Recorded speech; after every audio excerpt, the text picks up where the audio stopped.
Nissan, which one? I think it's the Nissan GT 2017.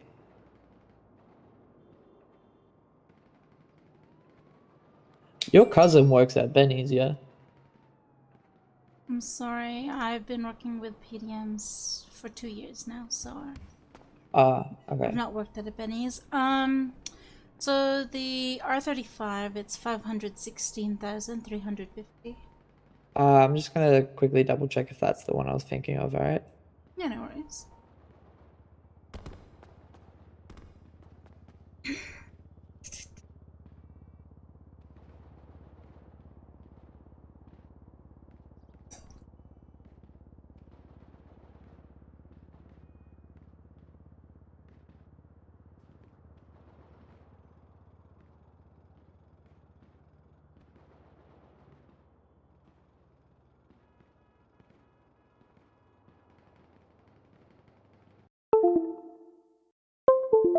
Storage car that you guys own here.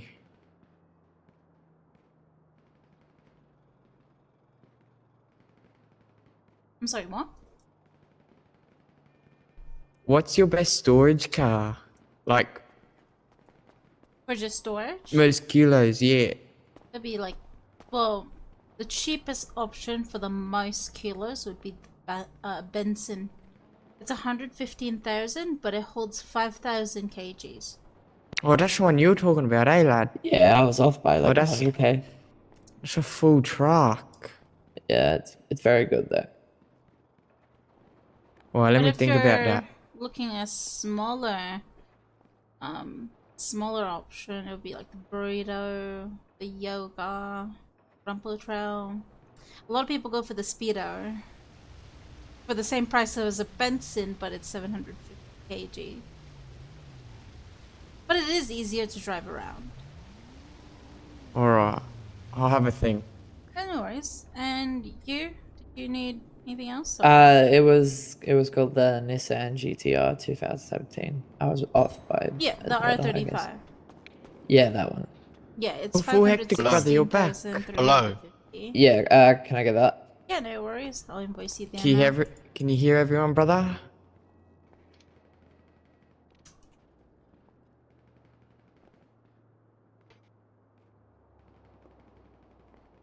Hello? Hello? Hello? Hello? Oh, Yeah, we can hear you, yeah, mate. we can hear you, mate. Hello? Oh, he I think can't he hear can't us. He's gonna have to fix his output, I believe. Hello?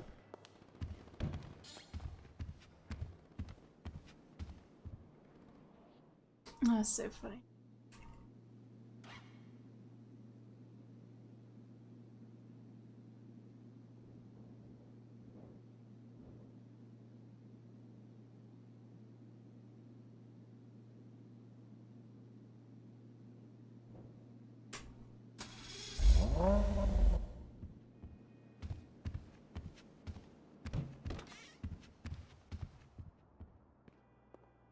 Go? Did you want me to put it away or?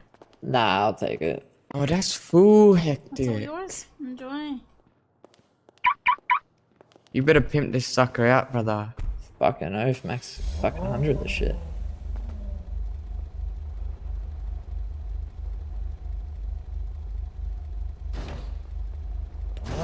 Alright, brother, you have a good one if I don't see you again. Yeah, cheers, mate.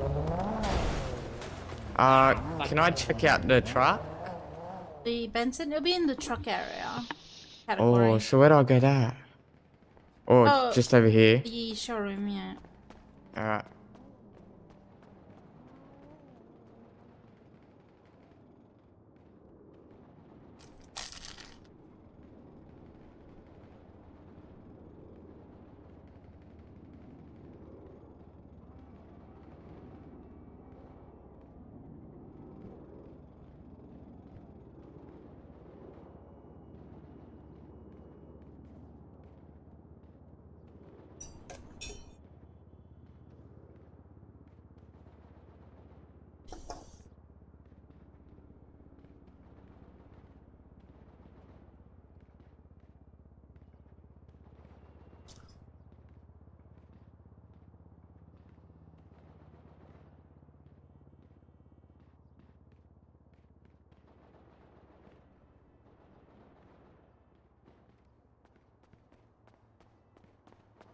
So 150k you said? 115. Oh, 115, 115. Yeah. Oh, I'll take it. I'll take it. No worries. And you want me to put it away as well? Oh, I mean, I can, but yeah, if you want. It'll basically be sent to your garage. Just any?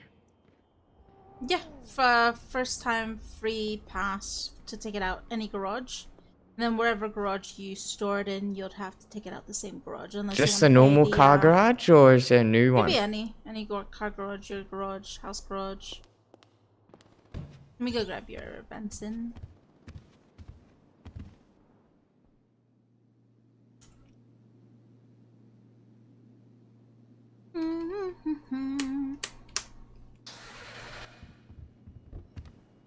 Oh, what the fuck? You'll just follow me to the back. Yeah, no worries.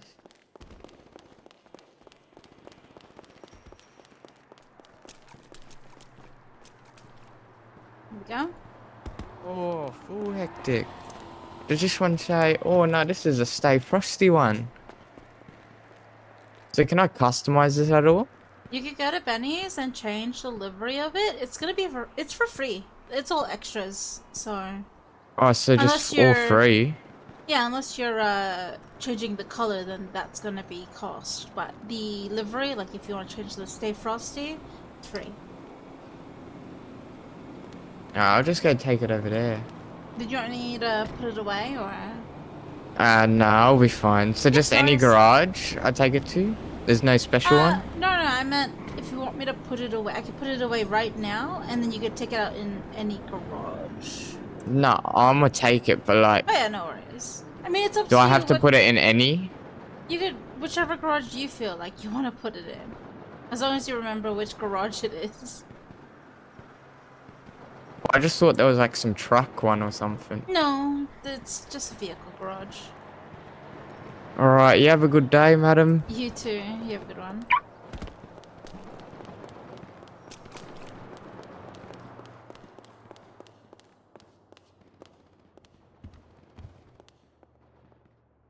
I need to get my vents this way.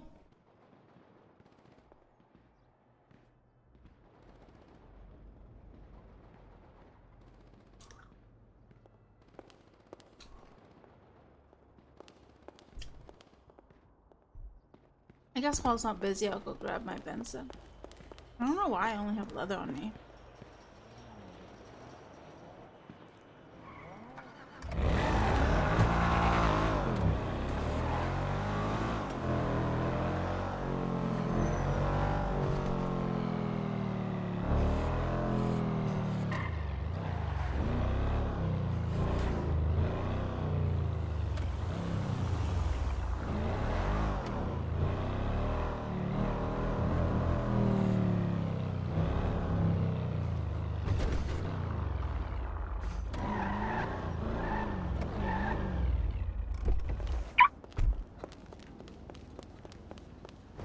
Oh, it's just a self-entertainment hammer that you guys can have.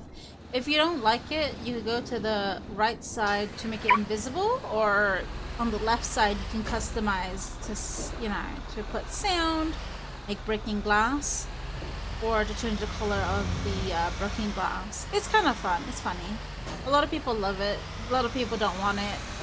It's either you use it or not. Just, on the right side, you can make it invisible. But welcome, 1Ace15.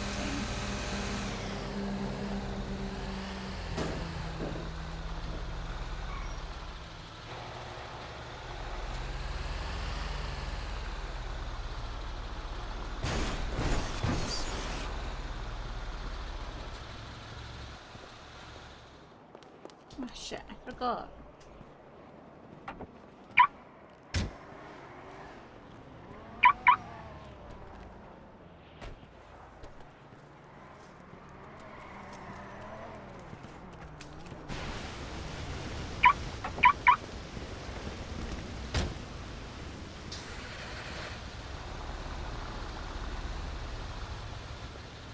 trying to pull sneaky, eh?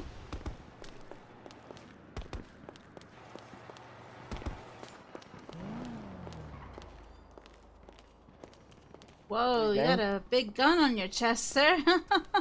Who, me? Yeah. Yeah, I'm on. Huh? Yeah, what about it? I'm just saying, you know, cops going around. What gun do I have on me? It looks like an AK. Yeah, okay, clean. What's your name? Do you need help with anything, or? What's your name? It's Lenoksha. Nice to meet you. That's a good name. Did you need help with anything, or? No, I run the business.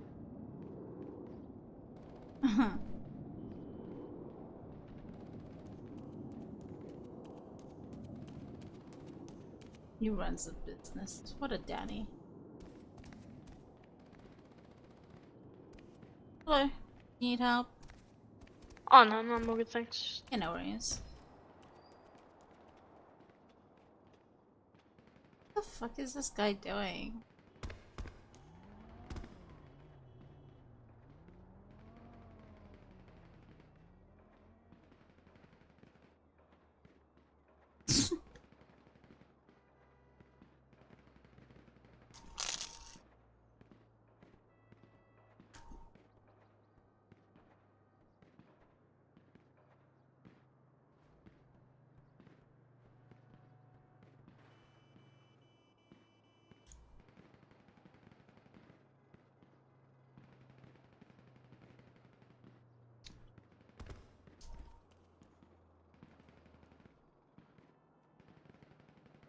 Probably, yeah. Let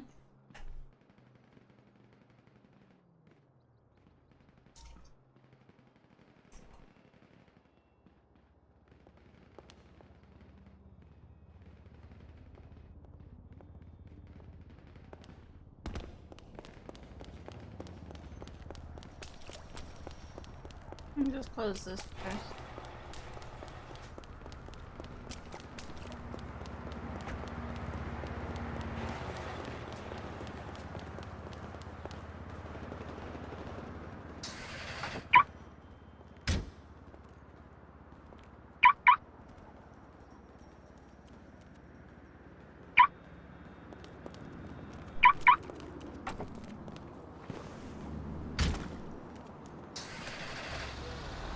Oh my god!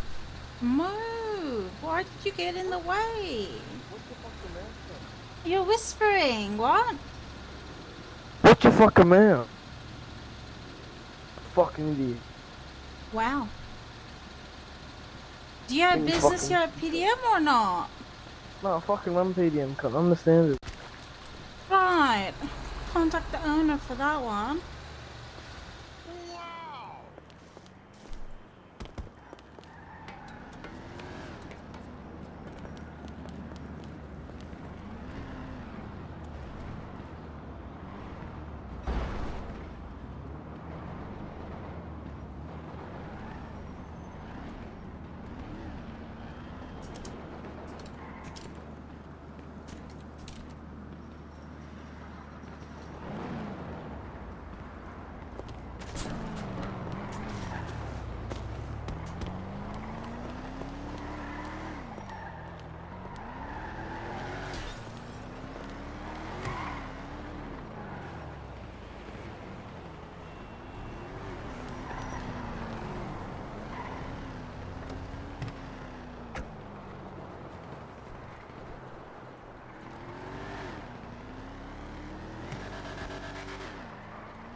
Dude, fucking weirdo.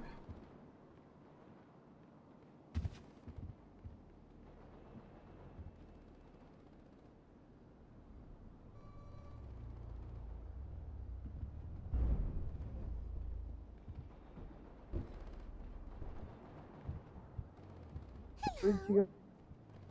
She's in here. Where's she? Can't see. Oh, yeah, she is. Hello. I can see you. Bro, she can't stop and get away with it. And then lock herself in the room because she has the power. You want?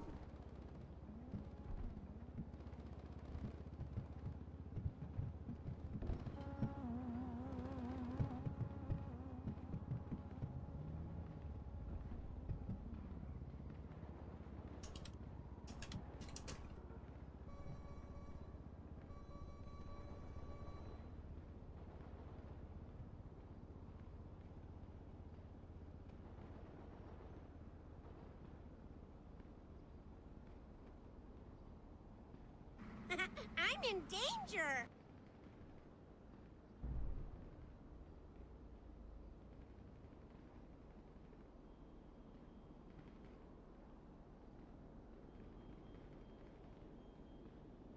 Huh. Dude, I don't know. Run, bitch! Run!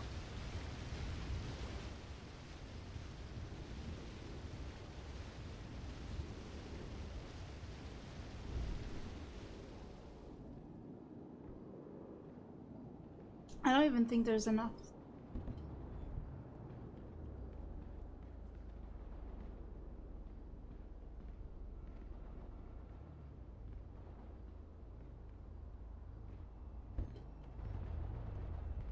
Cops are here that you called, apparently. What happened?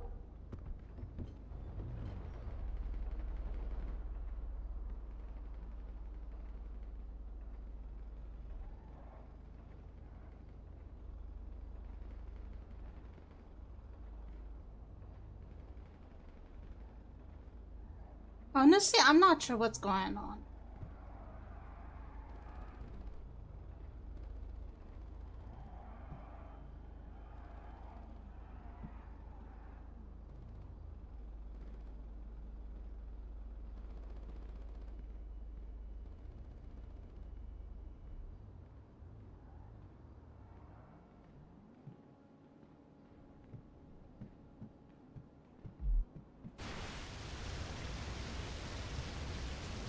I'm in danger!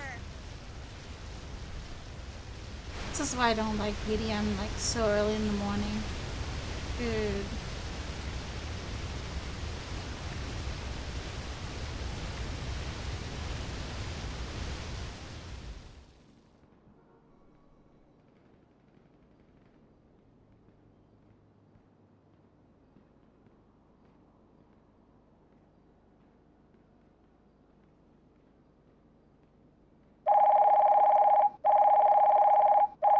How long? Yeah, g'day. You called about AK? Well, there's a guy out there with a blue 720S that's just hovering around PDM, and he has an AK on his front, shotty on his back, and he's just Yeah, I being can't super see it. hostile. Yeah, it was just random. I can't see anything on him though. But yeah. Anyway, Yeah, I don't know. I'm just gonna clock off.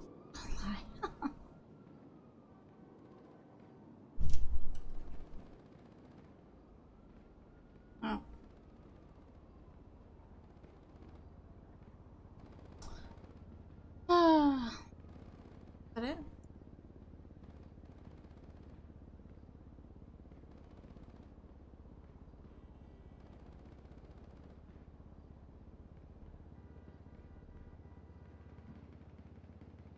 Probably, but still.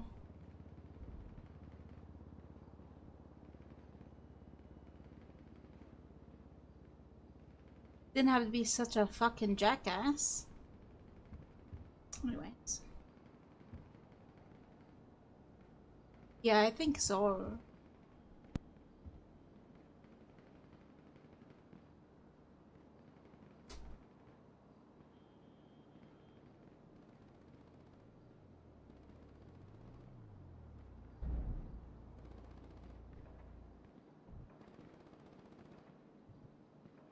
Hey, look, it's Demonica's brother.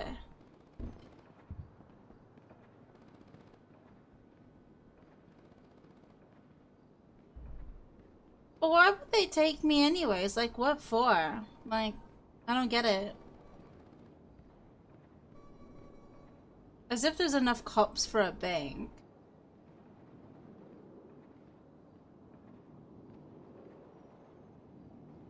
Yeah, I don't really want to stay in PDM right now. I wanted to chill, have dinner, you know, and not have to deal with the hostiles. Like, yeah, maybe a Danny or two, but not someone that is just a straight up jackass. And with two-handers, like what? Oh! Yeah, I'm just gonna go out. Let's work at Hayes instead. I'm gonna work at Hayes. Yeah, there you go. Just work at Hayes. No, I can tell when it's the ammunition and when it's the actual gun shop. I can tell the difference. The ones just when I left, the ones that when I just left, there was gunfire.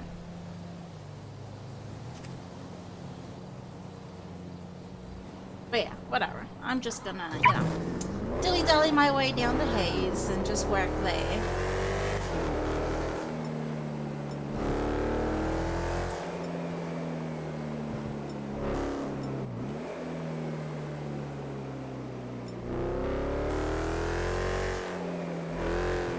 I should put this in. And also, I think the guy that was there when I had my Benson, he was trying to boot check. You could tell they were trying to boot check as well. Like, it's...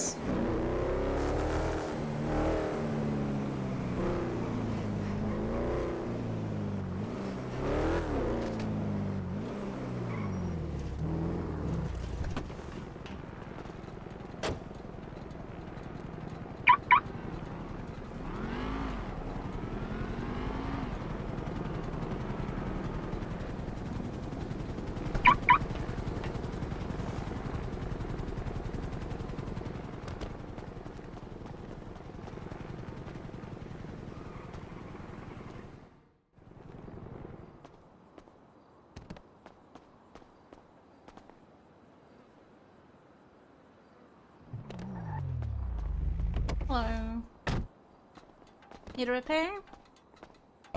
Yeah, employee, please. No worries.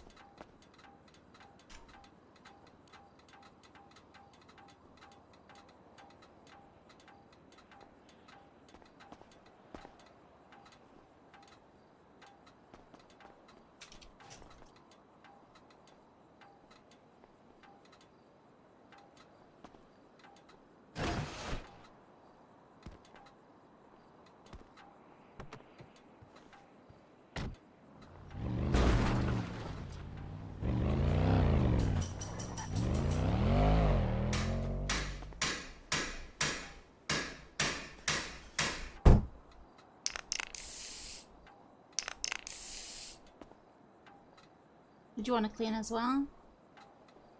No, it's okay. Yeah, no worries. Enjoy. Imagine doing that sound like every time there's a customer. Just do that sounds of mechanic. It was a mechanic sounds.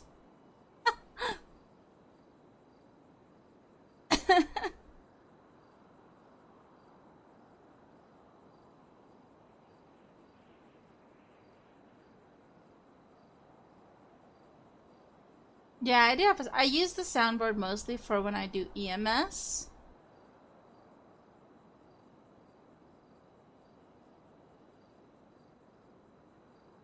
But I also do some mechanic as well.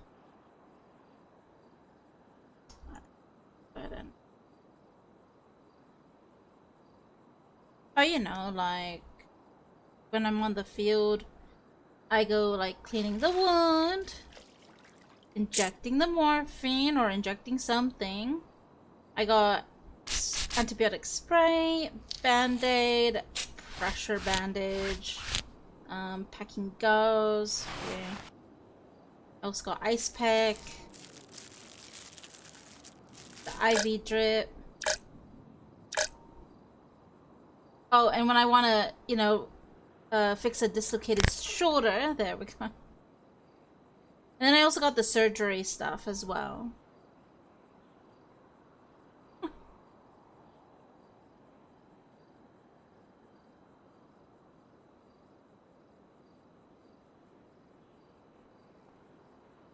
Nice.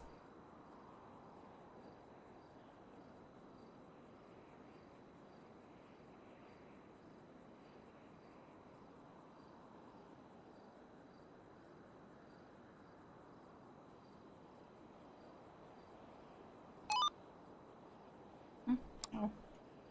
It's nothing.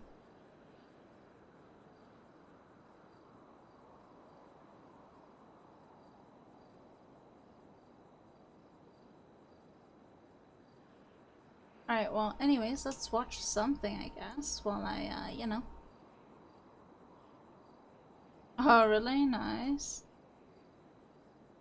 When I first talked to him, I was a little taken aback because he sounds a little bit like a southern accent, but he was from Tennessee originally, he said. So I thought maybe that's a Tennessee accent he has. No, I have this bad headaches and cough.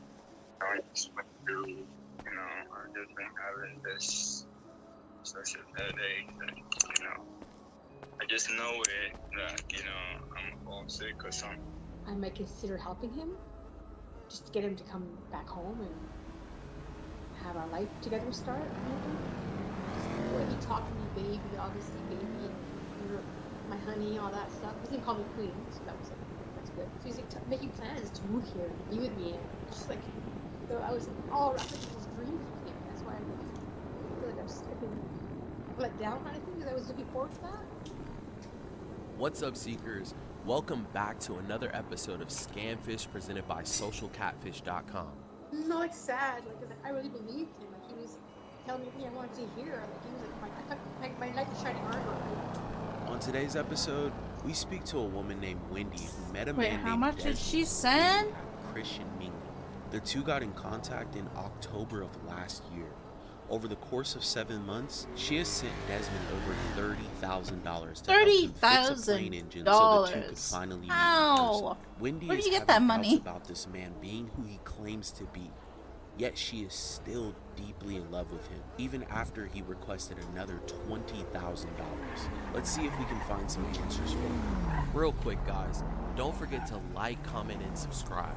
Your comment and like could help stop someone from being scammed. Let's get into it.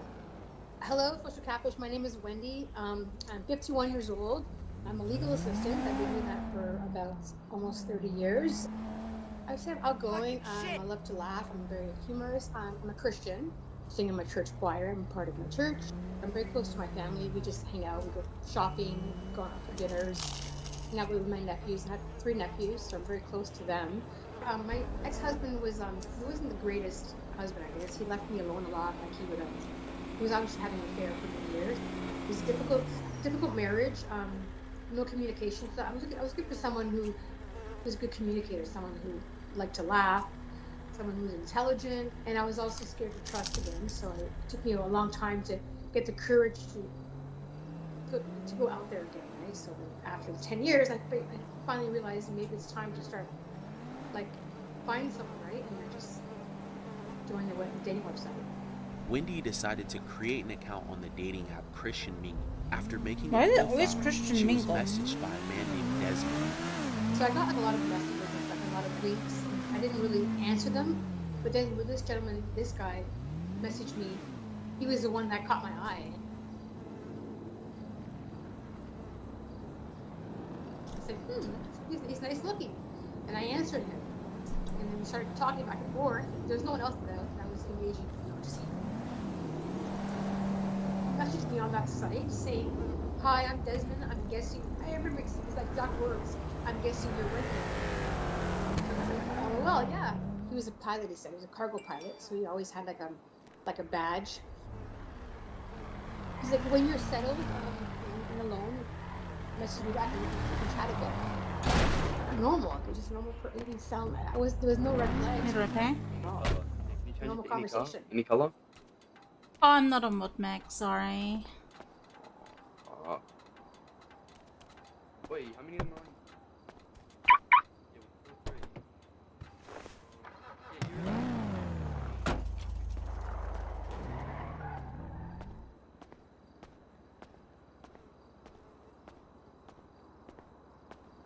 I think that was the same guy. Yeah, I do. That was definitely the same guy.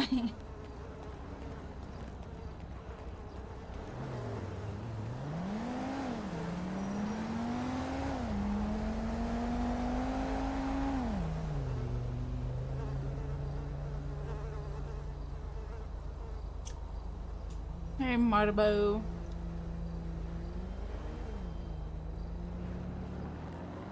Where did I leave?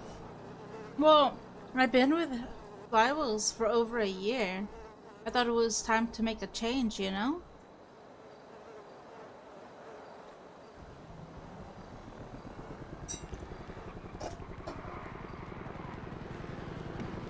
But nothing much, Martabo. Just, you know, working at Haynes. Hello, need repair? Yes, please. Yeah, no worries.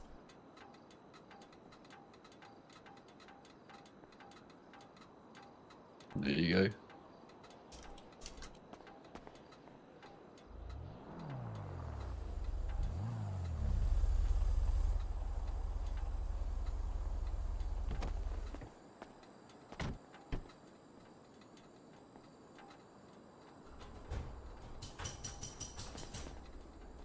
How's your day today? It's been alright, just bought a hard case. We'll see what we get. Oh, nice. Yes, yes. And then we're gonna do some hunting soon.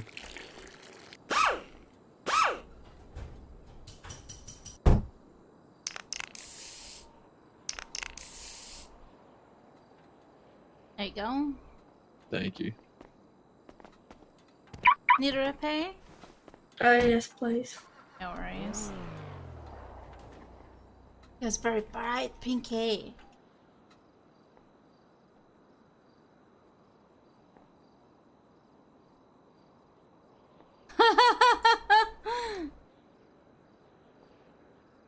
Oh, that's funny.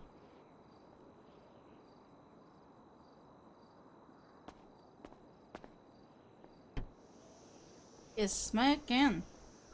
Yeah. Yep, gotta change the radiator here. Let's Yeah. exchange that oil. Let's refill the coolant as well. You have to fix your bumper here as well in the front. Yeah, crashed a bit, so.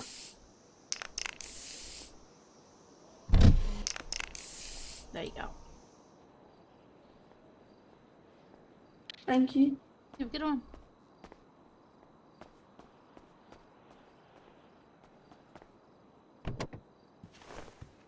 Really? Wait, where are you at now? You're in Paris?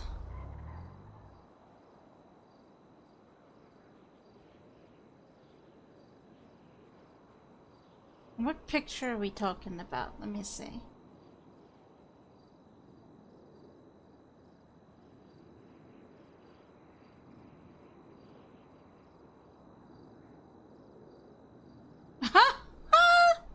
What? This little... Oh my god, it's so cute. This dog. I have yet to look at the new dogs. Okay. Dude, you're in Paris right now? Did you visit the Eiffel Tower yet?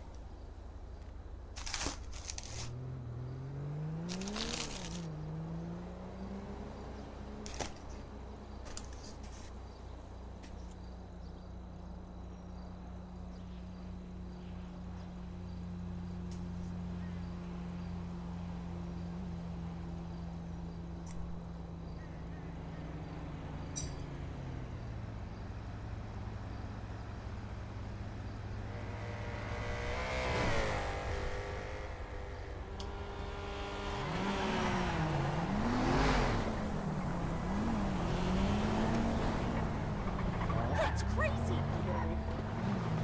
I'm in up too, bro. Oh, hello. Need a repair? Yes, please, brother. Yeah, no worries. It's a girl cause. Girl. Awful bashy, you dumb gronk. Oh my god.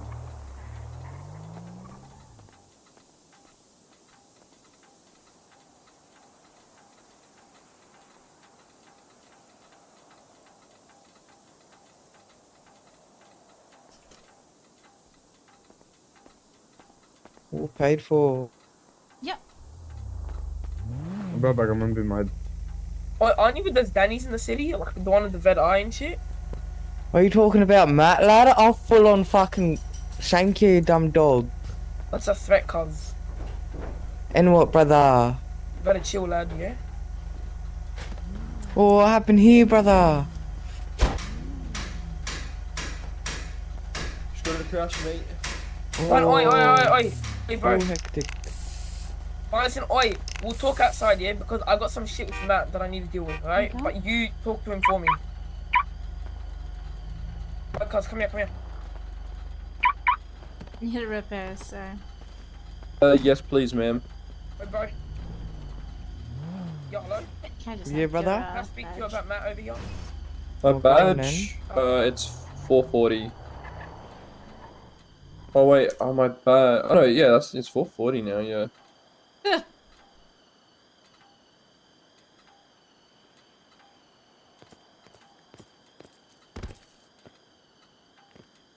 Oh, now I'm stuck down here. I thought they put a bar on this thing. Nah, I think the workers do it themselves. Really? I didn't If I know unlock my that. vehicle, can you back it up? Yeah, I'll back it up. Thanks. This is like a death trap, man. There you go.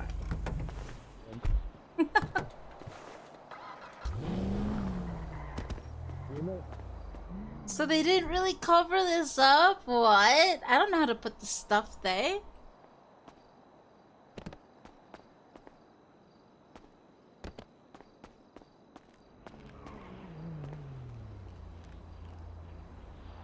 Let me see.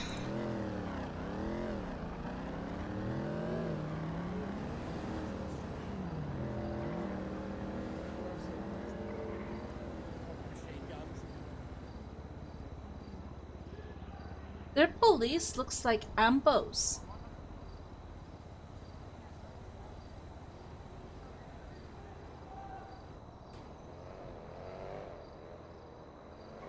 No, I just don't know which object they put down there.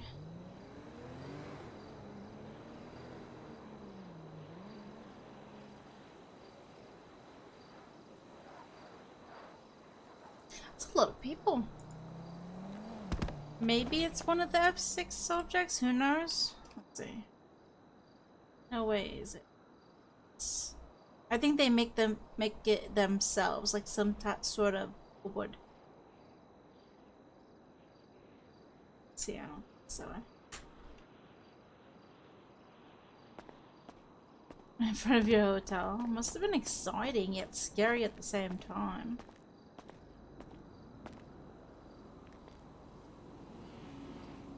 He was 48 years old. He was 5'8", what he said. He had dark, like I guess brown hair. It was shaved, kind of like buzz cut. He had salt and pepper goatee. He had a really nice smile, like he was. He sent a picture of him. He goes, "This is me rounding up from work." Then the picture of him at his desk with his badge, and there's airplanes, like model planes behind him and stuff. And I'm actually on the train going from work. And I was like, just like looking at, wow, these are hot. And then I missed my stop, so looking at that photo. So nice photo. Good looking guy. The impression I got was he was wealthy. So he was pretty confident that way. Yeah, had the same views like me and him, like woke people. Same kind of views. We're both Christians. He said he was. We both have the same views about Trump. We had it very good before. The way he talked to me, baby, obviously, baby, or my honey, all that stuff. He didn't call me baby. Just a repair, man. That's good. And then one day we were talking on the phone, and then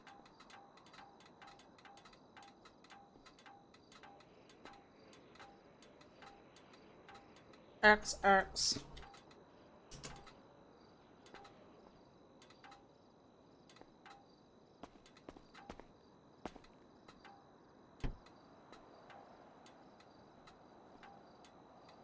Then like I sent him some pictures, and he sent me 4 pictures at once. Yo. And I go, send me a picture of you at least, like, so that I can know that you're actually there in Dubai. And he got upset, and he sent me a picture of him there in Dubai. I sent him so many selfies and videos and stuff. I sent him a lot. I can't even count, like over 100. I don't know what he's just so charming. Desmond claimed he Yeah, traveled Morris. the world transporting goods for companies. Once he was finished with his current job, he had planned to meet her in person. So he said he worked for Delta Airlines, and he was like a Easy, pilot. thank you. And he would do contracts, Need to small repay. jobs, big jobs, Yes, private please. planes. The two chatted all day and night through chats and even phone calls. They got to know each other more and more, and this built the connection. When I first talked to him, I found Didn't like, you I used was to be a taken aback flowers? because he sounds a little bit like southern. Used to, yeah. He was from Tennessee, and originally he said. So I thought maybe that's a Tennessee accent he has. Decided I wanted to change. Ah, fair enough. Change is good, right? Yeah, I mean, I've been with Flowers over a year. We'll have a change a bit, you know? Ah, fair enough, fair enough.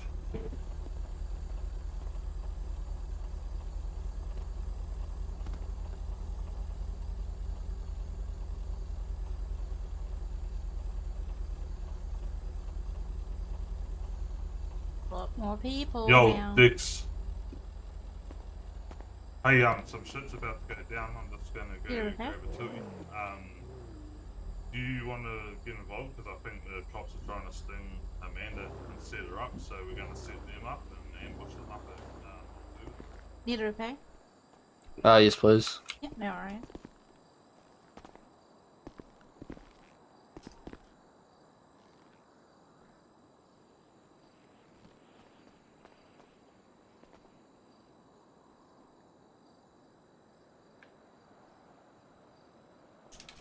Question: can you change this color to white, please? I'm not on mod Mac. Ah, I think Yeah. you can. You can. Are you fixing the car or? Yeah. Oh, okay, okay.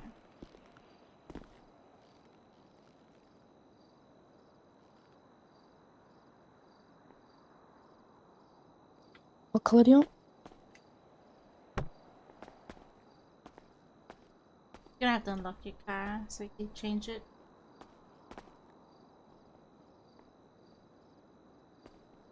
Did he go in his head? yes. Yeah. Can you Yeah. chuck white on it, please? I can look it up. Thanks.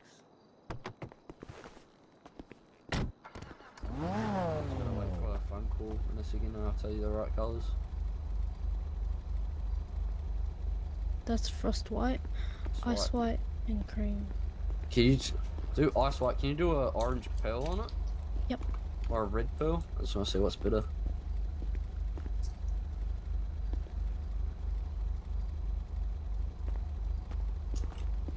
It's a red. These are reds.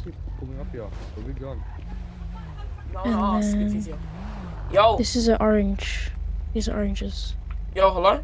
Yo, Do you guys know where the person in the black E63 went, if you saw him by any chance? E63. Yeah. Nah, bro, I haven't seen anyone. Sorry, bro. What about the LSE worker? Do you know where he is? Hey. LSE. No. Need to repair? Wait. Do you guys do underglow? Yeah, our mod mech is currently busy. Nothing, don't worry. No, no. Cheers. Just give me 2 seconds. Yeah. So these are the oranges. Yeah. Can you just go red? Yep. Candy, wine, cabinet, sunset red, garnet red. Just No. the one now looks pretty decent. This one. I agree with you on that. Yeah, fucking. And then could I also get white underglow, please? Yep.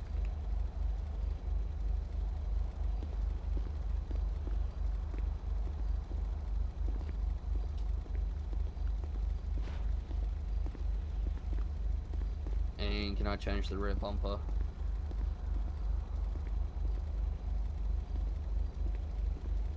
Oh, this looks nice. Yeah, that looks fucking nice. Fuck yeah. Gonna change the front one as well. Um, Take a look. This one looks clean. If you add the skirts to it, then it'll look nice like this. you fucking nice. Go that one. Yep. Been a busy day? Somewhat. Do you want the That's roof? good, I guess. You want carbon roof? Yeah. Nah. Got a question. How about the hood? Yeah. Do you want anything? Have you seen a guy by the name of Reese Wallace Is there... around? Ooh. No. Is that all the hoods? This No, you one, haven't? that one, Alright. and that one. Nah. Oh, so you can't get rid of the vents, when on the last one, can you? No, you can't. It's carbon fiber. Can you go to the last one? This is the last one. Oh, the second last one then, please. That one. Yeah, fuck yeah. What else can you do? Skirts, I think. Oh. Skirts, yep. There's this one, that one, and that one. Oh, this guy better be careful. I think just that one should be fine. Need a repair? Oh shit! Oh. Oh. Ma'am, you okay? Can I get out of here? I can't. Yeah, hang on. There you go, there you go. Misplaced your step there, did you? I don't know how. I thought there was like a. I thought they put something It's there. there sometimes, but then it disappears. Need a repair? Yes, please, and some mods. Not that Yeah, much, our it's just mod the mech exit. is at the moment preoccupied. But I'll go ahead and get your repair. Have your badge, please. Don't have it on me, it's just DXOA. The XOA? Yep. See, you can do like this one. This one goes That clean. one. Yeah, Yep. fuck yeah. And then the And skirt's I'll black go as back to well. the skirts, yep. I need to change that wing. I've had it for too long. Yep.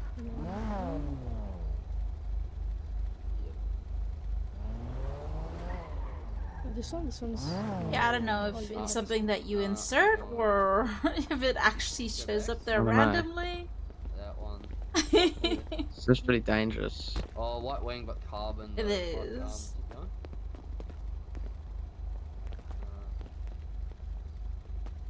Let's see the one where we have. Okay, keep going.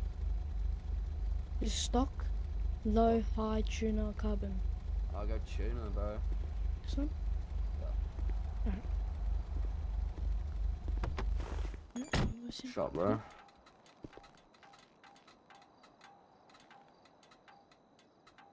Yeah, you need a.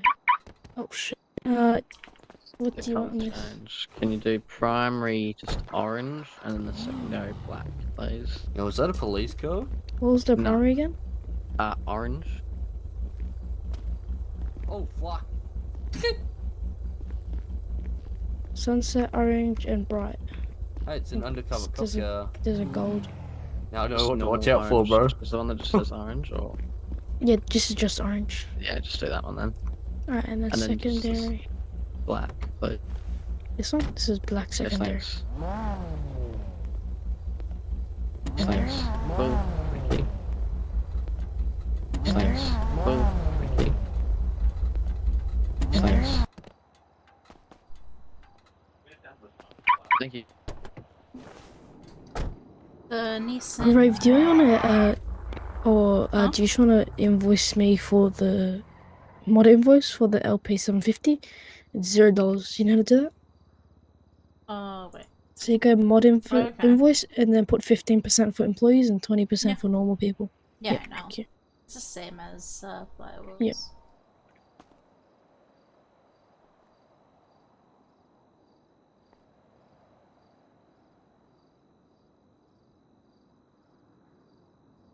Let me grab that.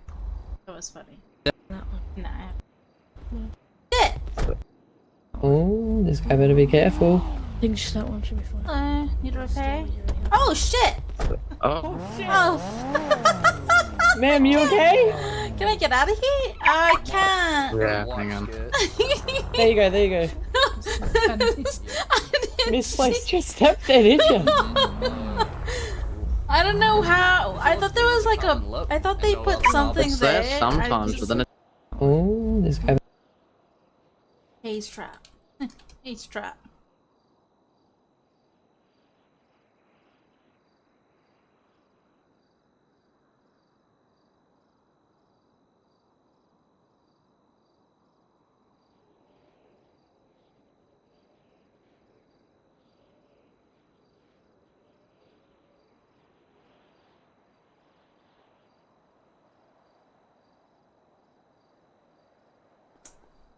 Anyways, I was supposed to look for this maybe.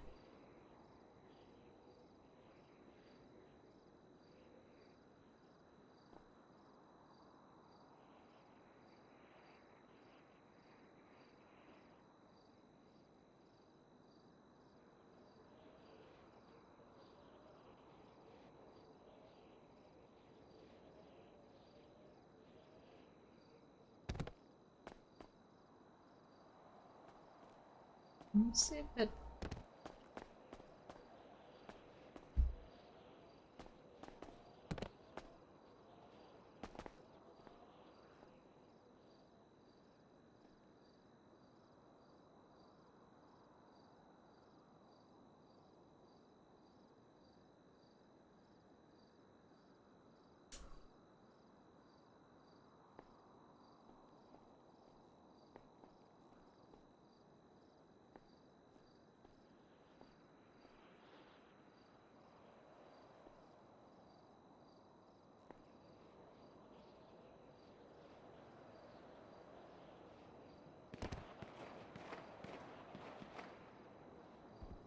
No.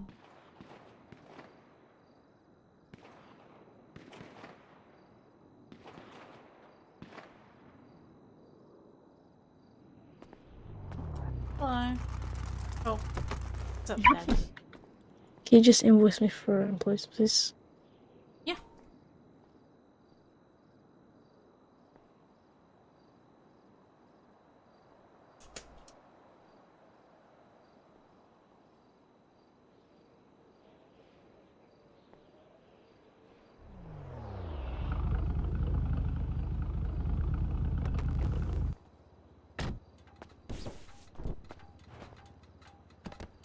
You had a repair? Yeah, just a repair. No worries.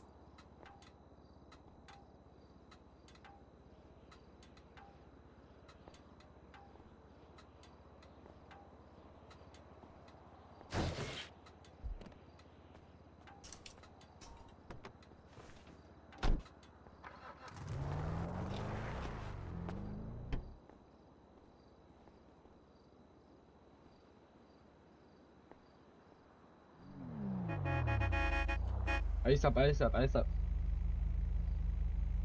Should I play or do you want to play? Do you want to pay because you're a passenger? I'll give you cash later on. Oh, all good, all good. Hey, just be careful, yeah? Yeah.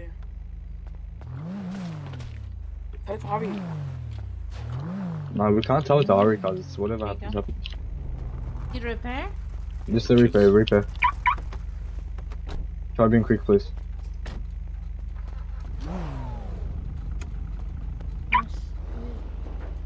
Alright.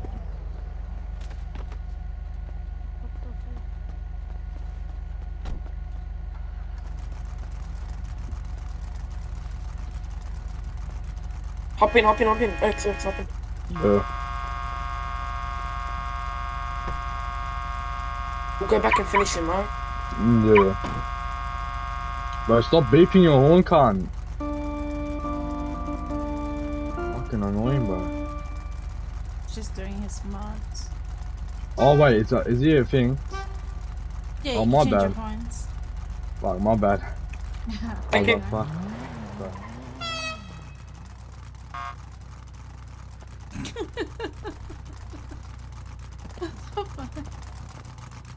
I was up here, but now I'm at Hayes.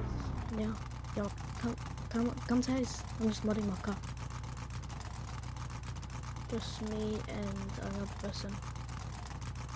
Hello there. It's Raven. Yeah, I'm with Raven. She's grinding hard. Not really. Hello, Raven. Dude, how do you cover the freaking pothole? I had an EMS get stuck there. I got stuck there. I don't know what to do with that pothole. I don't even want to go near that place. Yeah, I am. But like, is it like an object that you have to actually put?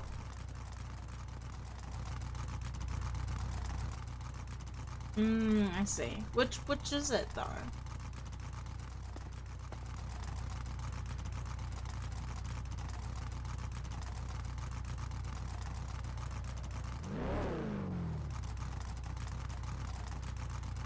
Let's see.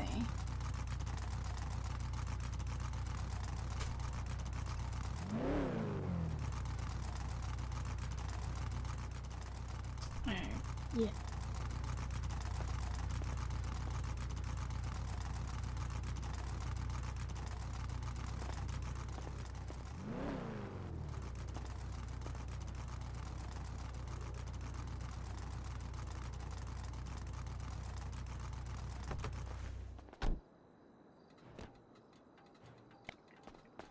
Kevin, can you just invoice me for the charger?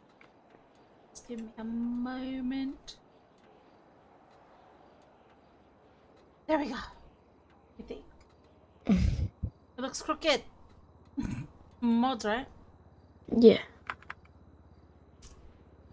You'll make like $3, I think. Mm. Yeah. Johnny, you need your car customized?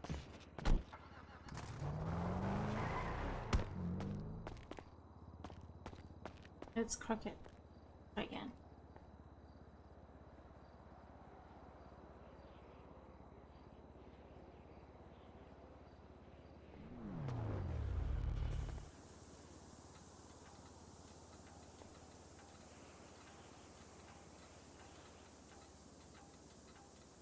Here we go. Hello. How are you? Good. Need a repair? Yes, please. No. Cheers.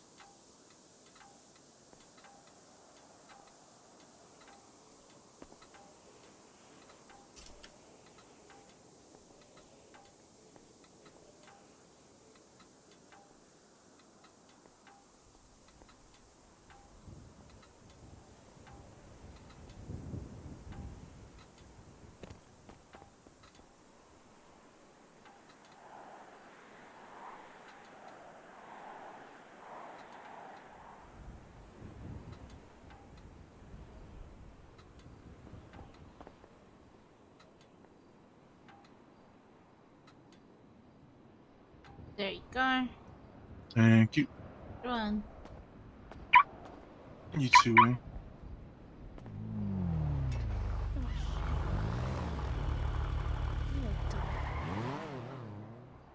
Because it looks like my dad's car.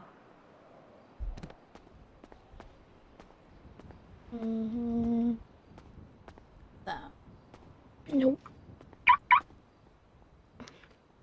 I bought this bike really cheap. I think like 40k or 60k from CMG. Yeah, it's really good.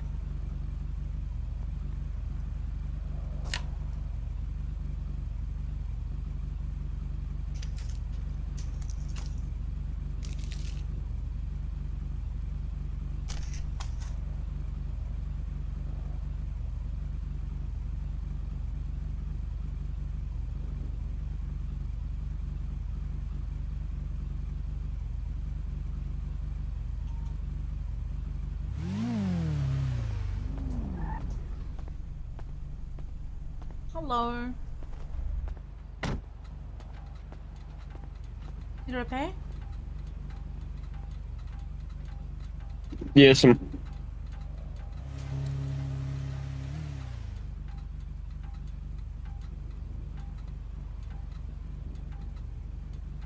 okay. Could I also get you to wipe this sucker down, please?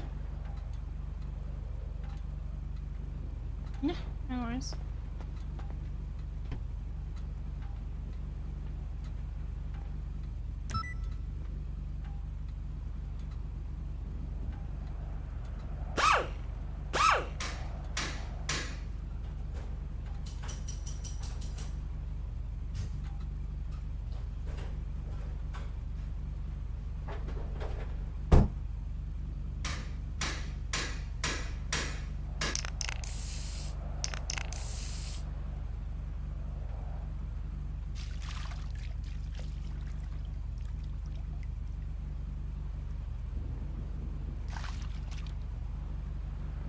You have a good one. Thank you.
Oh shit, sorry. Oh yeah, 20%. No, I'm kidding. 15.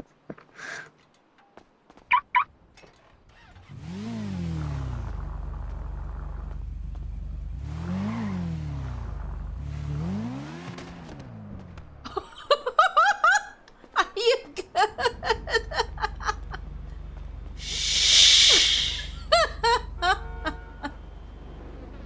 Oh, that was funny. Nothing happened. Okay. You say so.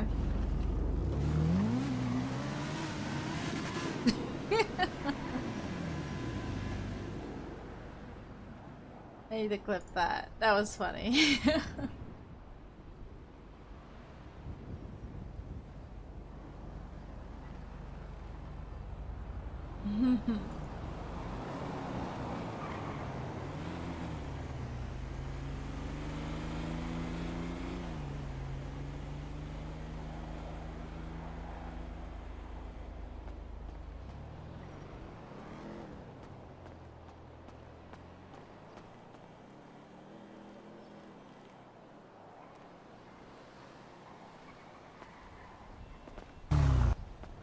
Oh shit.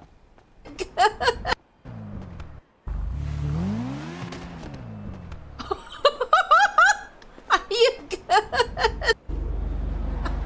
Nothing happened. Okay. You say so.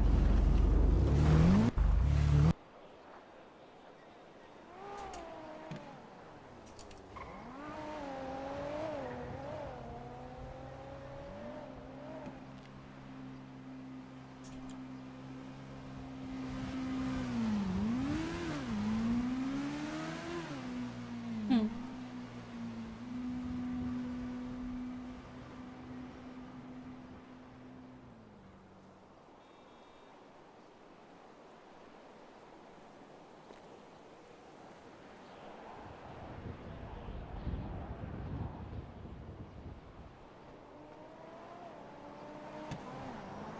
Fucked up.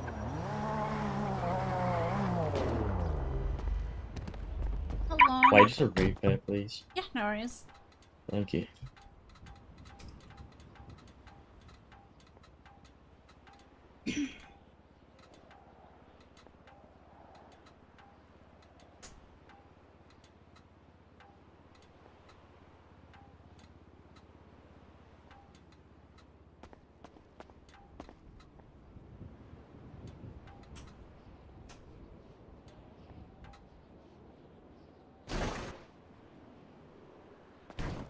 Busy? Oh yeah, it's been quite busy. That's good.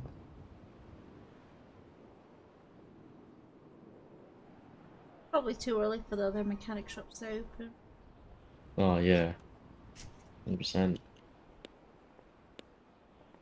Thank you very much. You have a Good good one. day. You too.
So, but the accent was not African at all. Or, no, kind of like I would say Southern accent, between Southern and New York, kind of in between. I don't know. In the beginning, I remember when we were first talking on the phone. I remember asking him what he's doing. He's like, "I'm just online. I'm looking for an e-bike." He was looking for a bike.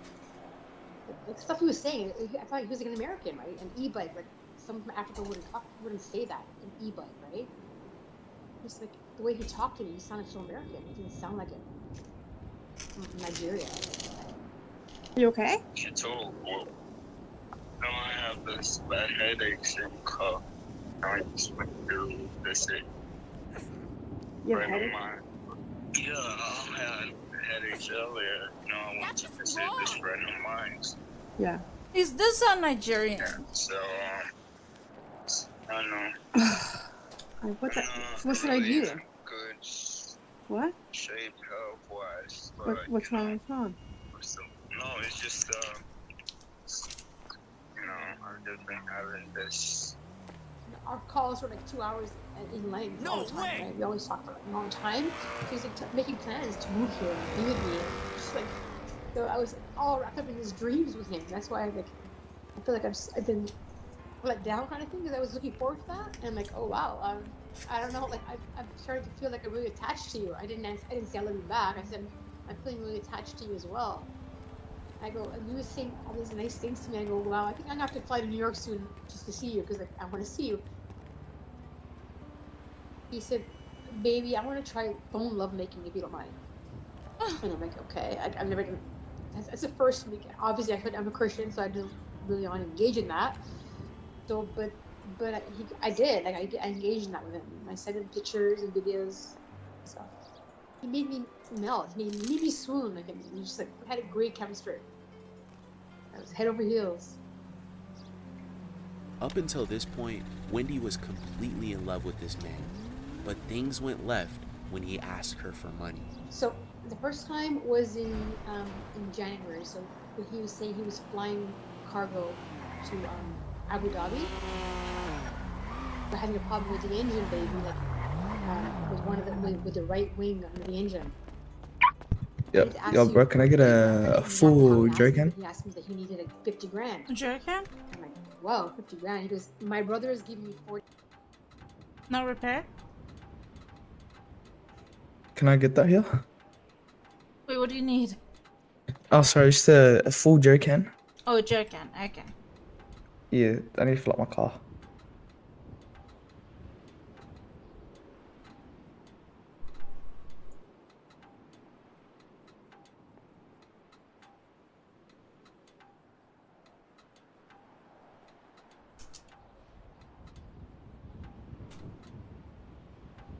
Alright, let me just grab it, alright?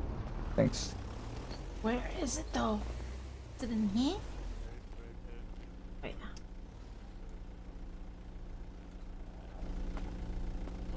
Do you want me to fill it or did you want to fill it yourself? Oh, could you fill it for me, please? Okay. Control. Don't lock your car so I can get it. Oh, sorry.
Could have just gone to any other place.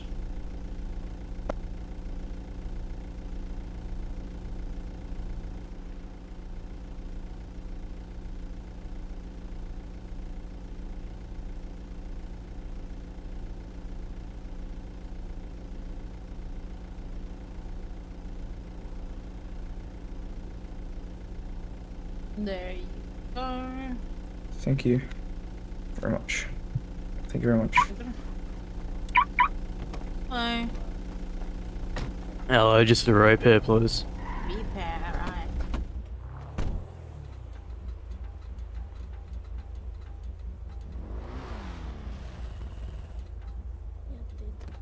Oh, bad. How about you need something?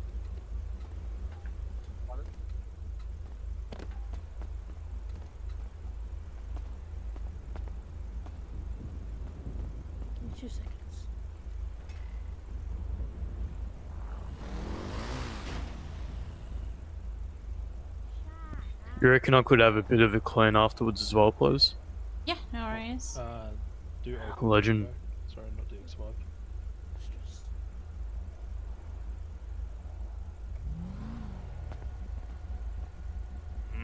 Undercover, huh? Yep. Not very undercover in that, brother. Well, it's not really undercover, it's just not marked, but... There you go. Need another repair? Ah, yes, please. You got the floor covered up? Yes, I asked around to see what the plate thing was to seal it. How do you do it? Oh, I got a special menu. Ah.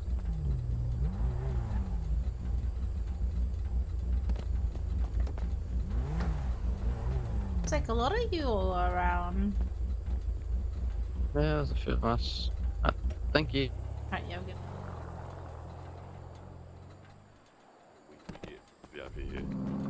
Need a repair? Yes, please. Oh my gosh, you work at Hayes now? Yes.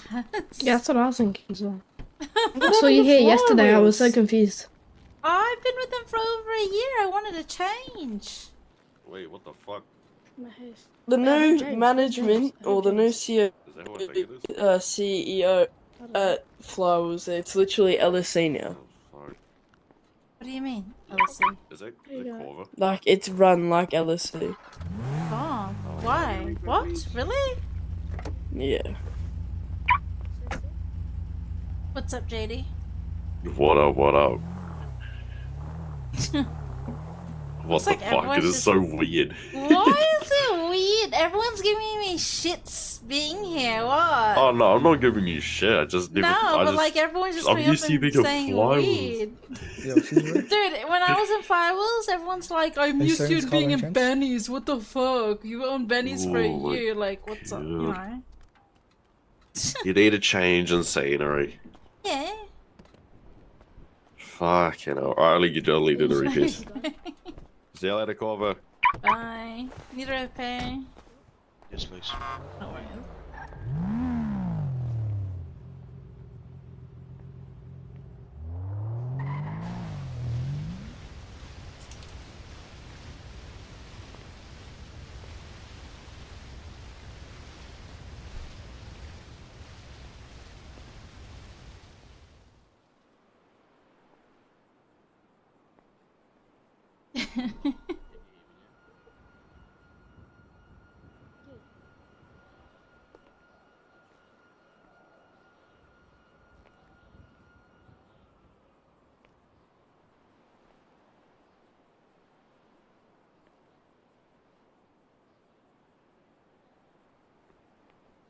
Thank you.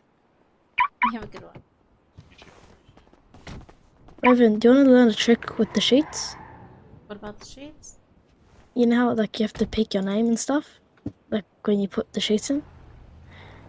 You can just like type your name and then copy and paste it every time. So you'd have to type your own name. Oh yeah, I've done that before. It's been a while since I've gone through this specific sheet. This sheet Yeah. that Hayes has Mhm. was the sheets that Tom and my ex-partner they made at Mhm. Benny's Oh. back in 2020. Oh yeah.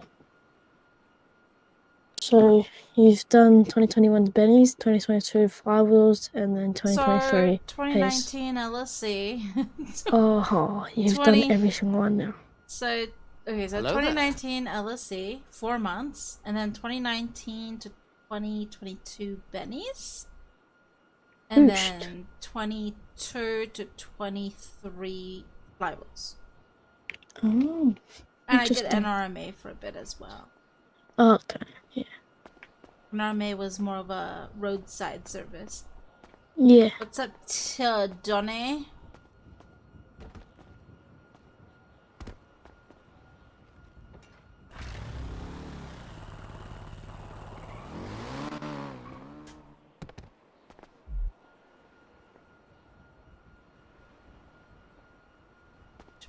Jerry Canton back.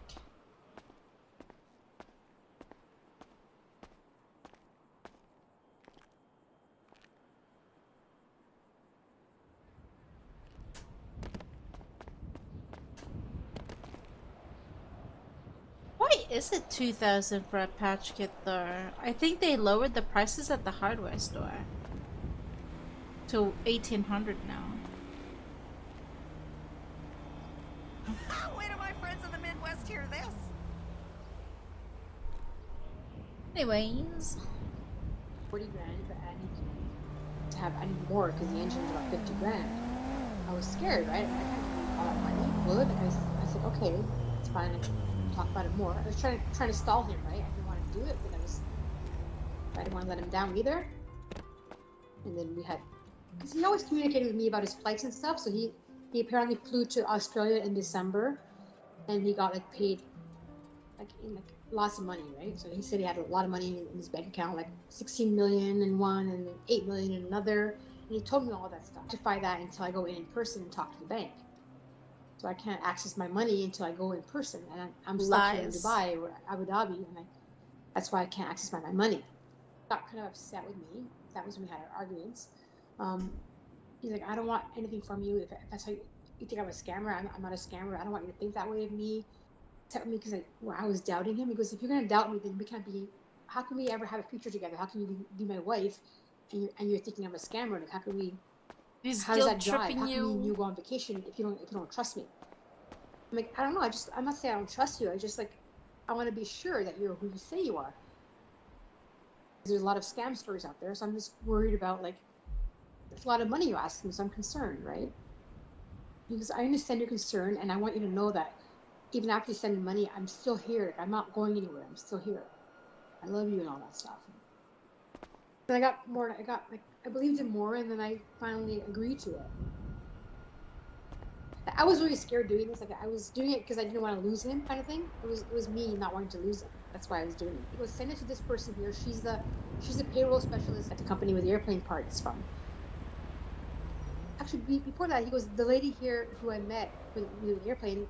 Her name is Wendy too, which I found awesome. Like, what a coincidence, right? I'm like, yeah. And he's like, send me a confirmation when you sent it, and I did. And he was like, you're the best, baby. Thank you, kind of thing. Thanks, right? And then, so now that you have the money, when are you going to be flying back home? He goes, about 4 to 5 days, and everything should be good to go, right? When Wendy sent the $30,000, she wire transferred it ironically to another woman's bank account named Wendy. Everything was finally over, and Desmond was able to leave his job. He wanted to take Wendy on a little getaway. So he told me that he had a son who was in Tennessee, and they had a foster son who lived in Ghana. So he goes, how would you feel about going to Ghana with me, right? After you return. So he goes, I need you to get started on the process, like the application, get the visa. You need a visa. I asked him, I was kind of scared of Africa. I never thought I would go to Africa, right? I wouldn't think of that as a vacation place. I'm like how are we gonna do this? How is the food there and all this stuff? Like nice things, right? I don't want to rough it, right? I wanted to make sure I had, because baby, I wouldn't do that to you. I wouldn't put you in a crappy hotel. Like, I want to go to a nice place with you, kind of thing. Told me where to book.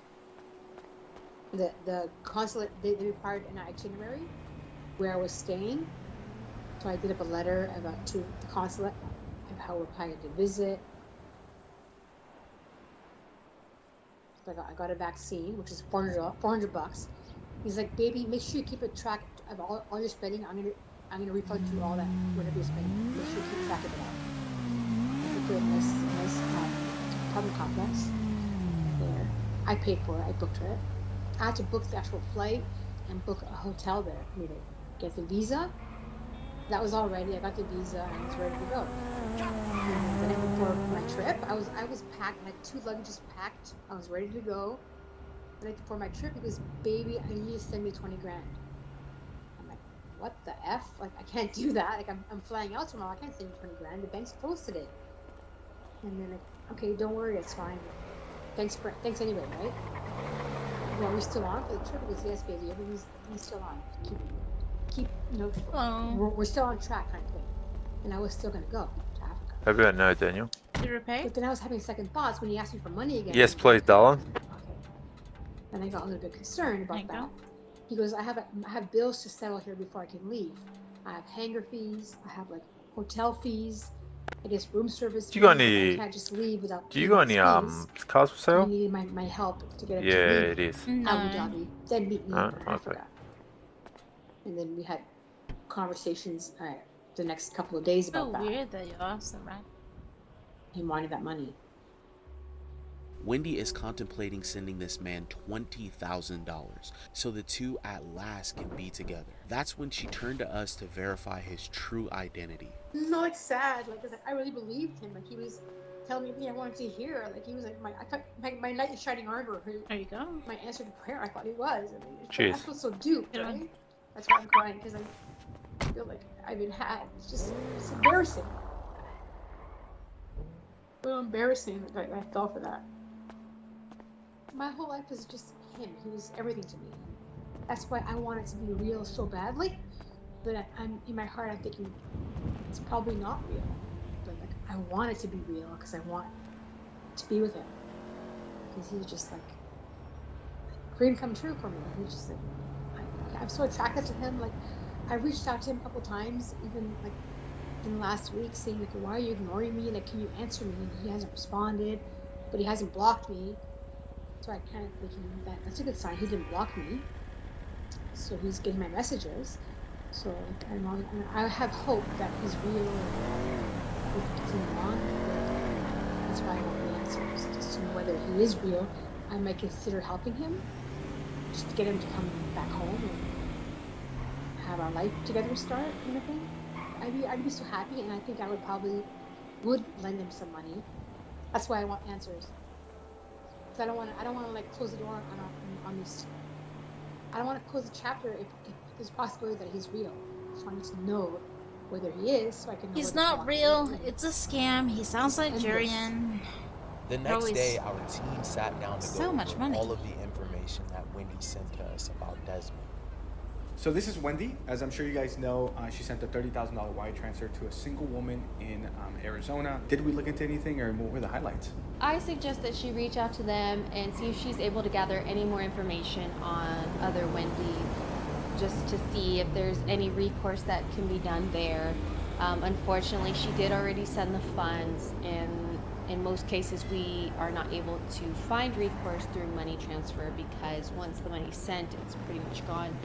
But that is definitely our recommendation. Oh, hello. I can't hear you. Hello? Hello? I can't hear you, sir.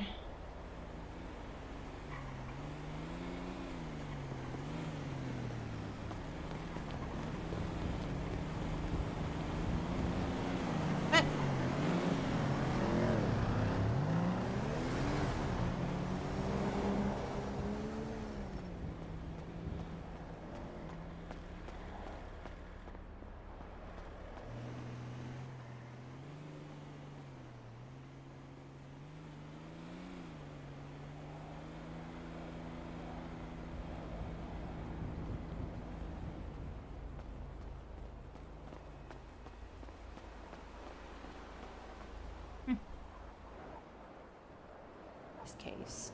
So I watched Wendy's intro interview, and what I noticed is she felt like he had a country accent, Desmond. And what I'll do is I'll maybe shoot him a text message.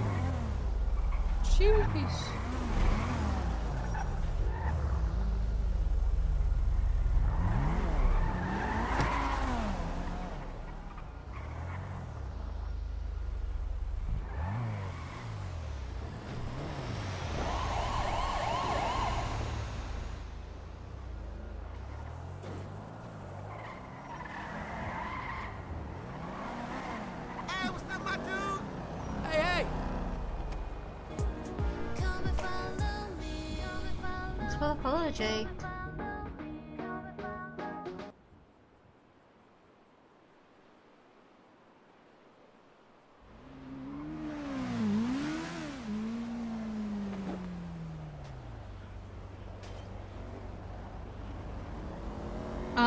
It's recently been a thing. It's just been a few days. What is going on there?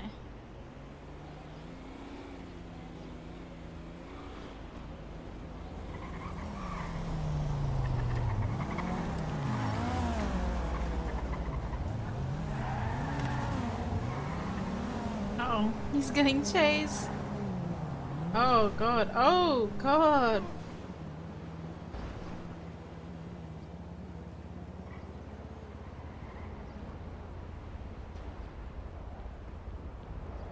I mean, there's been a few changes around. Especially with the shells. There's a few changes with the shells, so.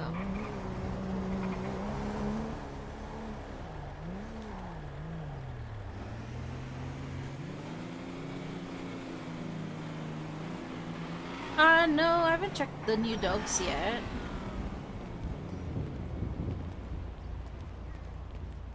Probably will soon.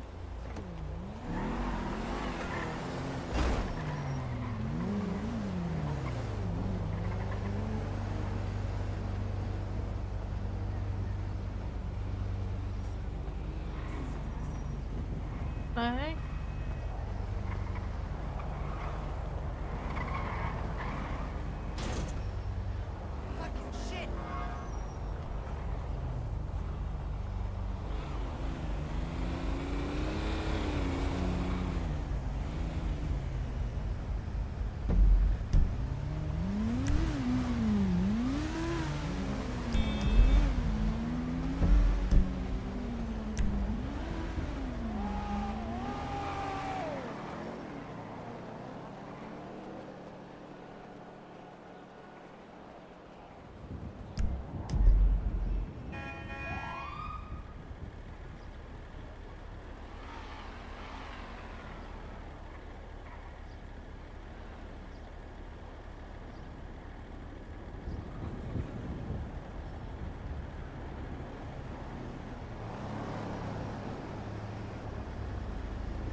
Hopefully he replies, then hopefully he gives her a call and then we can hop on and see what his voice actually sounds like. We have Desmond here. We have a bunch of his images. What do you think, guys? What do you think about looking into his images? We can run some searches. Definitely. We can find him. Bree and Virginia sat down to find the true identity of this man in these photos. So we received images of Desmond, the man that Wendy's talking to. Okay. So here they are. So is this what we want to focus on? We want to look for him first? Yeah. Okay, let's do it.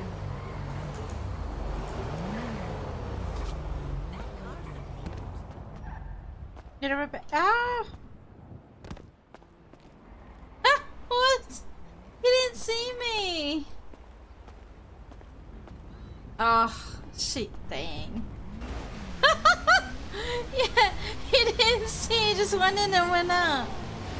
My guy.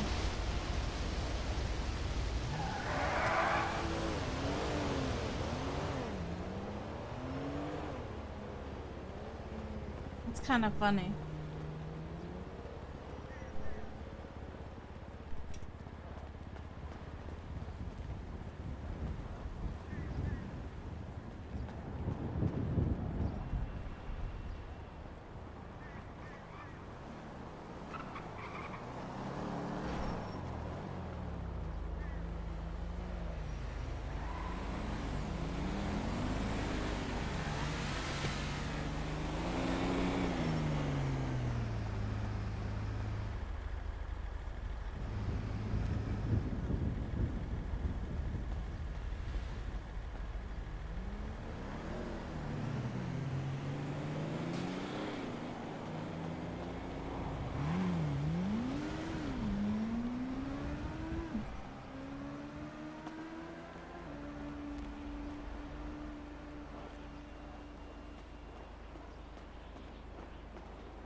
So he's fake.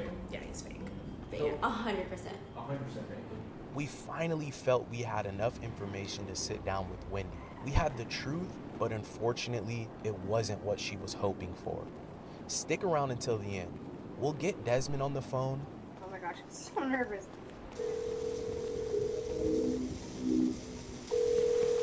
Jesus! Hey! It Desmond. Hello, Desmond. I don't have any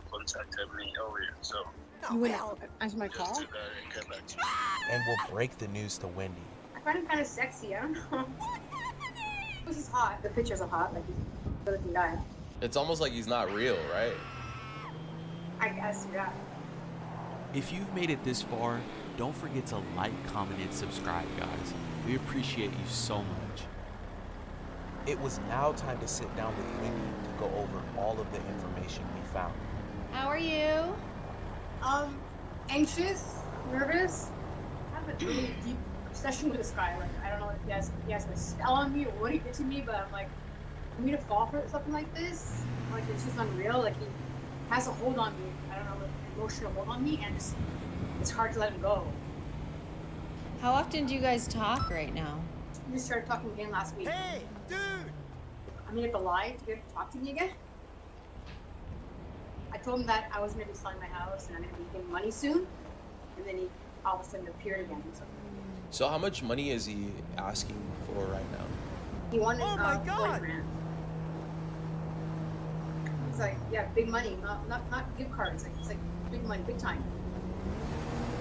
No $1,000. Like he wants like big money, like 50 grand, 40 grand. He's like, why do these people does he keep need that sending well, you know, the big money? Buying stuff there. Like even that money was for the airplane engine, what he said.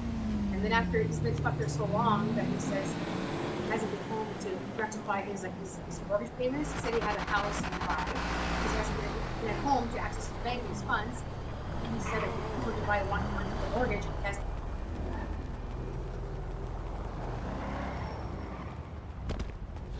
Get another repair? Oh, can I just get a repair?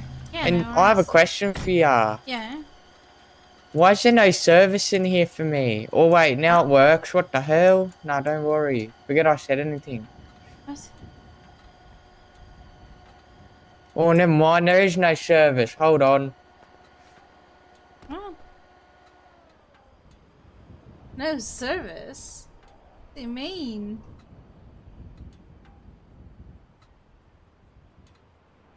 Jesus. I full paid it. Yeah, no worries.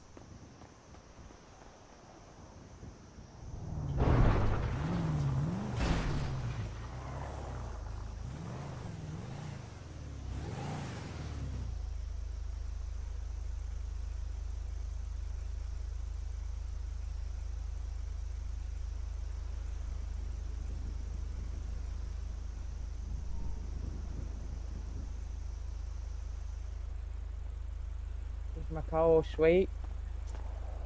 Yeah, it's fixed. Thank you, Baba. Get a repair? Yes, please. Please. Can I have a thank you? No worries.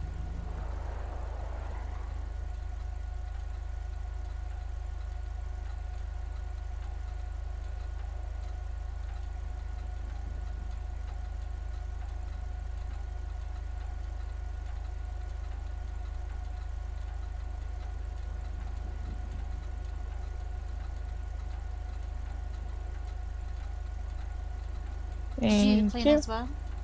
Yeah, look, it's a bit dirty. May as well.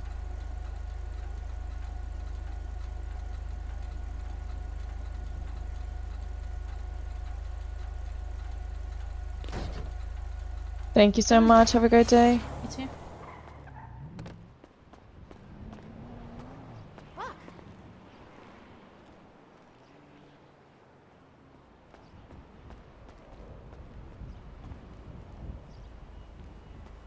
One way to pay it. And that's what he wanted 40 grand.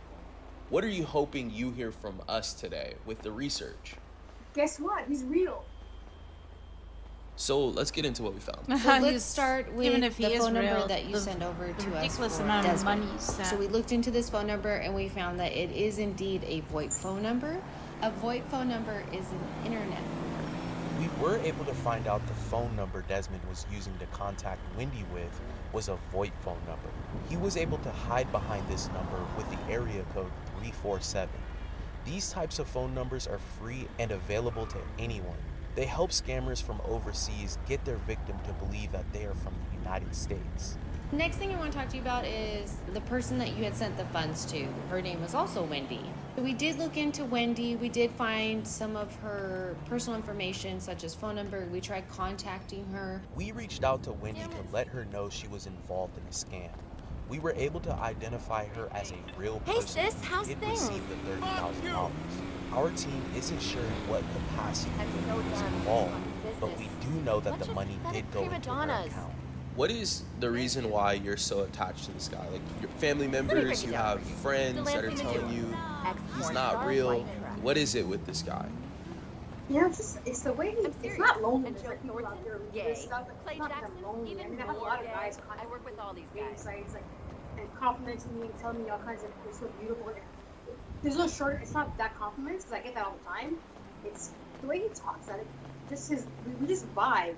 Like I like other guys who call me and message me. They're so annoying. Like they're so like constantly complimenting me. He's just at the right level. Like, I like his personality. Like just, and also the way he talks to me. Like the things he says to me. Like I find him kind of sexy. I don't know. This is hot. Have you ever met a guy in person that had the same personality as Desmond? No, like I've talked to a lot of guys ever since then. It's like online, like many of them.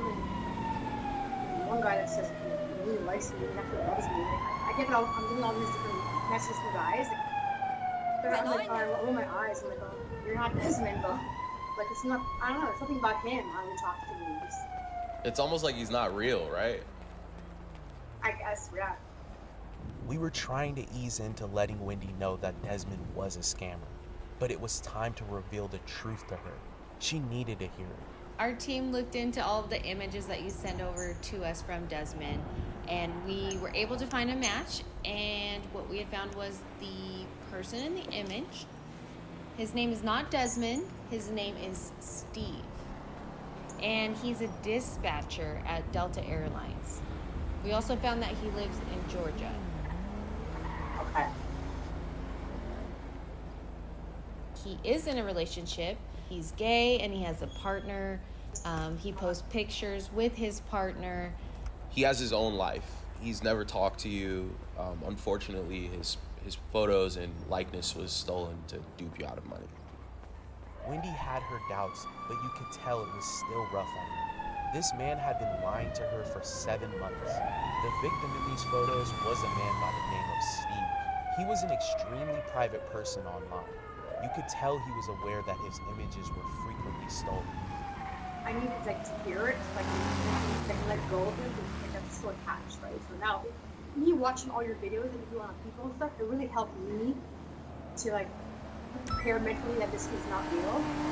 Because I was really attached to him. I was watching all the videos of the ways who it happens to, how can it happen to me, watching them all, it's possible. It helps me to see like similarities and stuff in words and conversations, and it kind of helps me to say, wow, so this is the thing, it's a scam, it just goes on, right? So like I want to say that we're not idiots, and we're like, these guys are really good. Yeah, Wendy, I mean, we've been doing this a long time. We've had a lot of people come on. I've interviewed hundreds and thousands of people, and it has nothing to do with your IQ at all. You know, unfortunately, you're an extremely nice person, and in this case, hey noob, can you give me a repair, noob? Scammers, they prey on people like you. Our advice for you is to block him as soon as possible, because You're running you over are my gonna be hazel like tempted. he's a There is fucking gonna idiot. Why am I being your called a ass noob? Nah, it's just I just run in amok. It's okay. This guy's a big noob.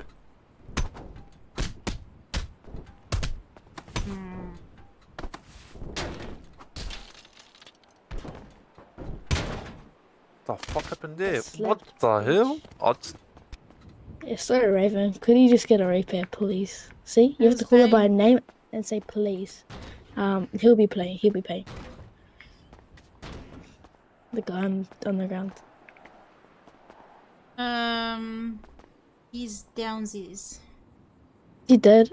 Oh. He is, Yeah, just invoice me then. It's not. Yeah, Okay. invoice me real quick. And then hold on. Give me 2 seconds. Alright. I'm gonna take him over here. And Johnny, give me the keys to the car, man, so I can put you.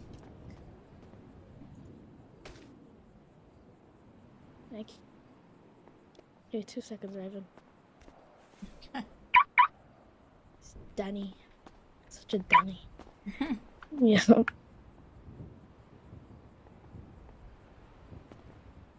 Gotta pay that invoice. Oh shit, sorry.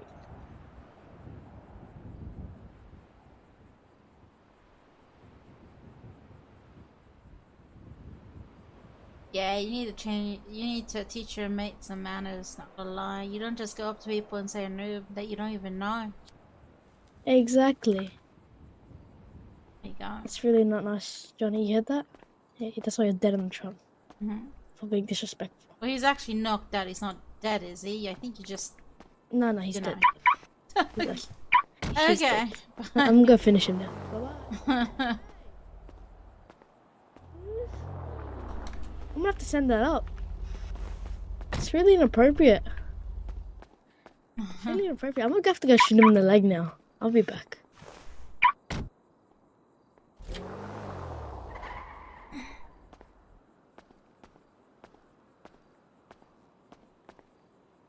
Okay. Stuff.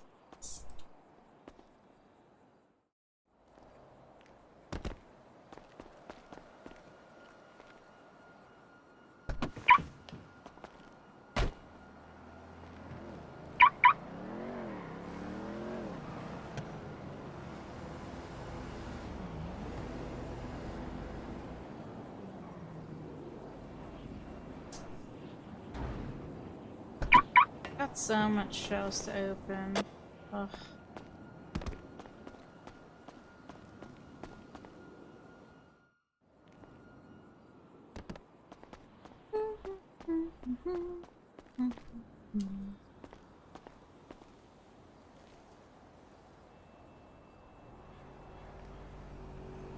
Hopefully, I get as much black pearls. Who knows? What the fuck?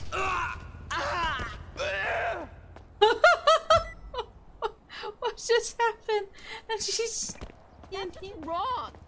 Yeah, you took a picture. That's wrong. Did he? Holy moly! Oh, the shop is possessed. What the fuck?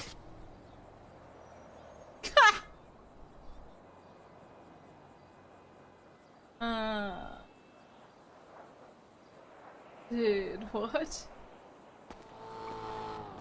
What is this? Oh, he's gone. What the fuck? Okay. It's dosed in the shop. What the? What? Huh?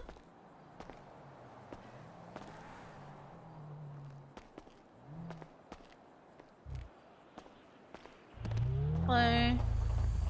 Did it pay? You Raven, just not on purpose. I know where he is. How's your shift? Eventful. You said eventful? Eventful, yeah. What's going? What's the go? Shots, drugs, you know, all that stuff. It's been crazy. Well, be safe. Why are you laughing? Don't laugh. Sorry. See ya. Bye.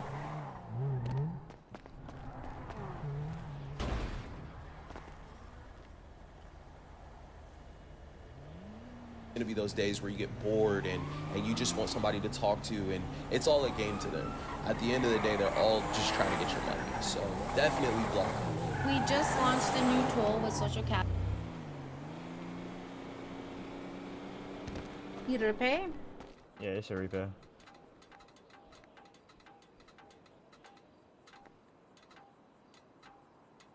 Yeah, all paid.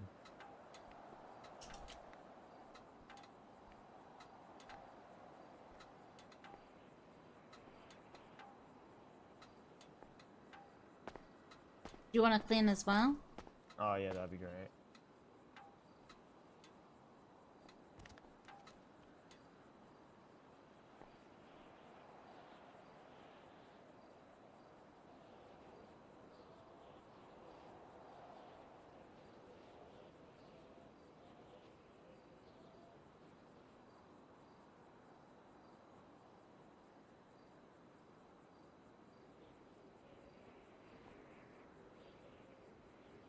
There's a party going outside my apartment. Some people moved in below. There you go. Oh, thank you. Good one. Yeah, you too.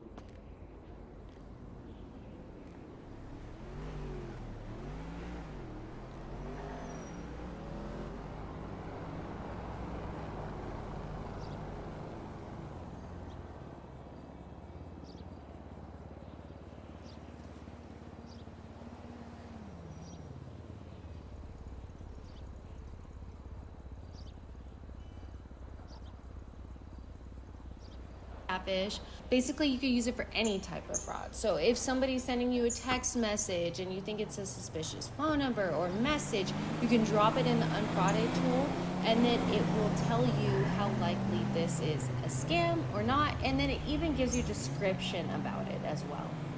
No, I just so thankful to Catfish for helping me, for all you've done, all you good people. And Yeah, don't send any more money. very important to do, Holy, 'cause this is very prevalent. This 40,000. happens a lot. Like there's tons of cases, and it's kind of hard to believe, but it's out there and happens every day. And you guys are great for reaching out, helping us. We're victims, right? And we appreciate you guys, what you do, and the time you take and the effort you put into all that. It's really pretty appreciative. close. Yeah, Thank you, Wendy. Thank you as well. It really was a pleasure working with you. Unfortunately, it was, it didn't come out how we wanted it to come out. But you're just a really good person. I can tell, even reading through the chats and everything. And I hope you, find somebody that's real. We do wish you the best, though. Thank you. Appreciate it. We'll talk to you soon, okay? Thank you as well. Have a great day. All right, thank you, Wendy. Thank you. Have a good day. Bye. Wendy really wanted us to hear Desmond's voice, but she felt he wouldn't answer the phone. I logged into WhatsApp and simply told Desmond that I was working with a lawyer to send him $4,000. The message was extremely random, but when you mention money to a scammer, it's pretty That easy is to get orange an car. answer. Wendy gave him a call while we were on Skype, and this is what he had to say. Oh my gosh, I'm so nervous.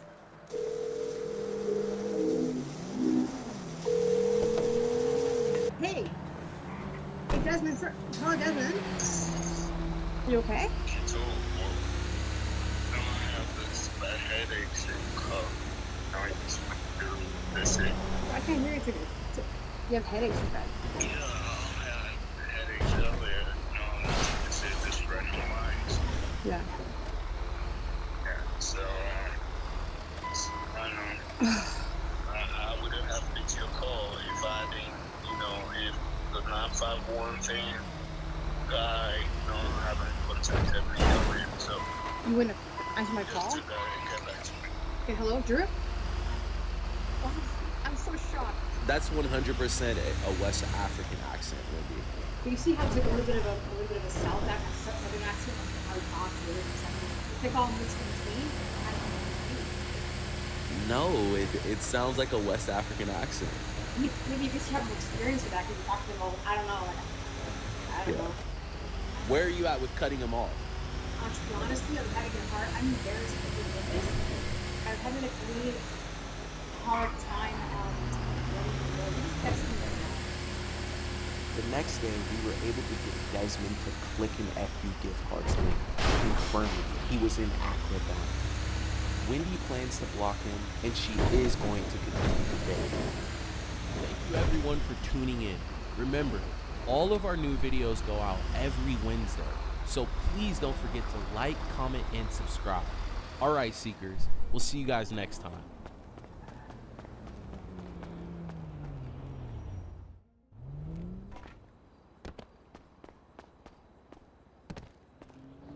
I can't believe it!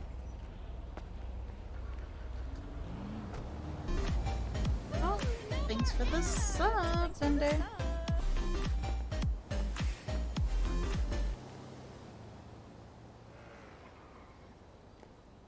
I was very lonely. It affected me deeply. It affected me really. I mean, I was stressed all the time. I'd What's stay up, in the bedroom Bandies? all the time. I didn't Whoa, want to come whoa! out, and I wanted somebody. Wait, I don't want to watch this anymore. I want to watch something else. I'm good as well. Dude, 500,000 to a romance scammer? Are you fucking Hello, kidding everyone, me? and welcome to another episode of Scamfish presented by How? SocialCatfish.com. Why? On today's 500,000? episode, we You're speak to a woman halfway there named to a Joan who millionaire. turned to online dating after the death of her husband. She was messaged on the app Our Time by a man who claimed his name was Roger. After getting to know each other for I've always months, had it in Joan my- ended up falling in love with Roger. Over I the forgot. course of the relationship, Few weeks, Roger needed money maybe? for I don't know. countless issues he was going through. Joan ended up dishing out over Oh, I $500,000 was turning it because when to I was help the diving, man there was a she boot thought she was checkers. in love with. Today, we will listen to Joan's story and try to find closure for her. Real quick, guys, don't forget to like, comment, and subscribe. Your comment and like could help stop someone from being scammed. Let's get into it. My name is Joan. I am a realtor. I was widowed in 2016 after being with my husband for 56 years. I met him at 14. My whole life I was with him. So again, I lost him March of 2016. January of 2021, I had moved a few weeks prior to that, and I lost the presence feeling of him in this new condo that I moved into. At my other home, I always felt him around me because we had a summer place in Florida and we had a little cottage on the beach. Beginning of January, I felt so lonely, and I heard a few people say, go online, you can probably meet somebody, and that's what I did. And I just wanted to meet somebody to go out for coffee with, maybe I want to go to a show with, just chat with, a shoulder to lean on, kind of. I went on to Our Time. I paid for the subscription too. It was around February, just before Valentine's Day. They had a special, so I paid for that special.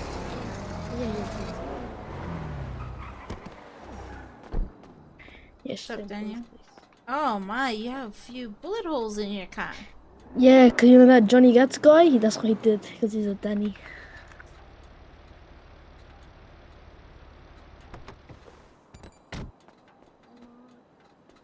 How's it going, cuz?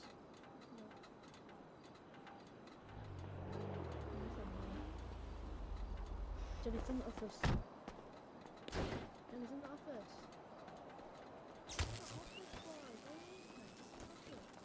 Alright, Greenie. Yep, get down to his debt. Did you just lock him in the office? Jesus Christ.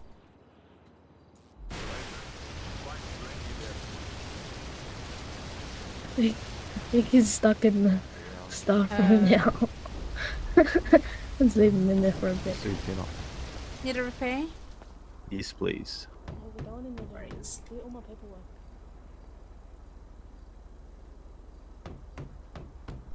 What the fuck? Tell Billy, help me, help! Billy, help!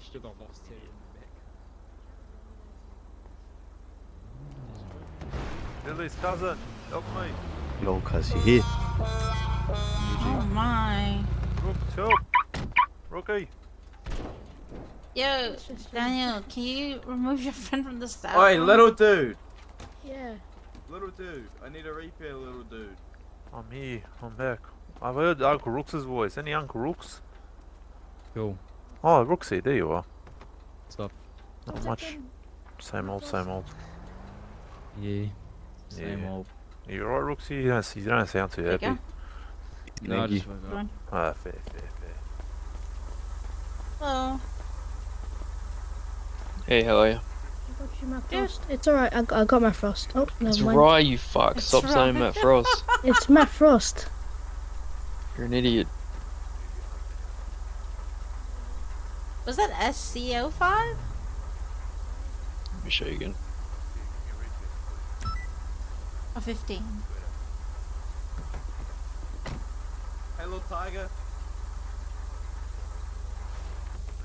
Little Cheers, dude, sir. I need a repair. Give it one. Yeah, you should be charging me. I am. Hello. Just real quick, please. His cousin? Where? Oh, 30.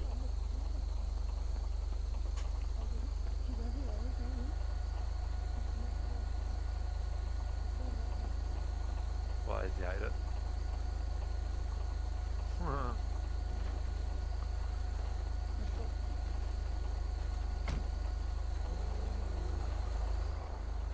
Thank you. There you go.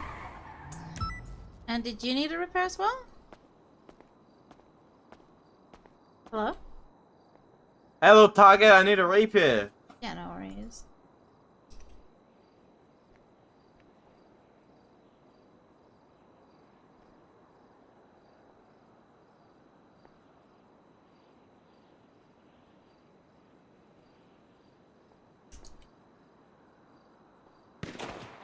Oh, someone's shooting.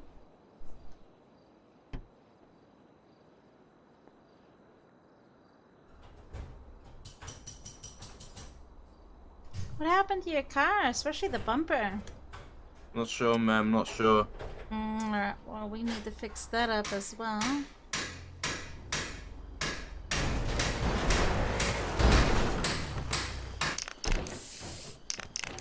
There you go. Need a clean? Nah, I'm good. Yeah, no worries. Joy? Johnny, what happened? No, you're not getting Raven. Get Raven to do it. So you need a repair? Hi noob, how are you? Hey. I'm joking, I'm joking. I'm joking. I'm joking around, What's I my swear. name? It's all love. What's Raven. my name? Raven. My full name. I don't know your full name actually. Oh, he does. It's Raven the Cora. The Corva. Raven the what? The Corva. The Corva? La Corva, yeah. La Corva, sorry. Such a noob. Yeah, Johnny, you're such a. You're a Take off noob. this uniform first. Hold on. Oh my Scared you, gosh. didn't I? I purposely missed. Do you need an employee, by the way, Daniel? Yeah, I need one, but can't really do anything. Yeah, sit on the ground, boy. Sit, little Danny. I'm gonna pop your tire again, how about that? Step all over you. How's them vans on your face, Johnny, boy? can you invoice me employees? Oh wait, you can't because you don't work here anymore. Mate, don't worry, mate. I'll have a job and I'll be laughing at you soon. Yeah, why are you punching your own car? It's There you go. okay. Thanks, You Rafe. kill- Is that Chriso? Chriso? Bro, that's boy. Oh shit. Need a repair? Oh shit. How are you, Chriso? How are you, bro? No, just seeing the boys. No, no You know, worries. Johnny was being really mean to Rave earlier. He was calling her a noob. It's not mean. It's really That's not nice, Johnny. Just new, because she's new. So No, he called her a noob. noob. Oh, this guy doesn't even know what it is. I don't know, bro. Shut Maybe up, if then. you stop being annoying, bro. Yeah, Johnny, you heard that? Stop calling people noobs. Look, mate, you're a noob. That's the only person we call noob is you. What are you gonna do, mate? I got 50 fucking bullets here, bro. Actually, you know what? Maybe more. I'm hitting Chris right now. What are you doing, John? Chriso? Not I'm much. gonna go. cuz- I'm gonna go for a hunt. I have a barbecue at 12. no 1 worries, o'clock. have you? No worries, have you? I pushed last night, yeah. Hello. Sold like 600 bags. Oh, yeah, about 600 bags, yeah. That cold spray was cranking, bro. Like, then I tried to push today, but Jesus. nothing's spawning. Yeah, no, it doesn't always spawn for some stupid reason. Yeah, bro, fucking rubbish. I went beach, courts, nothing at all. Yeah. Johnny, if you don't do anything, hey, could you please get out, please? In the way, mate. If I don't do anything, hey, could you please get out? This guy telling who to move Bro, around, this guy. Do you need a clean as well? Yes, please. What the fuck? Read.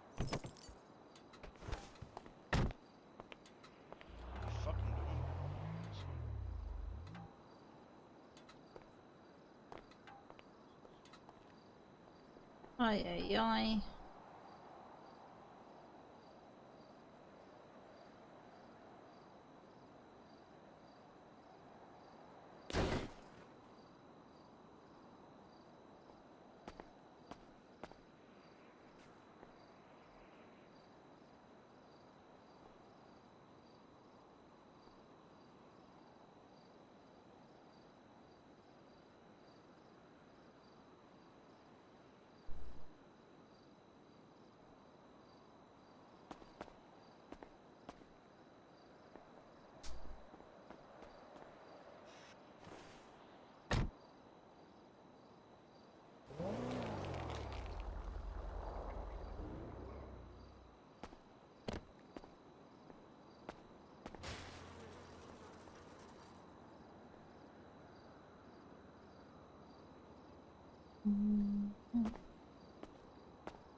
Thanks, brother. Appreciate it.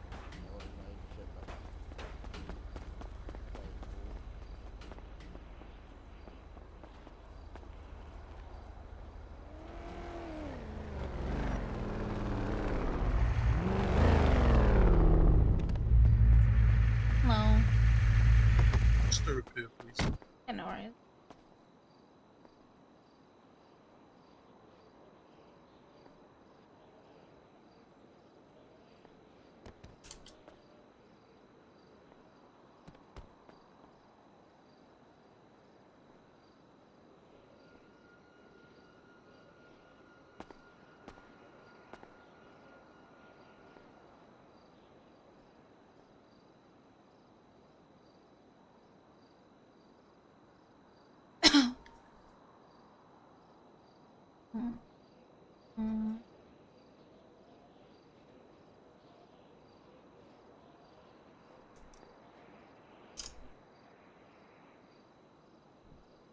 Get it clean as well. That's alright. Thank you.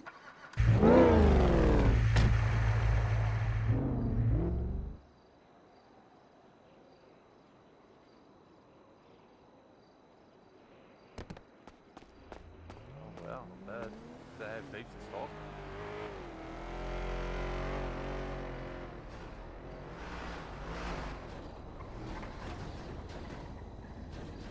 Yeah.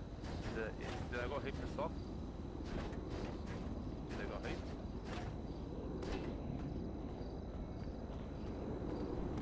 Yeah, I wouldn't mind getting some. Yeah, sweet.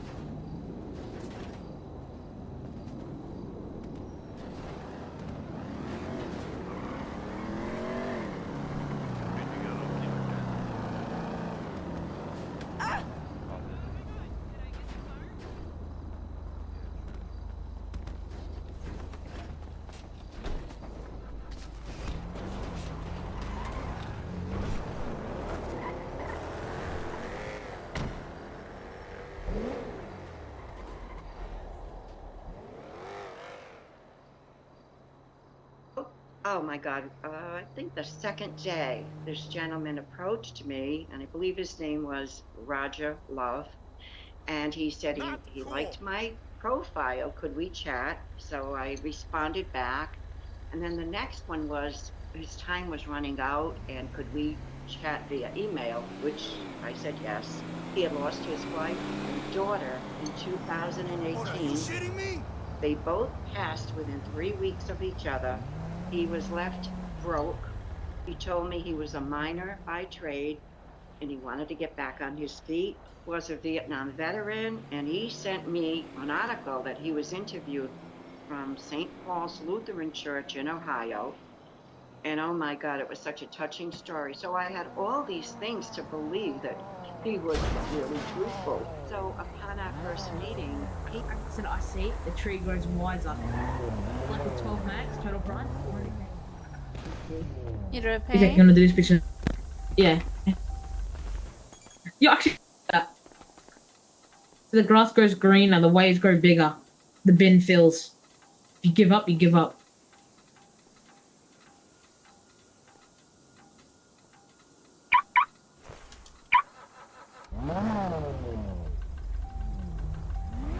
Hey, man.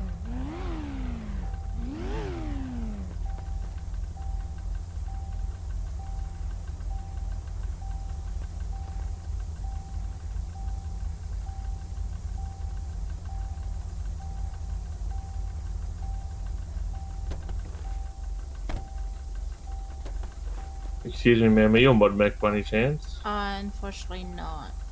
That's all good.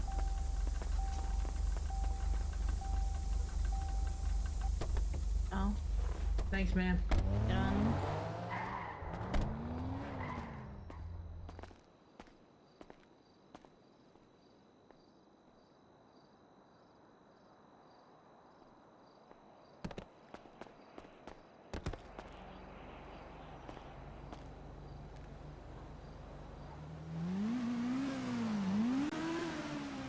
He would send me the most beautiful, beautiful love notes. I mean, I used to tell him, you should work for Hallmark, or you should be a writer. What are your colors? What do you like? What is your perfume? What's your favorite perfume? How do you like to dress? What do you like to eat? And he would answer all these things on his own, and we kind of had like a mutual thing going on. We kind of liked almost the same things. My heart broke for him. He just sounded so down to earth. Between the love notes, between the sad life he had growing up, him taking care of his wife, it was like that told me everything I needed to know. Anybody that could take care of a wife from 2002, not walk away from her, not cheat on her, it's just beyond my comprehension, because I know today a lot of men would. What's your name, by any chance, if you could tell me? Even women. It's Raven. Oh. Raven, got like not 3 Shalakova, but Raven for sure. You got like 3 sisters or something, right? Yeah, I have family around. Yeah. Oh, thank you. You have a good one.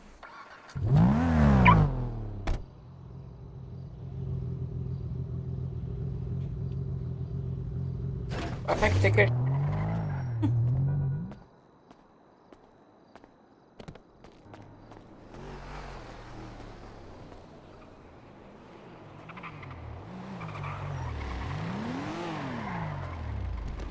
Hello. Just let him play, please. Yeah, alright.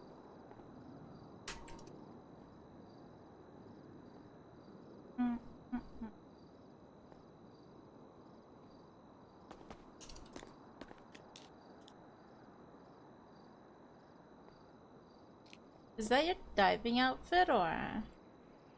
Yeah, kind of clean. Okay. Yeah, I was gonna mention about the shirt in the front.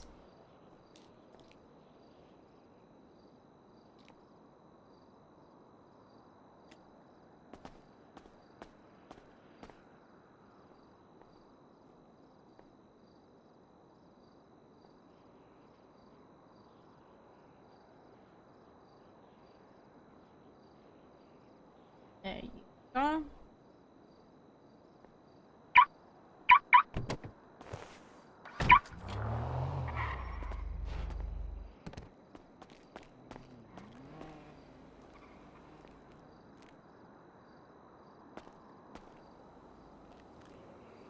And their husbands. Right away, when he first asked me for money, I hung up on him. Because again, we went from emailing to texting to phone. The minute he asked me for money, I hung up. He called me back. He kept calling back. I would not answer the phone. I don't know, maybe the 5th time.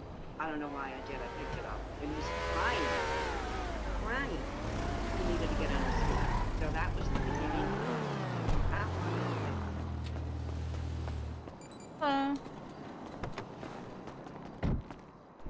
Need a repair? Hello? Hello? Need to repair? Yeah. Yeah, no worries. Can I buy a patch kit, please? Yeah, sure, just a moment.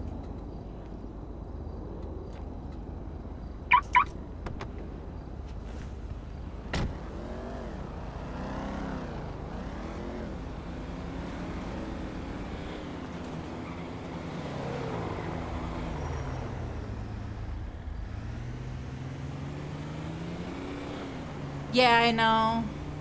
It's the same as the flywheels one. Whenever they are open, if your eyes are like facing that way, it will, yeah. Yeah, I know. There you go. Thanks. You need a patch kit, right?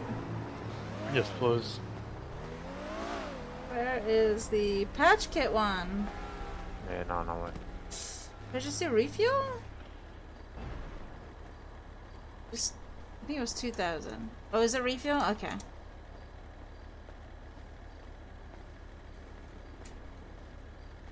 Fucking hell, that door nearly took off my head. Oh man. Whole pad.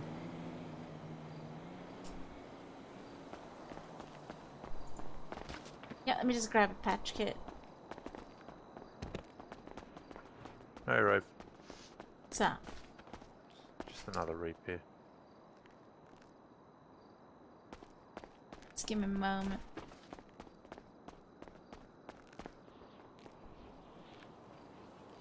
Here we go. Thank you.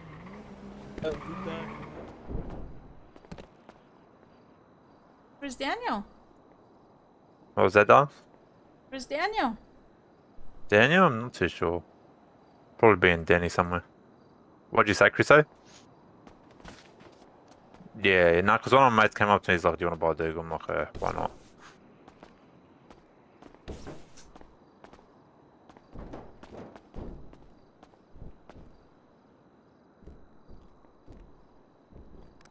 Yes, sweet.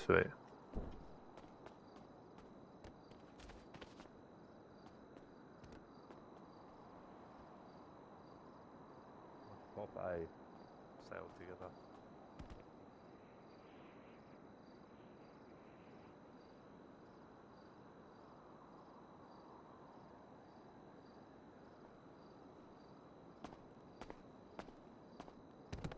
There you go.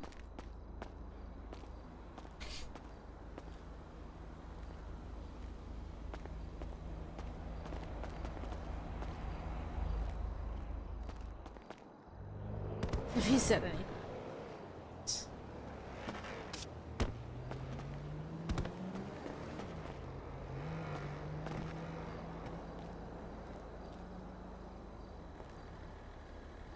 Was $2,800. I have it all documented. Well, it went on to be a substantial amount of money. I'm going to say close to $500,000, which I'm sick over. He's stuck in Dubai right now. He went from Ohio to Alaska. Wait, mining for she sent $500,000? What the fuck? That he had to go to Dude, Dubai I should. to get the gemstones. No. Because of the value of them, he had to make sure, show proof they were his gemstones. So. Oh, baby, what a nightmare. I wish you would just come home from Alaska. I mean it. I wish you would just come home. Oh, God. I know, but you know, this is not something I plan or you plan. Calm down. I know. I didn't plan it. It's not did you. It never did though. It's African. So, it's something we need to resolve everything. It's an African accent. And again, I'm sending money. My light bulb doesn't go off. I sent money when he had malaria. Then he comes down with appendicitis. Dude, 23 scallops and not one black pearl. $66,000. That was the Saturday. Now on the Sunday, I had my family here. It was my son's birthday. My grandchildren, the spouses were here. I'm like, I was going to tell them, and I said, oh God, I can't tell them with all the families here. Reckon. What the? Does that thing fit? What? Ah! That I reported to the police. It barely Said, "All right, fits. Joey, Fucking will you mechanics. please tell the girls." So I Oh my. Fuck me. Are you stuck? Yep. Ah. You should make your fucking shop more accessible, more bigger for big Man, boned cars like this. You could have just parked outside. Oh, there we go. Oh, there. Can you get out Oh, though? well. Oh, my. But See, yeah, now if you my have complaints car's on big our bang. building, you're gonna have to tell that to DOC. Tell women to get out. I have an idea. Just wait Maybe I here. can fit it through that little door. What the fuck? Why? Oh, I don't want that mule stuck in our showroom.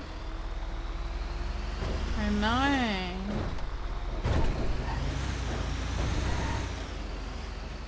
Dude.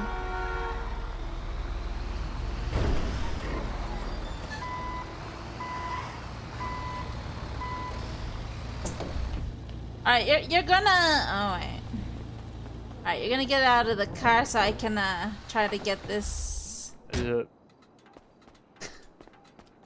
The only... Oh, shit, what? She's a big girl. Okay. Oh. Yeah, she is. Big bird. That's what I'm gonna call her. Dude, this is where I'm gonna be worried about. Oh, what? I can't get in. Oh, there we go. Alright, I'm gonna go to the back and try to unhook this and we'll see what happens. Oh my gosh.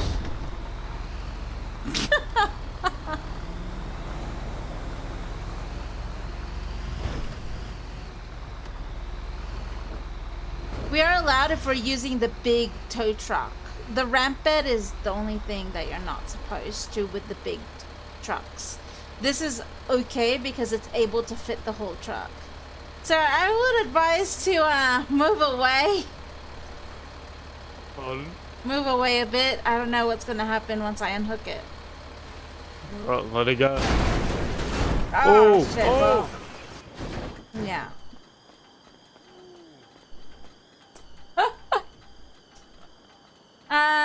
Yeah. Oh, Jesus. Alright, let me try to fix this. Dude.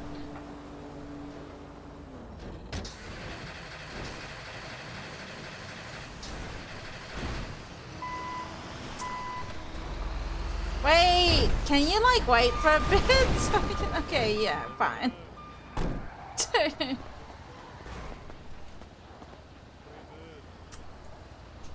Gonna get rid of that. Yeah, this is heavy duty truck, so I'm gonna just put it away.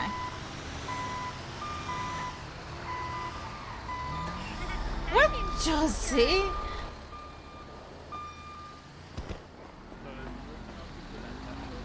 Huh? You reckon I could get a fix up? Yeah. I completely fucked it, the tow truck. I'm just gonna have to invoice you here. Yeah. Dude, I had to make do with what I had. What do I'm you gonna patch expect? her. This guy went into our showroom and couldn't even get out. She's angry, Big Bertha. Do you mind stepping out so I can, yeah. It's like floating when you're up on the seat with that thing. Oh yeah. Nah, just get it. Yeah, and just, if you could just drive this in the front, but don't go inside the garage, okay? Because I can only repair it out the front. Yeah, I just bought it, so I'm getting used to how fucking tall the thing is. Yeah, so just, if you could just park out the front before the gate. Yeah. Okay, and then I'll repair it there. Jesus.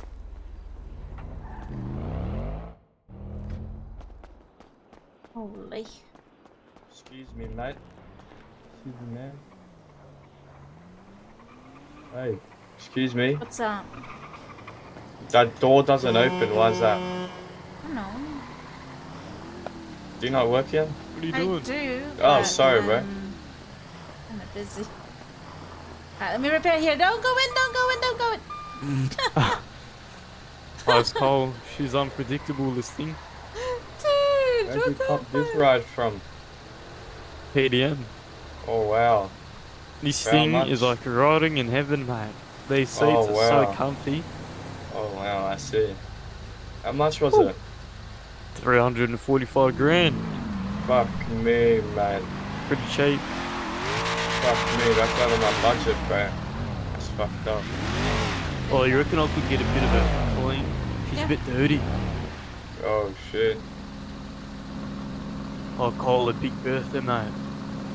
Oh, Big Bertha. She got the fucking girth for sure, mate. Mate, look at the back on this thing. Fuck, bro, let me inspect. Ooh, look at how clean she is. Oh, Those wow. pearly whites. Holy. This is that true shit right here. You reckon I could get a patch up? Repair or? Oh yeah, repair. Alright, yeah, no worries. Let me just I see them. Alright.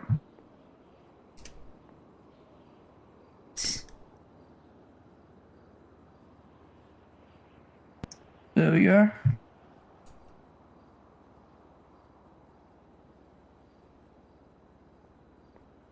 Is your car the speeder? It's the van. The okay. Brother. Oh, look at that bump.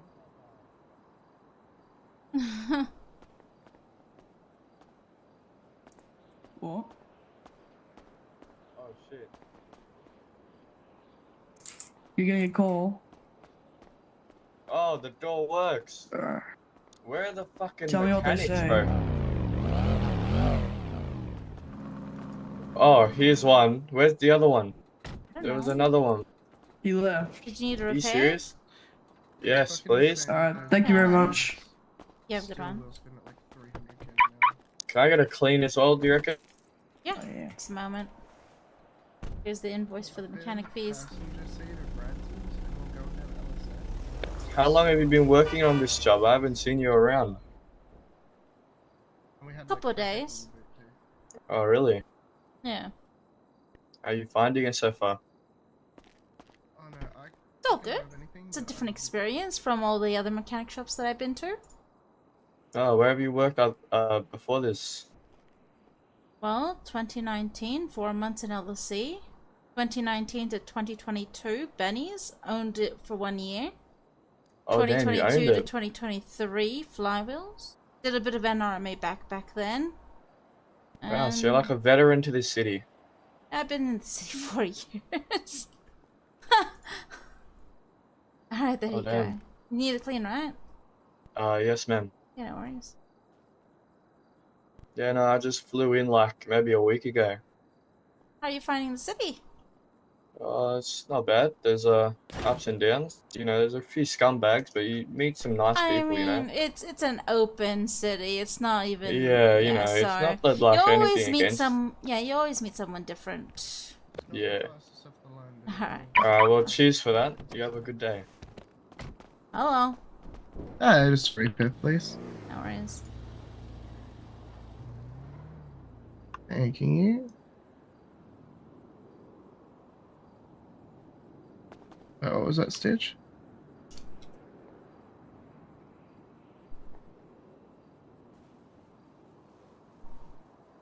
It's one of the few that will go over 300. Yo, Yo. do any of you guys have a drill that I could borrow? No, man, I don't.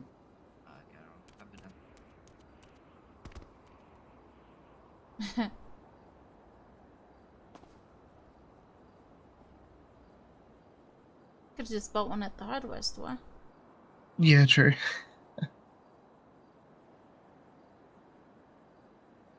There you go. Thank you. You have a good one. You too, take care.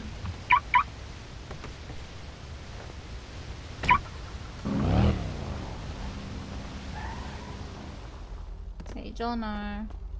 Hello. Hello.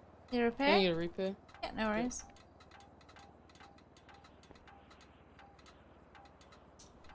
Oh, do you get a spare phone? I don't have a spare, but I can let you borrow mine. Yeah. Yeah.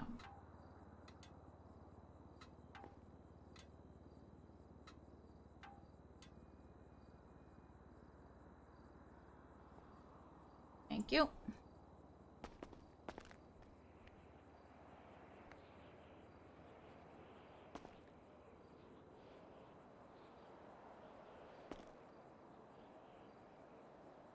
There's like literally no one working at Hayes right now.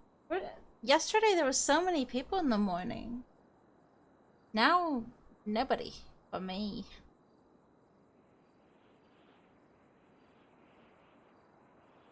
There you go. Need a clean?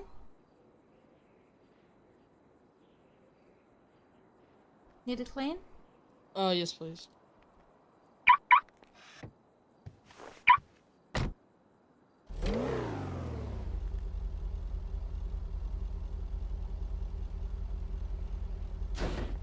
Thank you. Give the one.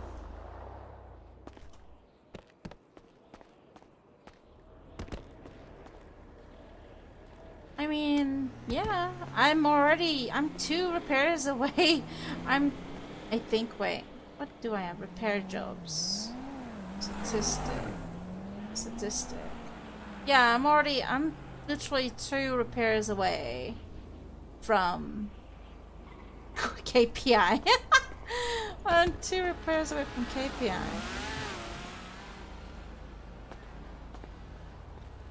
It is a lot more repairs than flywheels, sure, but here they have a lot more. I believe they have a lot more revenue, in city especially. But yeah, it's a good, you know, it's a good spot. It's a different spot, like a different experience. And plus, a lot of things do happen at Hayes. Like I used to hang out on the top of that hair saloon roof, just chilling. During the grave hour, I'd see so much shit go down.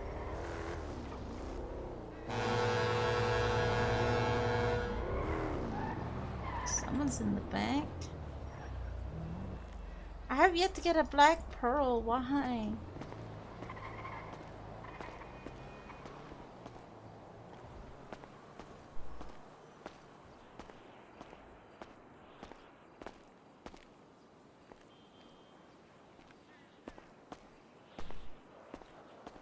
Oh yeah.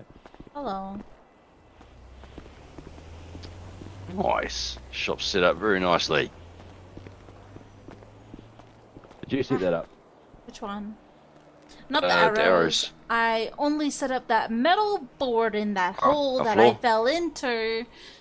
Yeah, the pit. Yeah. I had yeah. EMS fall into it, and I fell into it. I'm like, dude, in front of a cop, and I'm like, dude, I'm trapped. Yeah, it's I don't know. Poor design, I think. Yeah. Honestly, yeah, we should just I get had a concrete someone truck with a in and mule fill it in. drive inside and couldn't get out. Oh, oh, Yeah. It's so oh, bad. that's all yours. Oh, yeah. Need a repair? Yes, and play, please.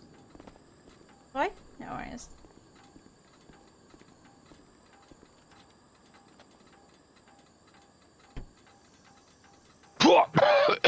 Jesus, mate. Oh, buddy. Why don't stick your head right in there, yeah? Let me try to blow it away. Oh, fuck, it's alright, it's only just radiator water.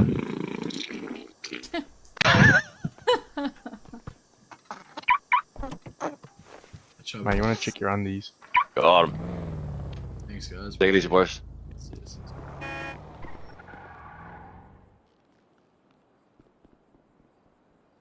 Yeah, a lot of all the businesses have new management now, except for Josie. Wait up, which Josie? Josie.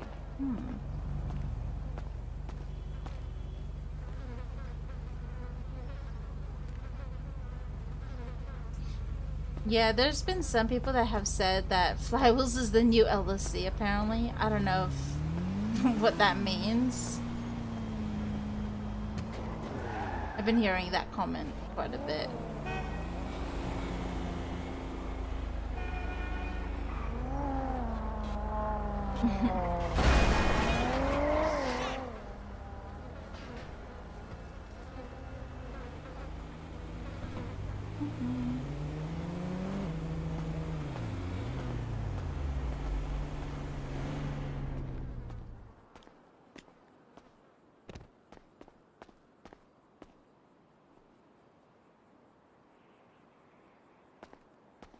Yeah, I don't know. There was someone that commented on that one.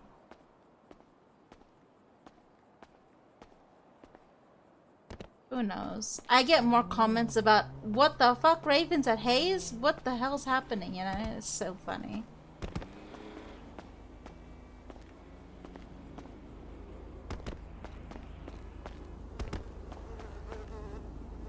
I wish I could keep these doors open though. Like when we're open, we could just keep it open. Probably not.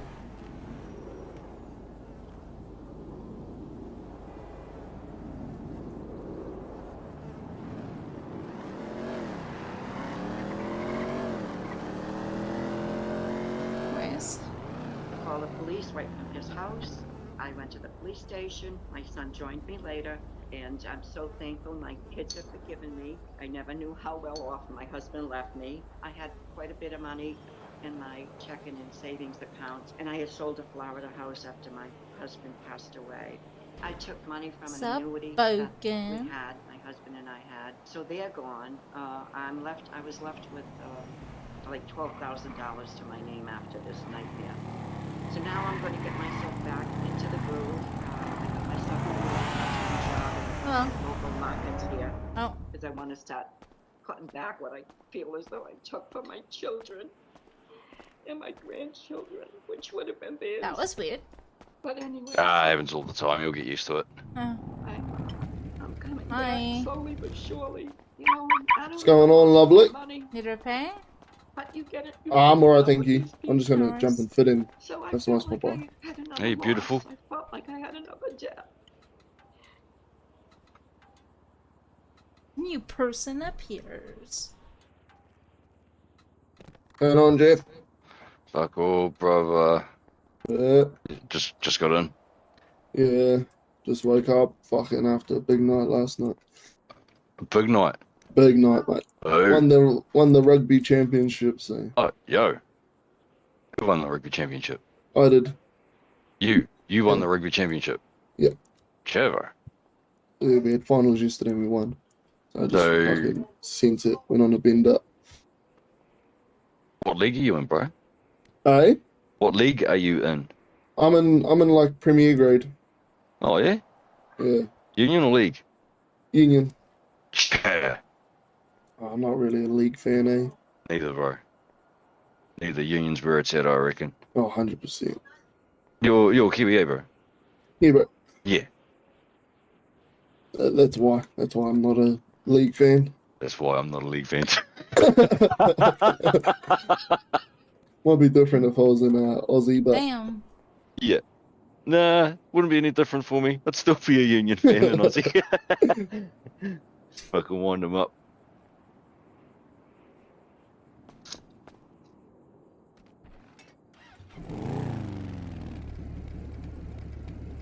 Oh, I'm sorry, that was incredibly rude. You're not Australian, are you? Huh? You're not Australian, are you? No. Oh, thank Christ. Whew. Why? Oh, I thought I made a faux pas. I mean, you're talking sports. I'm not really sport. Cool. Alright, yeah. Yeah, no, that's absolutely fair.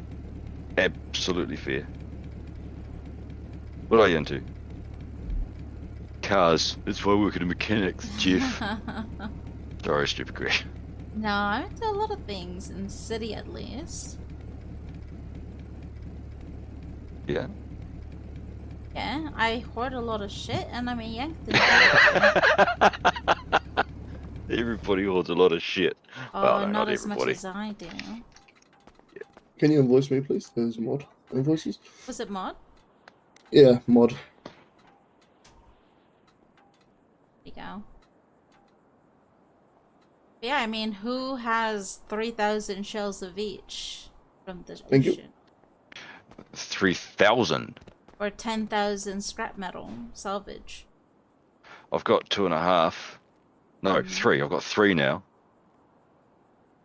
But as for my shells, no. Who got I don't. all the fruits and veggies in their Bensons? But I do have to say that you've got 3,000 shells there, yeah. Like Each type. Around, Okay. yeah. There's a certain shell that I've just brought out that you I know. can. That's what I'm doing right now. Oh, is it? Mm-hmm. Holy shit! You're gonna be fucking rich. I mean, I've been collecting these shells for Okay. months. So a song just popped into my head from Die Antwoord, and I reckon that's gonna be you in the next 24 hours. What do you mean? You know Die Antwoord? Not really. There's a band called Die Antwoord. Mm-hmm. South African rapping. They're amazing. If you haven't, I don't know. if you haven't, hold on. Do you think I'm give me a South second. African? No, it's just a band. Okay. Fuck, you've heard of music before, haven't you? Yeah, but And you're aware that there are bands. Yeah.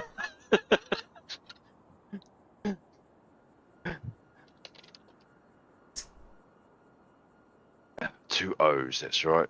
WOORD. Yeah, check out those guys. You might like them.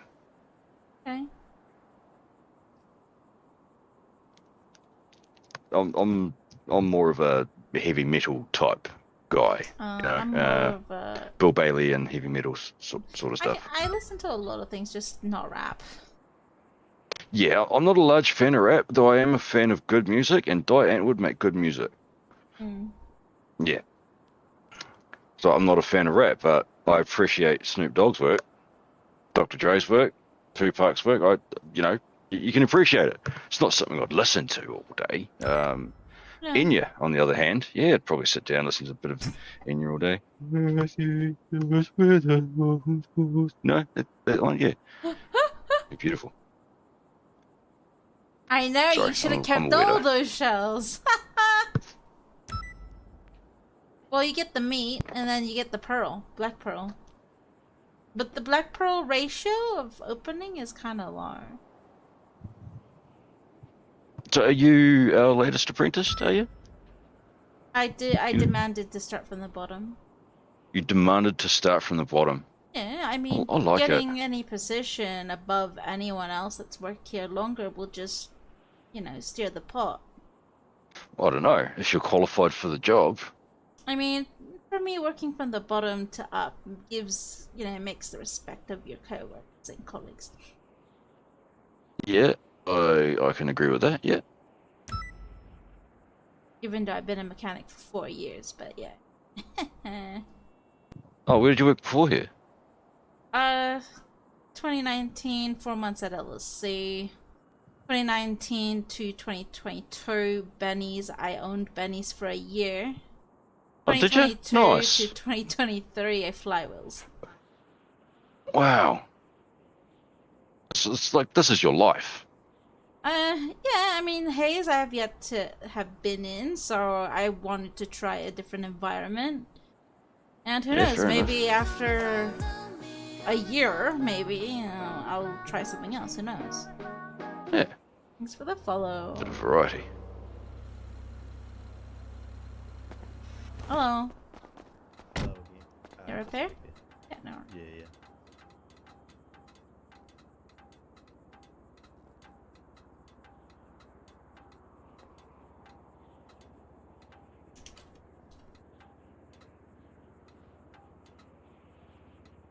Need to clean as well? Yeah, why not? Why not? Yeah, no worries. How's your day been?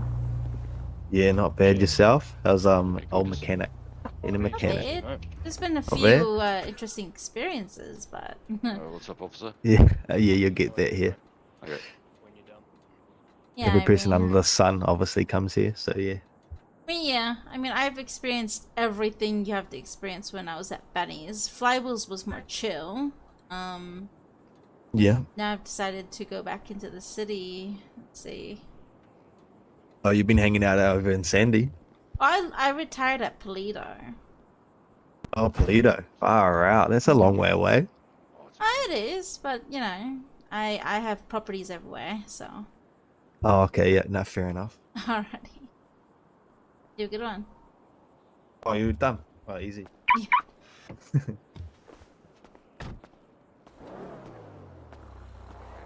Do you have a ID for that insurance, please, mate? Thank you, mate. All good. What do you mean, Josie? You have a lot of money. What do you mean?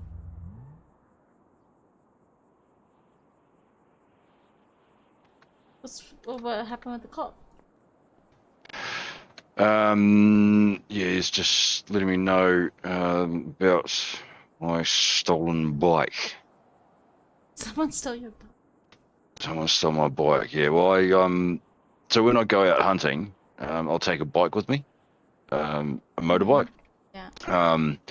And that allows me to just bounce around and go anywhere I want, you know, and not have to just stay, like, you know, there and then over there. I'm able to actually hunt and go and explore and stuff. So, you know, I leave my bike unlocked because I'm on and off, on and off. And I went to the garage to chuck some petrol in, and yeah, a dude just came running across from the other side of the road, jumped on the bike, and took it off. So I reported it stolen.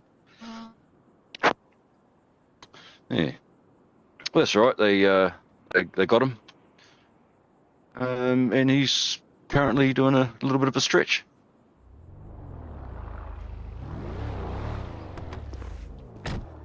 Hey, how are you, mate? Direct please. Badge number 280. Got you, mate. 280. Thank you. Need a repair?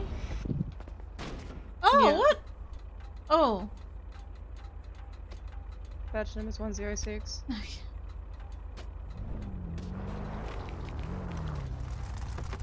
Yeah, I have it. Yeah, come on. That's not Oh, just 75. Is there a phonetic before it? No, mate. Just 280. Yeah, and then you can add stuff to Okay. it, I think. Cheers. Can we treat this as a 9-1, please? Oh, sorry. There you go. Thank you. How many do you want? Oh, that's the first time I've ever heard of cops not having a phonetic before their edge number. Mm. Here you go, Frenchie. Just get a repair, please. Shut up, Johnny. Yeah. Tell him to shut up. Yeah, look at me, I'm injured. Look at Why my have car. you got fucking bullet holes, man? He always has bullet holes. Johnny was running. How we doing? You know that Good. off-road car that Hey, was right big there? dog. You. Yeah, he was selling a quartz, and then I told him the car's coming up. He didn't listen to me, and then I told him he's behind you. He ran down the hill, and then he told me to meet him at the quartz drive, like halfway down the driveway. I met him there. He's down at your house already, so then I run him over by, you know, quote unquote accident, and he starts spraying at me. And then I have bullet holes. You see my body? You see my arm? You see how many are in my arm right now? No, I can't see any in You see your that? arm. Oh, there's Nah, like but six visually in it's my all arm. gone. It's only for you, mate. Oh, okay.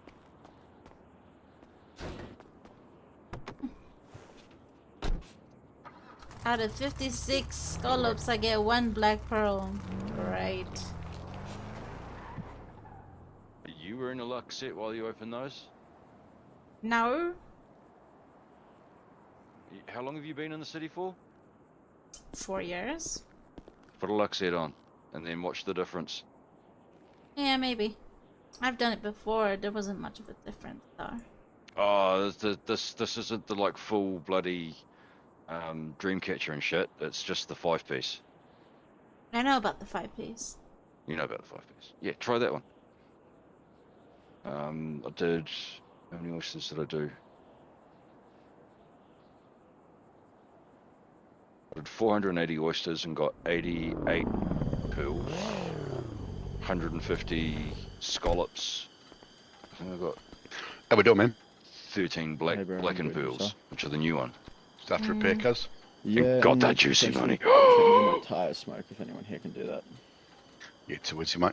Alright, easy. Go into my head for a quick minute. Alright, fine, I'll come and do the bloody wheels.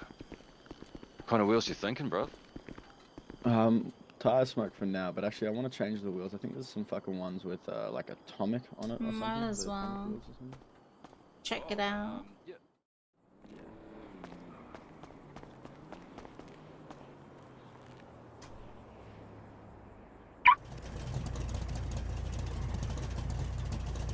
Go to the marina.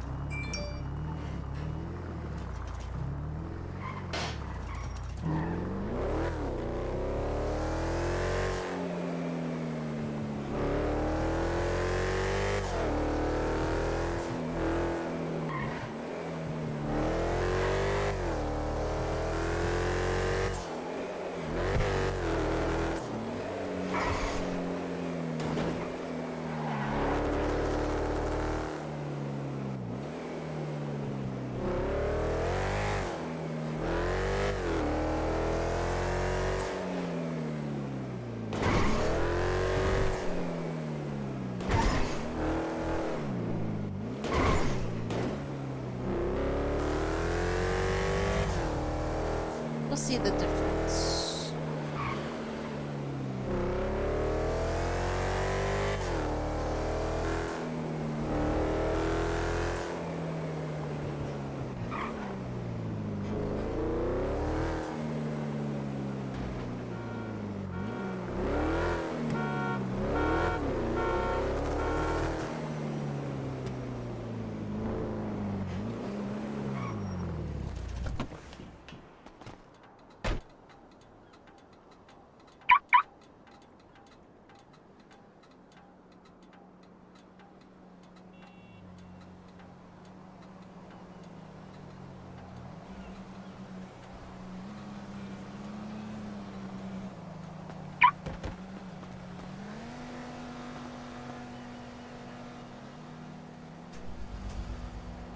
I need to tow it here.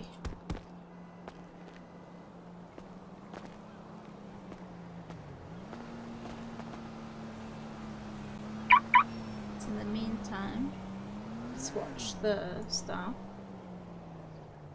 Still can't believe she sent 500,000. I know I'll get through this with the help of God and my family, so take it, Catfish, whatever you can do to see what is the story behind this, and I'm hoping I can share this with the police. The police locally got involved, and they did not do anything. Nothing.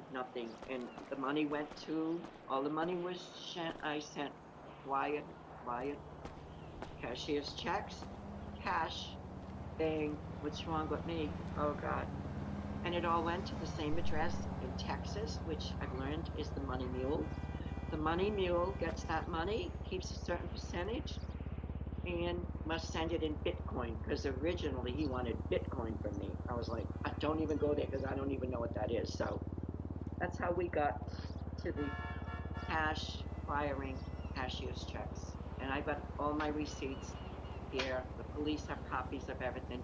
Homeland Security, you know, I touch base with them, but maybe they can't tell me what their investigation is doing. But the local police detective said, yeah, stay in touch with him. We'd like to set up a sting on him. So I'm not getting anywhere, but I'd be very interested to see if Winnie found out anything. And thank you guys so much. And everybody praise Catfish. And I wish I knew of it. And I'm going to be spreading my word a lot. So after we received this video message from Joan, our search specialist Lenny got to work to find answers. She used the tools on our site, socialcatfish.com, to verify this mysterious man Roger and all of his friends and family, and got results in minutes. If you're looking to verify your online lover, the first step would be to use the tools on our site. You can click the link in our bio and check them out. Just hitting like, comment, and subscribe helps us build more tools out for you to use in the future. hi, Joan. Hey, Lenny, I can't wait to see if you've uncovered anything. All right, well, I'm just going to go through this, Joan. One of the things that was unique to your case is the scammer's name is Roger Posgay. So Mr. Posgay is a real person. He lives at the address that you had. You found an interview with him, and they were doing historical interviews about the Vietnam War. So the statistics in that interview matched the is the location and things that the scammer told you. But one thing about this interview is there are pictures of Mr. Posgay on that interview, and they do not match the photos that you had of the scammer by the state. And that's something that you look for. He had a story to tell. It was a story that his daughter, Rebecca, had died. His wife, Julie, had died. And you actually had the obituaries that supported that. I looked into these two women, and I didn't find any social media. I wanted to see what they looked like.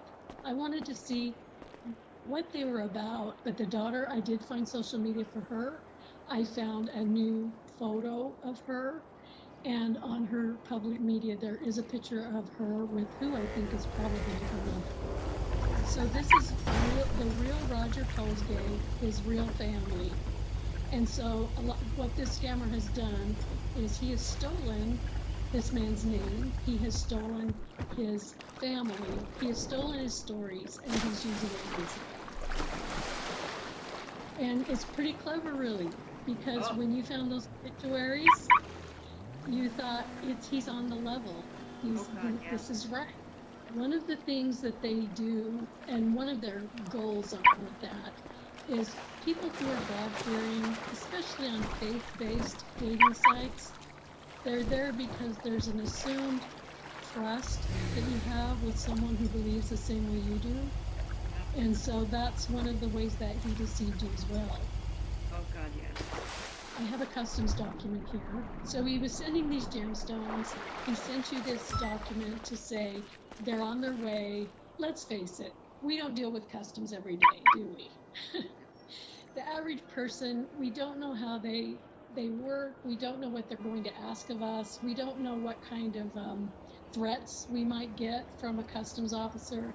And in this case, this customs form is in Arabic. And so we just kind of think, well, it's a different country. They know what they're doing. We're just going to put that on trust. Whenever you see a document like this, the form is blurry, but what he has written in is sharp. That's a good indicator that this form has lost some of its quality through scanning or taking a photo of the form, and then he has just used a word text editor to put in this form. So it is a fake. I loved, Joe, that you shared audio with us. I wish you would just come home from Alaska. I really wish you would just come home.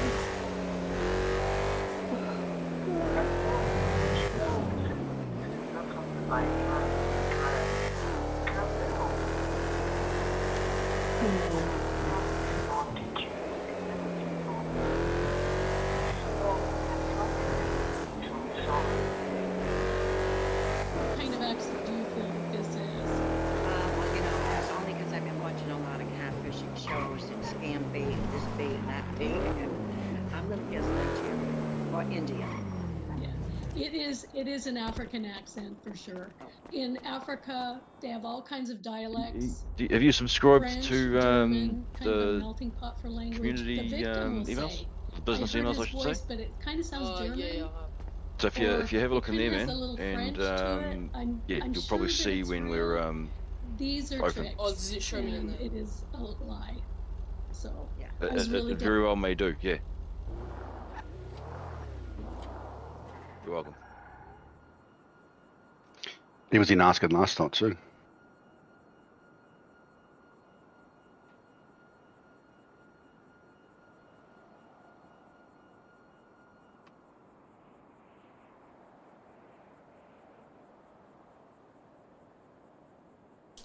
Forever 2 o'clock.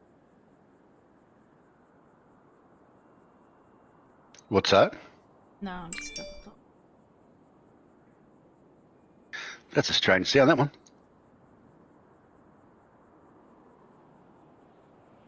The ringtone.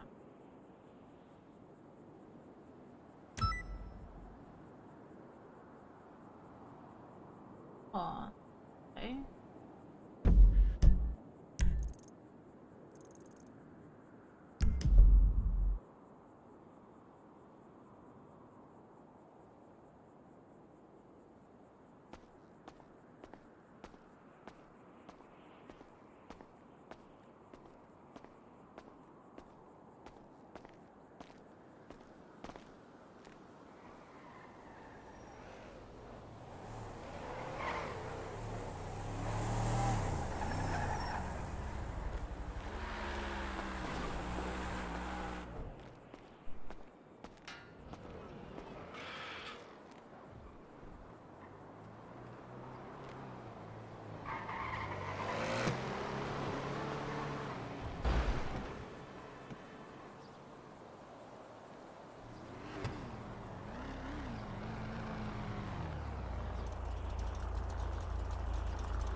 Yo, it's goody. Hello. Do you You need a looking good repair? today? No, I'm just saying you're looking beautiful today. Wait, can I buy a patch kit for my boy, Bubu Tunde? Do you need a patch kit? That's my Yeah, boy yeah. Habibi over there. That's No my worries. Baba Tunde. My name's Big Buddy 2.0. Big Buddy.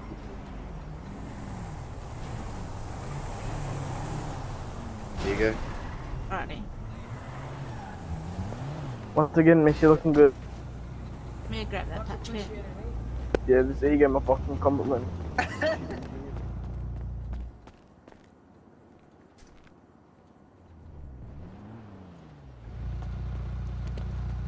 Yeah, drop it on the fucking floor.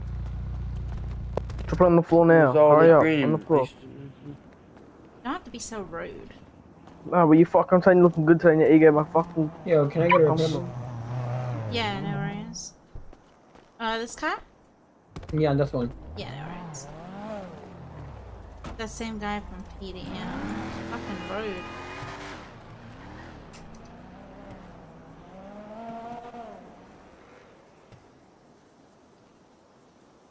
Thank you.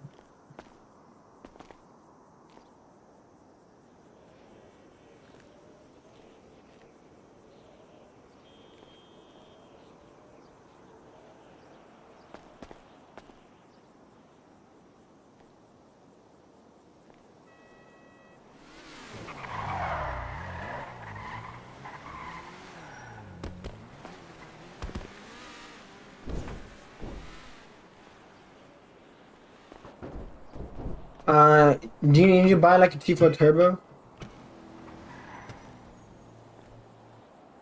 I'm sorry? Is there any like, do you know anyone that needs to buy like a T4 Turbo? Because I want to sell one. I don't know. Alright. Can I get a clean on that, please? Yeah, no worries.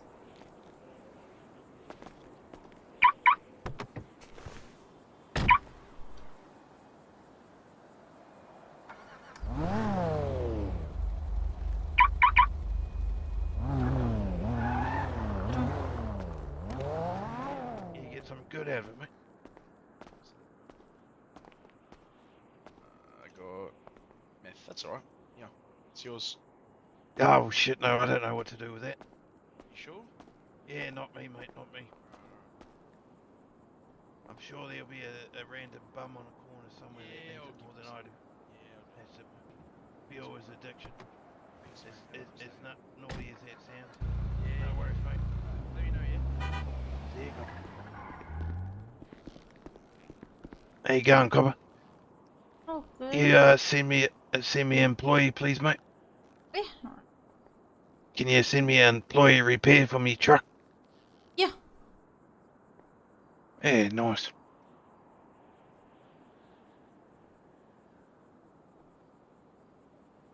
Yeah, wonderful.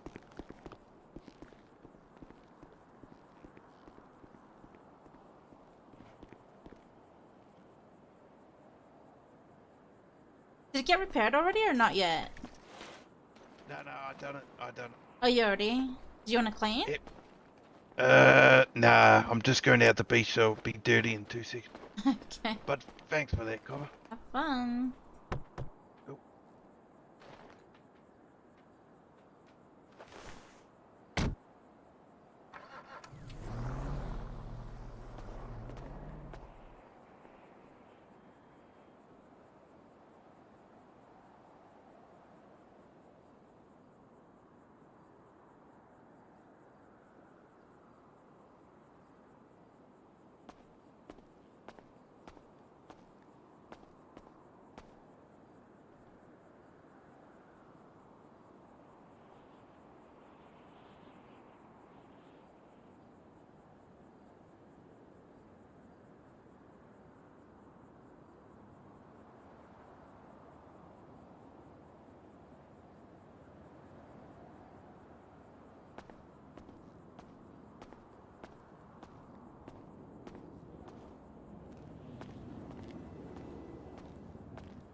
Anyways, I'm gonna head out. Bye.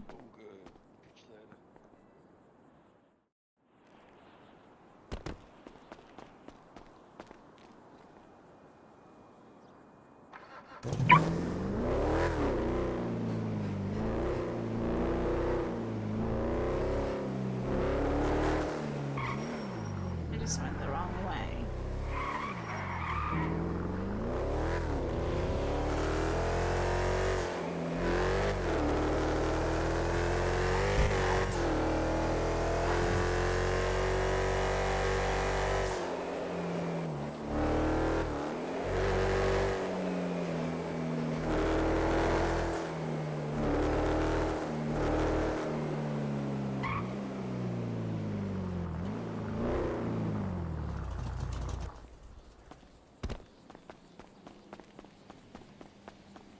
Circle in the bag. There it is.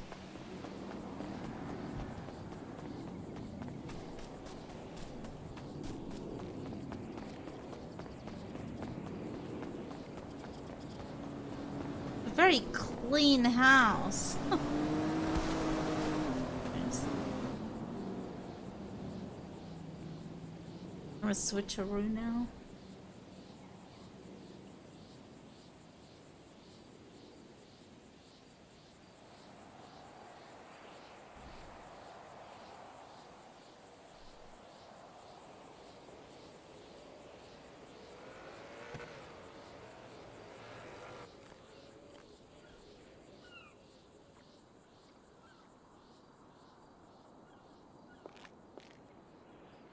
Yeah.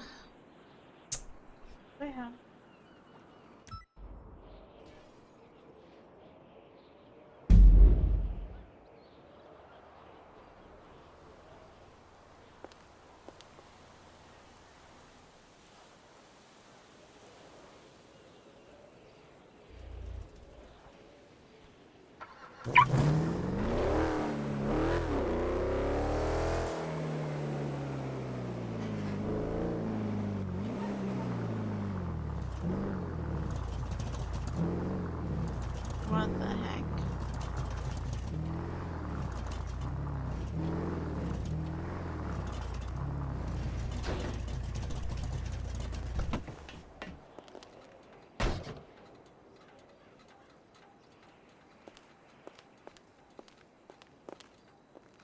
What the?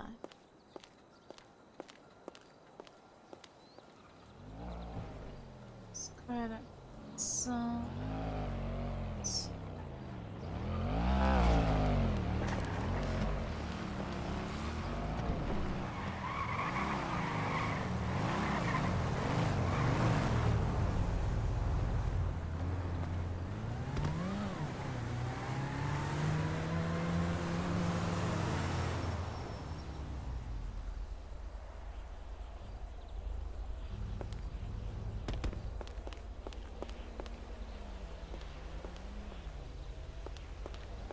Hello, do you need help? Oh, I'm just looking for your showroom. Yeah, it's right here. Straight ahead.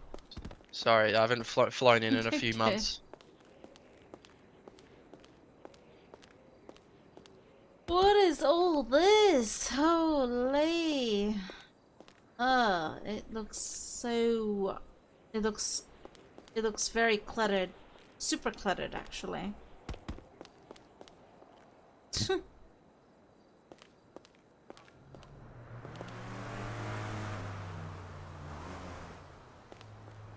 It's not good on my eyes.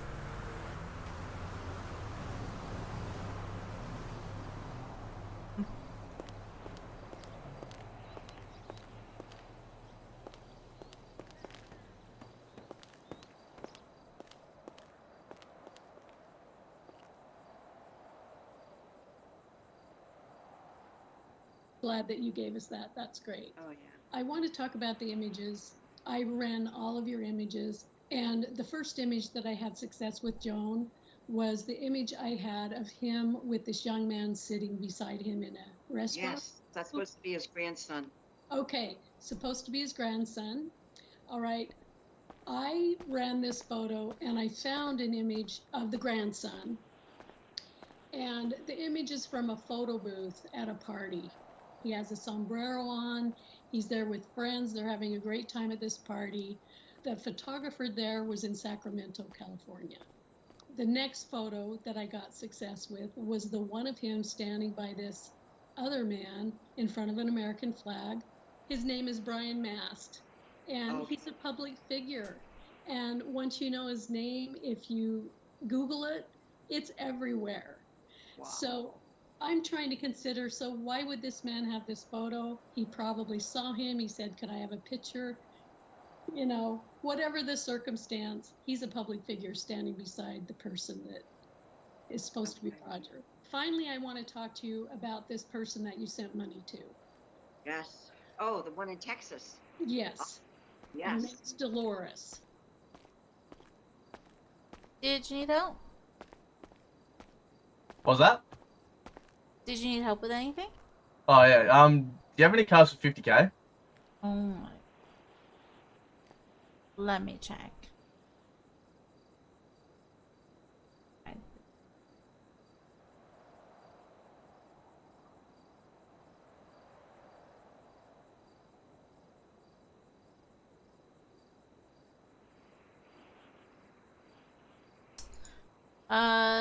The only thing we got below that price would be the Harley Davidson VR stock 40,000. All right. Might have to come back with some more money. Thanks for that. No worries.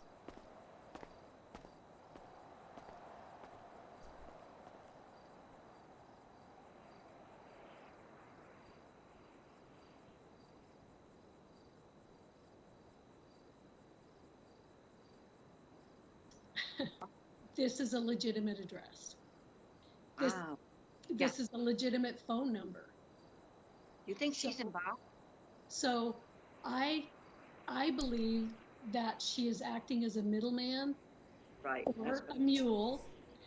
For some reason, she may be wittingly doing it. She may be unwittingly doing it, but she's a legitimate person with a bank account. And if she is... Hello. Oh, I'm help you. Do you know anyone who's got a Pagani? No.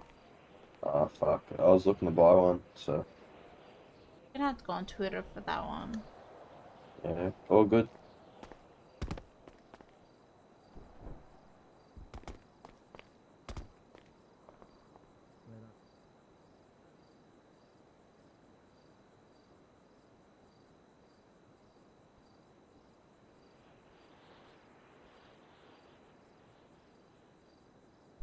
If she has been motivated to do this for someone, she either knows what she's doing, or another way that this happens. She's 86 years old, from what I found. So she may be doing this in ignorance. She may have been scammed herself, and someone has said, you know, your money's gone, but this is a way that you have that I can assure that you get some back.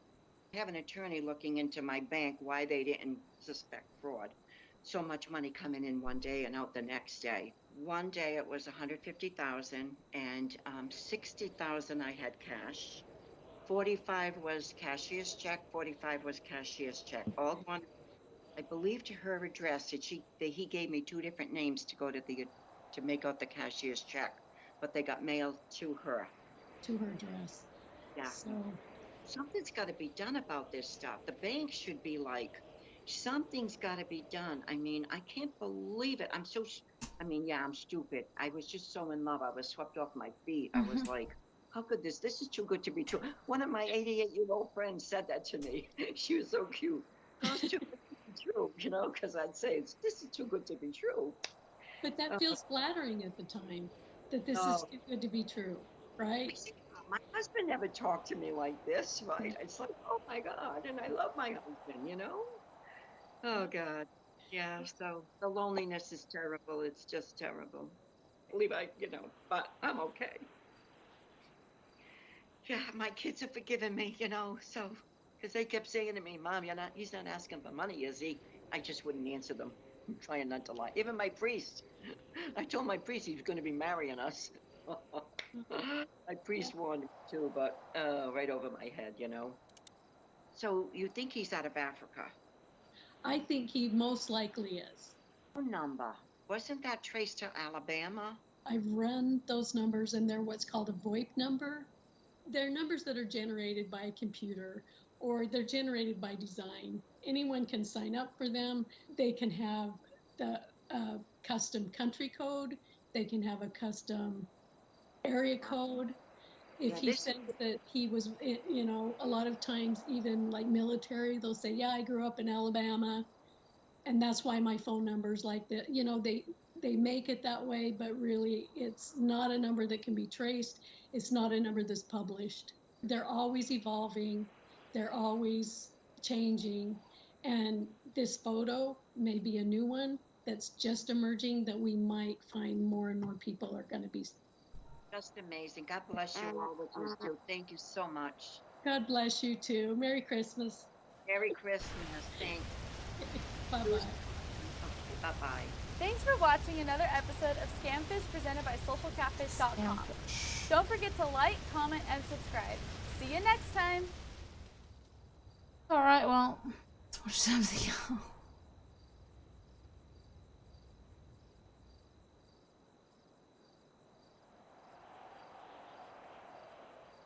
He travelled to an illegal hiking trail in Hawaii and was never seen again.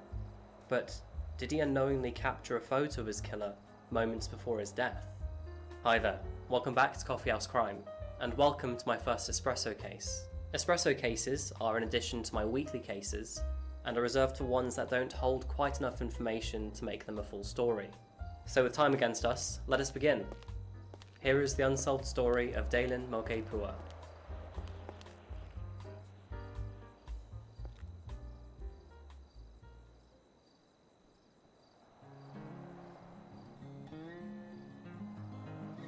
Dalen Mokeipua was a young man from Big Island, Hawaii, and he was visiting family in Oahu for a day's hike.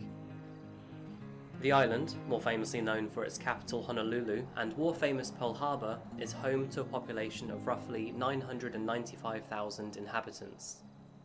And although a small island, Oahu has a considerably higher national average crime rate than all other communities in America.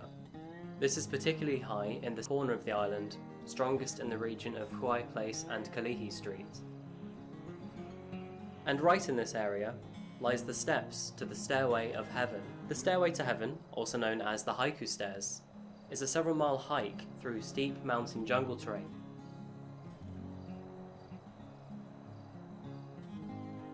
It was built in 1942 during World War II as a way for soldiers to build and access the radio antenna which sits at the top of the valley.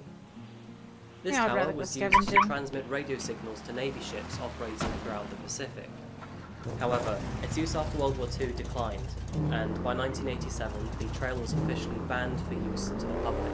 And although the stairs were repaired in 2003, costing the city over $875,000, the trail remained closed following dozens of deaths in the area, some of which are still unexplained to this day.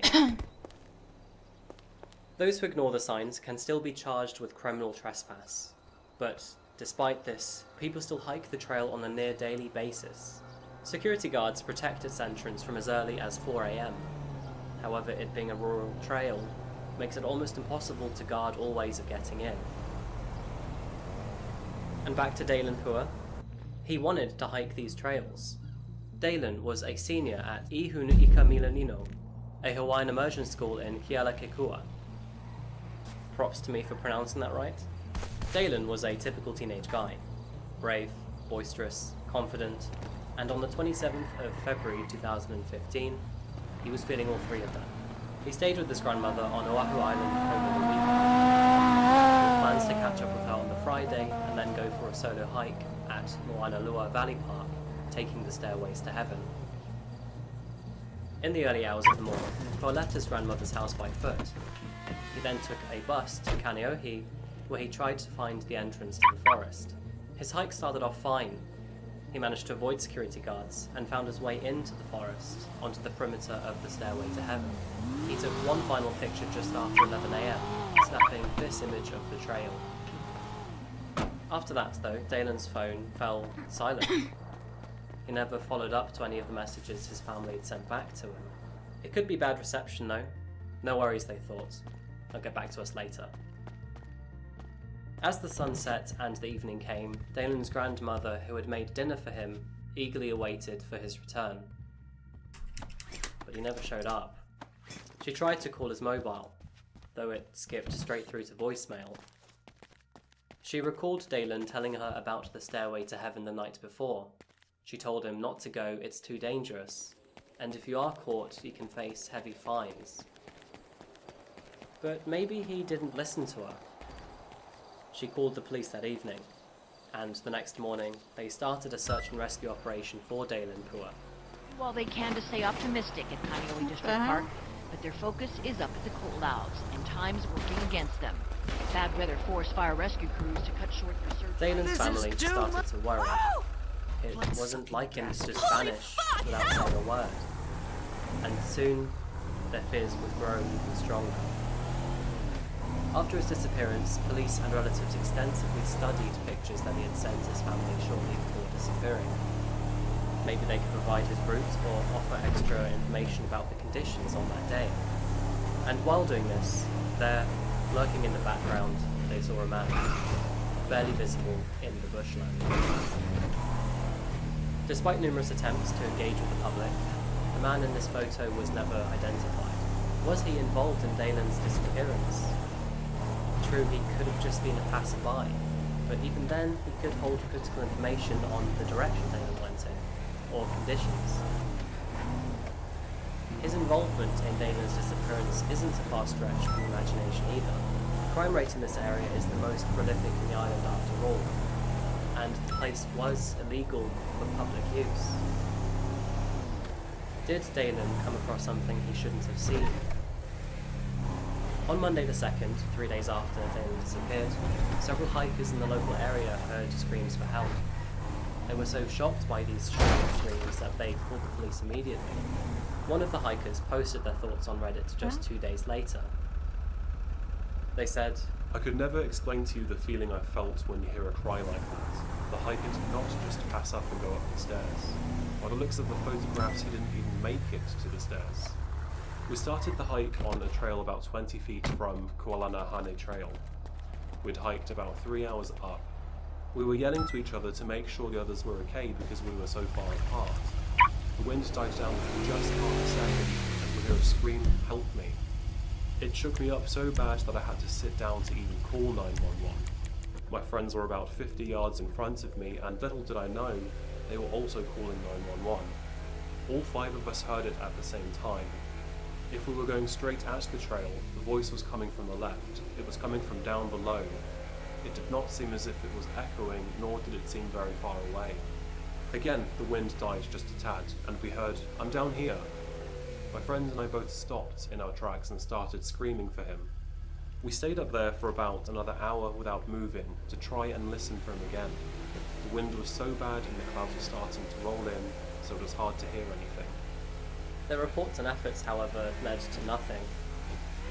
The search and rescue operation was called off the next day, and although Dalen's relatives and local volunteers continued to comb the area, no screams were ever heard again either. This is where the case ends. Nothing more ever came from their search and rescue operation. Dalen Pua's case has now turned cold, and he is presumed to have gotten lost and died during his hike on the trail. Both his body and his belongings have never been found.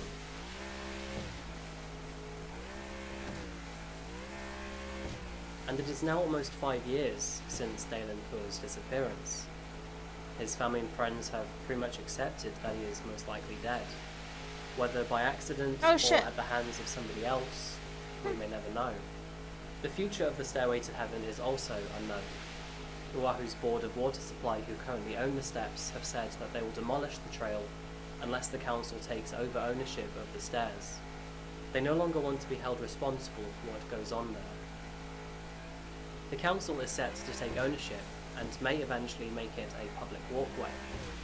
So maybe one day someone will find Dalen up there. Until then though, this case will remain cold. Hi there, and thank you so much for watching this Espresso case. If you enjoyed the video, then please like and subscribe to Coffee House Crime.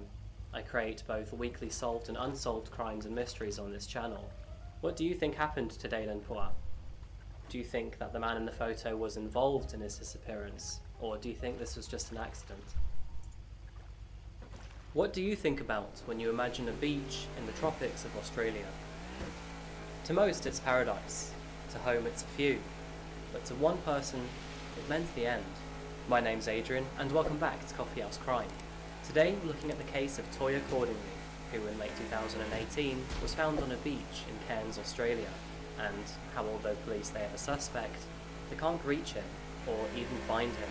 If you're new to this channel, I post both solved and unsolved cases here on a weekly basis, so if you haven't yet, please consider subscribing to Coffee House Crime.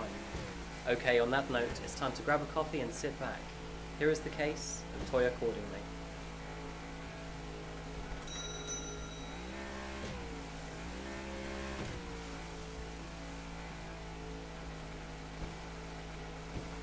Cairns.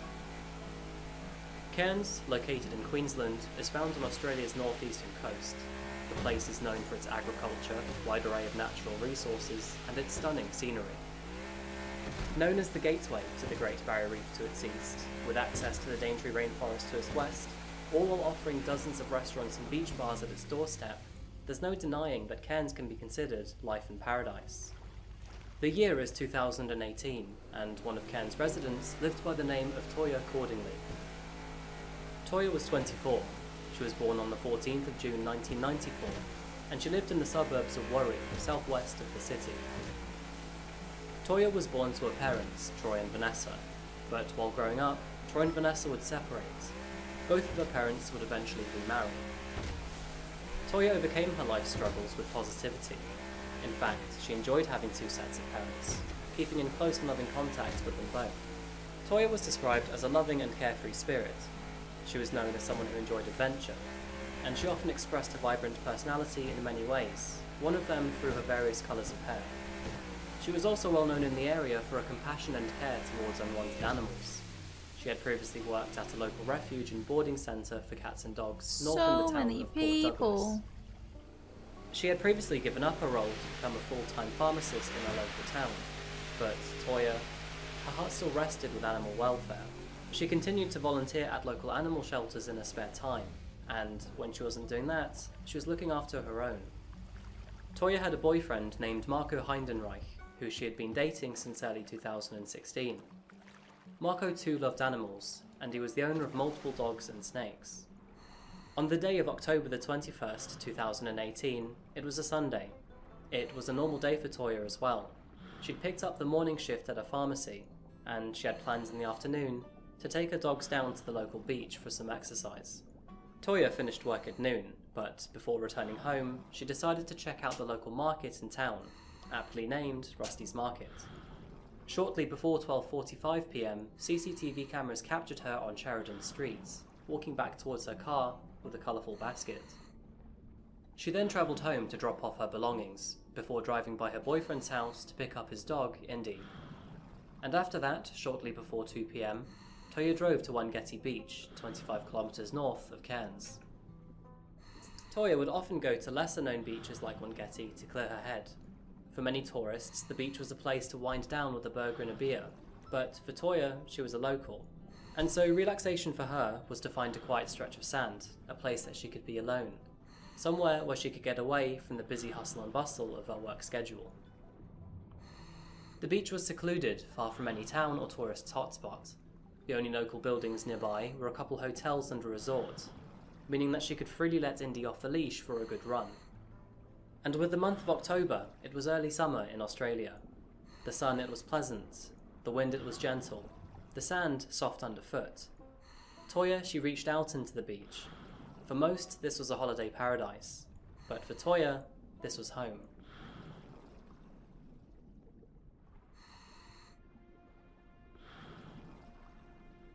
But Toya never returned home later that day. Toya's boyfriend Marco began to grow worried into the evening.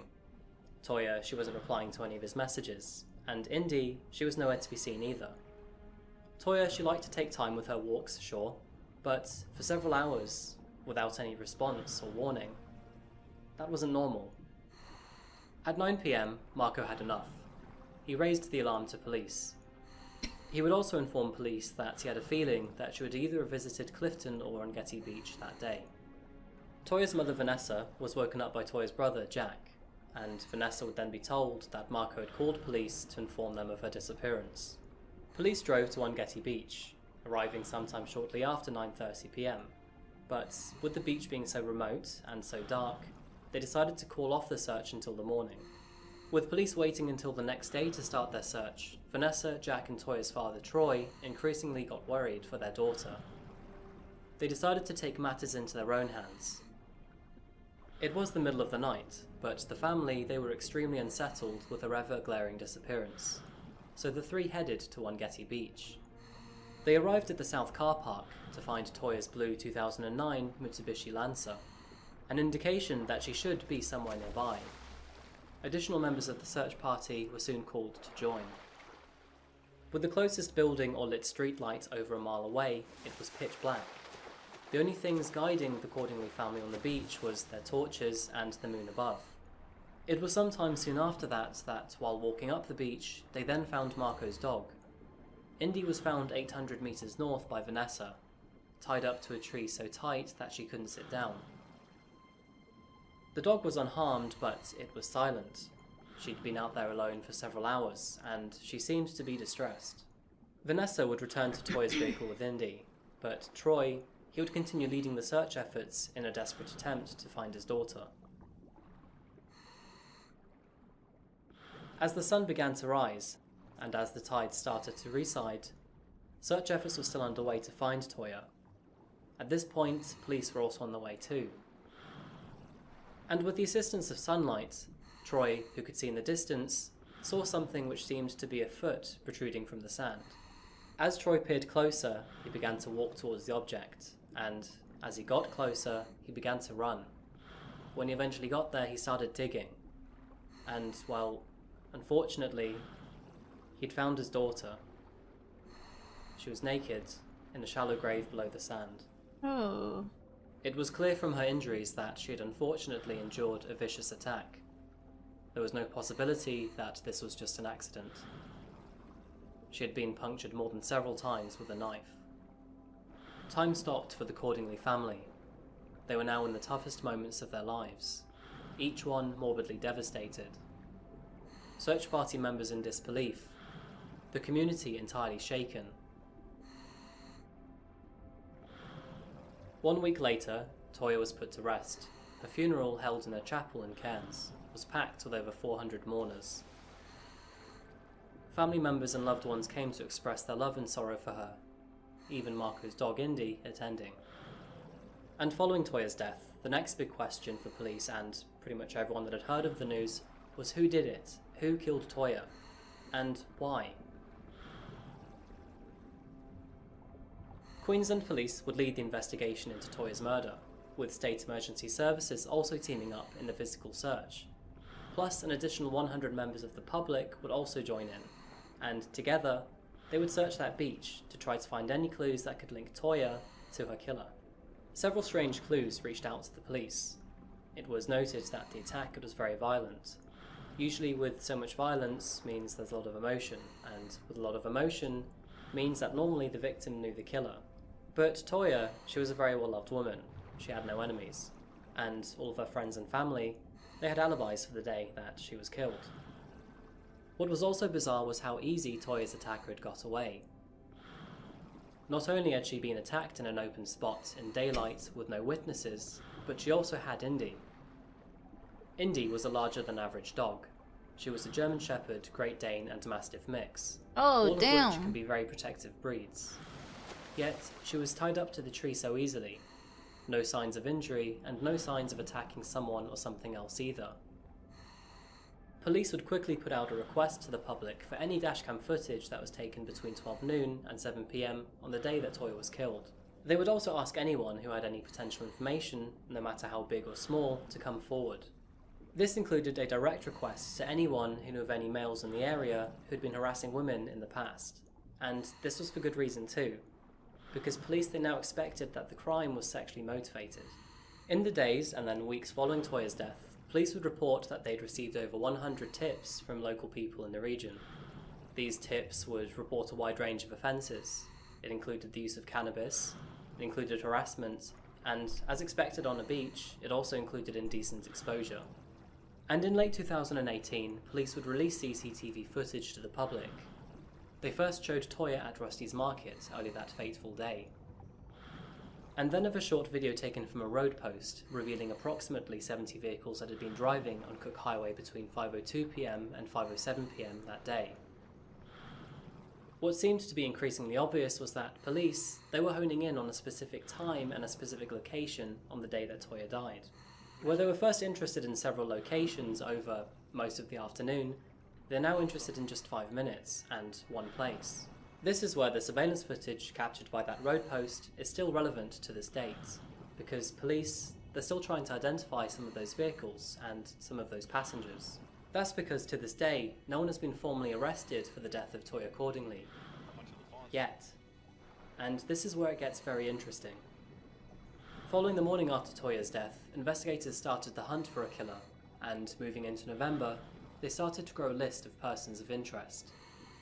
It would only take 2 or 3 months into January 2019, however, that police, they were able to whittle that list down, from several suspects to just one.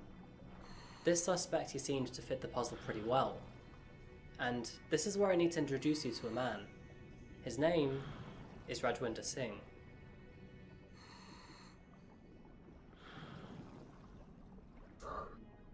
Rajwinder Singh was a man originally from India.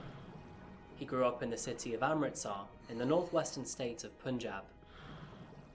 Several years prior to 2018, he, along with his family and children, moved to Australia for a better suited lifestyle. It is then that they moved to Innisfail, a rural town found 80 kilometres south from Cairns. Rajwinder, otherwise known as Raj, was a hard-working man. Not only was he a father to 3 kids, but he was also a geriatric nurse, working for Queensland Health at Innisfail Hospital. He could also speak 3 languages, English, Hindi and Punjabi. But despite his hard-working ethic, there were also issues with Rajwinder. He was a quiet and isolated man, which inherently isn't problematic, but coupled with depression, made him an unpredictable man. It was discovered that in the months and weeks leading up to October 2018, colleagues and friends would notice strange behaviours coming from Rajwinder. He grew more isolated, more depressed, and he took a lot of time off work without any obvious reason why. The situation with Rajwinder would grow a lot worse, however. On the day of Toya's murder, police were able to triangulate security and dashcam footage around the location of her cell phone coordinates, meaning that the available footage was able to lock in certain vehicles to the area at the time of the crime. And for Rajwinder, his car was one of those vehicles. Witnesses would also eventually come forward to police to highlight that they had seen Rajwinder driving suspiciously in the hours prior to Toya's attack. There would also be reports of him acting suspicious later in the day too, and the most damning of all, one witness had even reported that they had seen Rajwinder covered in scratch and bite marks. And other than potential cell phone data and security footage, police would also hint that they may have found his DNA at the beach too. The concerning details did not stop here though. Rajwinder's family, they would eventually confirm to police that yes, Rajwinder, he had gone to Cairns that day, before frantically returning later that evening. They were not sure what was wrong, but Rajwinder, he seemed panicked and restless and deeply upset. He was only home for a few hours though, because late that night, he slipped out the house and disappeared. Where he went, his family didn't know. Unknown to his family, Rajwinder would fly to Sydney that night, and according to his sister, he spent the night at her place in the city. The next morning he would fly again, but no, it wasn't back to his family in Cairns. This time, his destination was India. Yeah. By the time police had linked Rajwinder to the crime scene and then traced his path to the airport, it was already weeks too late. By now, he was long gone, and with no signs of coming back. Data forensics discovered that the flight tickets he had booked to Sydney and then to India were both booked late in the evening of October the 21st, the same evening that Toya had been murdered. He had left his job, his wife, his kids, and his newborn baby behind. The life that he had taken decades to build, abandoned in just hours. And this is where the investigation grows complication, because although all these events unfolded in a matter of weeks, the case of Toya Hoarding would abruptly freeze. 1 year later, in November 2019, frustrations on the case would start to show across Cairns and the rest of Australia. It was revealed by Indian authorities that they still had not yet received an extradition request for Rajwinder Singh. An extradition treaty is a formal agreement made between two countries to extradite or hand over a suspect wanted for crimes in the requester's country. In other words, India has an extradition treaty with Australia, and should Australia believe that Rajwinder Singh did murder Toya, they could formally request India to hand him over.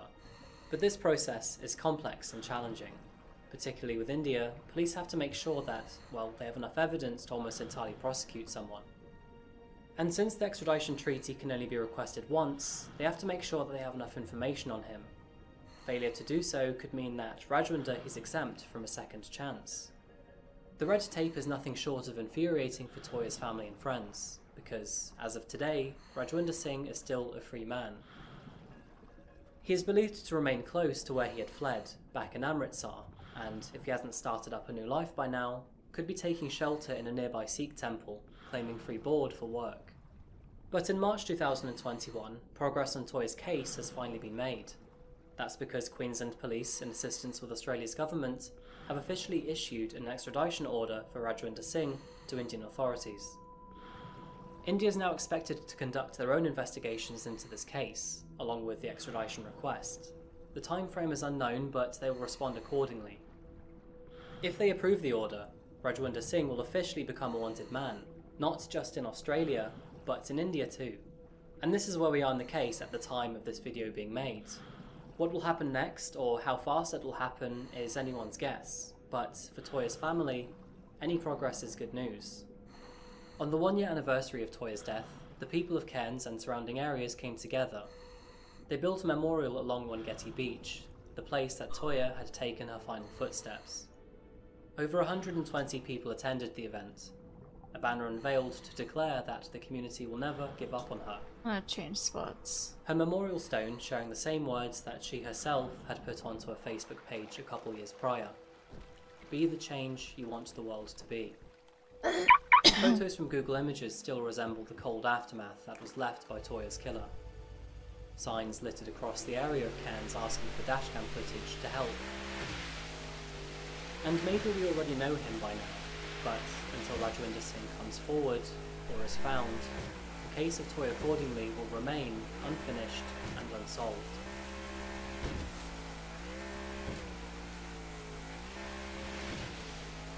A very heartbreaking case to cover, this one. Through interviews online and through Facebook profiles, you can see how much pain and emptiness is left in Toya's wake. She had an incredible family, an incredible boyfriend, and an incredible life. And the only thing she was out to do that day was walk a dog on a beach. The outcome of that day is unbelievably heavy. Not only are her friends and family affected for life, but if Rajwinder did do it, he's ruined his own family's lives too. I'll keep you updated on this case in the future, but for now, I hope the police succeed in what they're trying to do. Thank you so much for watching another video of mine today. I hope you enjoyed listening. What do you think of the case of Toya, and given the evidence, do you think Rajwinder did it? Let me know in the comments below, and while you're there, if you have any suggestions for coffee house crime cases, be sure to leave them there too. Thank you once again for watching, and I'll be looking forward to seeing you real soon in the next one. It was supposed to be a weekend indoors, eating snacks and watching a fierce storm pass by. But instead, David Glasser would come face to face with the local gang leader Adam Hall. Following multiple unexpected encounters, David had become subjected to months of bullying and terrorization. And unfortunately, the situation was only getting worse by the day. All of this would come to a peak in August 2011, when David and two of his friends would eventually be ambushed by 3 cold-hearted killers. And one of them looked like something straight out of a horror movie. Good morning, good afternoon, or good evening, folks, and welcome back to Coffee House Crime. My name is Adrian, and today I have a very strange case for you. We're flying over to the Bay State to look at one of the most disturbing cases in modern-day true crime. And let me tell you, this one is both very bizarre and complex. Now granted, I may have pulled you into the story with the frightening face of Caius Philibus, but let me tell you, he isn't the only bad apple here. If anything, there is a far greater monster to the story. Before we begin, I wanted to let you know that I post true crime and strange cases here weekly, so if that does sound like a kind of thing, please consider subscribing to the channel. And now, with that said, please grab yourself a coffee, put up your feet, and get ready for the deep dive. This is the case of Caius Philibus.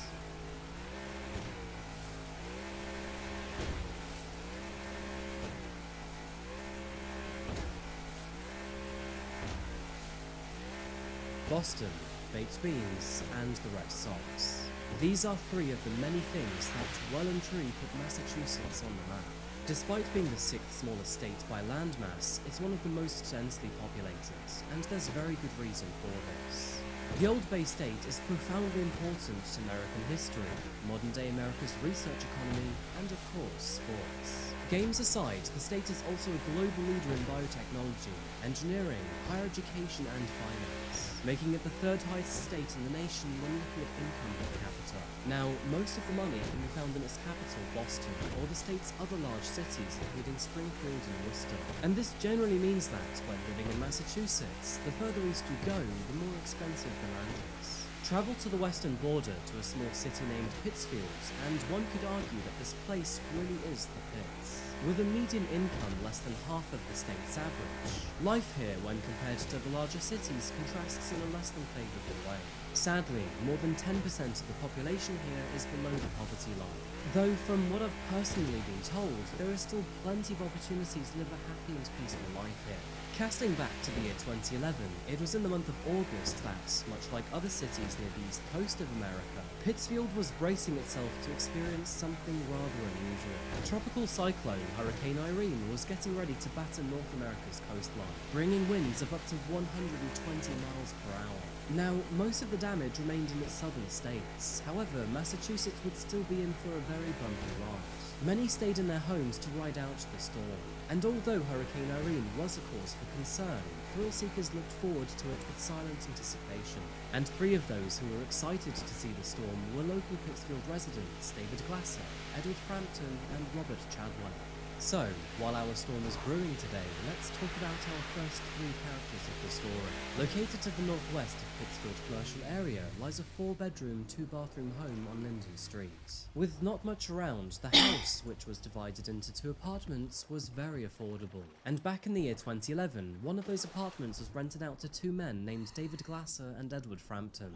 David was 44 years old, and Edward 58, and the 2 of them were very good friends who had each other's backs. Unfortunately, both men struggled with developmental disorders, but thanks to support from social services and each other, were able to remain mostly independent.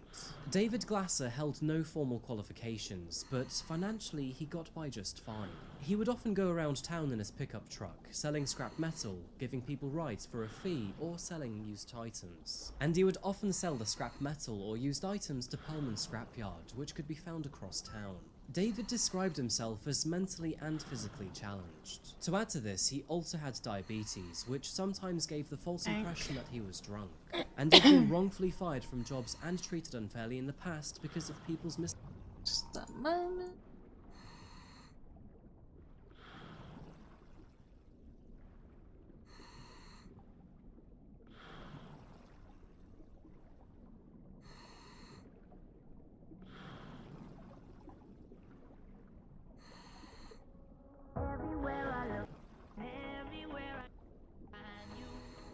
Be back.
Yeah, there's some sort of party going on outside. Anyways. Misunderstanding of the issue. And to add to the list of all these misfortunes, he was also estranged from his family at a very young age. But David's hardships taught him to be kind to others, and to cherish those who had the goodness in their heart to stick around. And in return, everyone who did found a very good friend in David. He was a great drummer who had a diverse and eclectic taste in music, appreciating a variety of genres. On one hand, he loved to play rock. However, on the other, he also played gospel at the local church. Moving over to Edward Frampton, he also suffered from developmental issues, but just like David, found solace in his apartment. The wise man was an advocate for living with disabilities, and often educated social workers in their training, describing the many issues he faced in and throughout his life. Edward enjoyed talking to others and had a fun yet quirky sense of humour, which brought joy to most of the people he encountered. Again, just like David, he too had no family connections. He was dropped off at a special needs facility at the age of 5, and unfortunately stayed there until he was in his 20s. It was during the build-up to Hurricane Irene that both David and Edward shared their plans to watch it with their friend Robert Chadwell, a neighbour who lived across the street from the roommates. Robert was in his 40s and was both a father and an avid outdoorsman, and in his free time loved to go fishing and go camping. Liking their idea, Robert asked them if he could join in on their plans, in which the other two gladly agreed, and so all three men went out to purchase beers, snacks and dinner for the weekend ahead. Hurricane Irene was scheduled to pass on Saturday the 27th and Sunday the 28th of August, which was perfect timing for all three men because none of them had plans to work over the weekend. Just a random side note, but I can fully relate to their excitement over a storm. Anyone who lives here in the UK will remember Storm Dennis back in February 2020. I mean, granted, it's not the same as the storms that Americans see, but it was still pretty wild here for the UK. The wind was absolutely crazy that week, and I even remember seeing fences toppling over and trees being ripped out from their roots. All of this was before my YouTube channel as well, and outside of my 9-to-5 job I really didn't have much to do. I remember during that storm, I got cozy and played games all weekend. Now, obviously, these storms can be dangerous, and from a boring point of view, they're not good for the economy either. But I think it's the abnormality that makes them fun and quite nostalgic to remember. But all of this fun and excitement would unfortunately be dramatically cut short for our three friends, because halfway through Hurricane Irene's rampage, all three would suddenly disappear.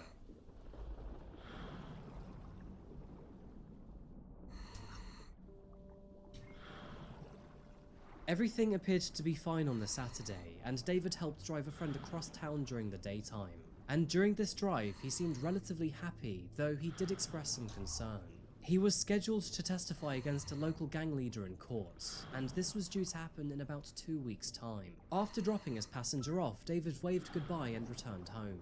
He had made plans to pick him up again on the Monday morning for work, but until then, he was ready to enjoy the storm with friends. At 10:30 PM later that Saturday, David's and Edward's neighbour, Lisa, who resided in the other apartment in the building, asked David if he could move his truck off the shared driveway. Her mother was coming to visit, and she wanted to give her a safe spot to park.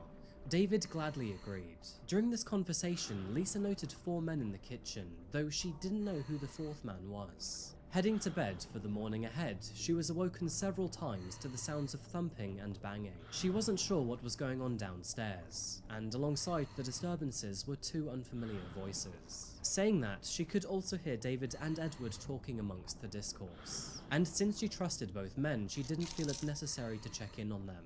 But the very next morning, when she went to ask them to move the truck again, there was no answer at the door. Peering in from the window, their apartment appeared to be empty, and after trying again later that evening, she was once again met with profound silence. The next day didn't bring any good news either. You see, Edward was supposed to meet a social worker the following Monday morning. However, when she came into work the next day, Edward was nowhere to be seen, and she found it rather surprising that he hadn't left any voicemail either. After failing to reach him by phone, she headed over to the property, and although the TV was on and the truck was parked around the side, no one answered the door and nobody appeared to be home. After poking around outside, she realised that the front door was unlocked, and so, after giving it careful thought, she walked inside to see if anything was amiss. Nothing appeared to be out of the ordinary, but Edward's pillbox for both Monday and Sunday hadn't been touched. And to add to this, his cat, who he loved dearly, hadn't been fed for at least a whole day. Something was very abnormal about this situation, and after checking all hospitals in the local area and not receiving any good results, she decided to file a missing persons report on Tuesday for both David and Edward. On Wednesday, August 31st, 2011, officers from the Massachusetts State Police and the Pittsfield Police Department entered the house in search for any evidence or clues in connection with the 3 missing men. In addition to this, they also canvassed the local neighborhood, hoping that someone may have a clue to go on. Not too long after this, several concerning reports started to roll in. Multiple bystanders noticed 2 men throwing several items into the local river. These items included some white socks, a few empty price chopper bags, an empty shoebox, and a pair of shoes. Now, following the storm, the river was overflowing and particularly fast. And while one of the bystanders saw the men throwing these items into the river, one of the men said, "The river should carry these things pretty far. They will be hard to find." After overhearing this conversation, these people reported what they'd witnessed to the police. However, at the time, who these men were, nobody was sure. Okay, so we're getting to the complicated part of this case, so what I'm going to try to do is explain this to you in the most simple and accurate way. So I want you to focus on David Glasser, as unfortunately he's the common denominator between all characters in this story. It turns out that at the time of his disappearance, David was gravely concerned for his safety for several weeks already. And you may have already picked up on the hint I left earlier on in the story. Just 2 weeks after his disappearance, David was scheduled to testify against a man named Adam Hall, a local gang leader he had several years of bad history with. So, to begin with, who exactly is Adam Hall? Well, quite frankly, a venomous snake is the most adequate description. Starting with the basics, Adam was a high-ranking member of the local Hells Angels gang, and while that certainly does not make him a bad person, the way he conducted his business does. Scaling back to the year 1997, he was convicted of assault and battery with a dangerous weapon. But after this, and outside of a few motor vehicle offences, he remained off the radar until the year 2009. He used his status to bribe, bully, and bullshit his way through a variety of situations. He was a man who threatened and even physically assaulted those who stood in his way. And sadly, this included David Glasser.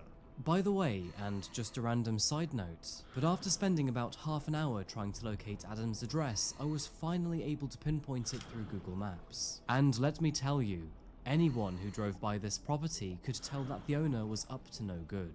Living in a rickety home, Adam often used his caravan to block his driveway, with a second caravan blocking a side entrance and barbed wire between the two. Now, honestly, this place was like a fortress, and it makes you wonder what he was hiding or protecting himself from. We'll get to more of that in just a moment. Going back to his job as a scrap collector, David often sold his metal to a place named Pearlman Scrapyard. It was in mid-July of 2009 that he sold some wire and motor parts which had been found abandoned on a street. A customer later recognized these parts as belonging to Adam, and after being informed about this, Adam became enraged. Since David sometimes came over to Adam's house to do the odd job here and there, he knew exactly who he was. And after luring David back to his home, which is located in Peru, Massachusetts, he unfortunately beat the living daylights out of him, leaving David entirely swollen.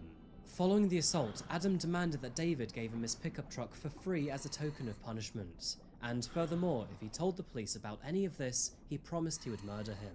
The entire situation was traumatic for David, and he never intended to steal from Adam.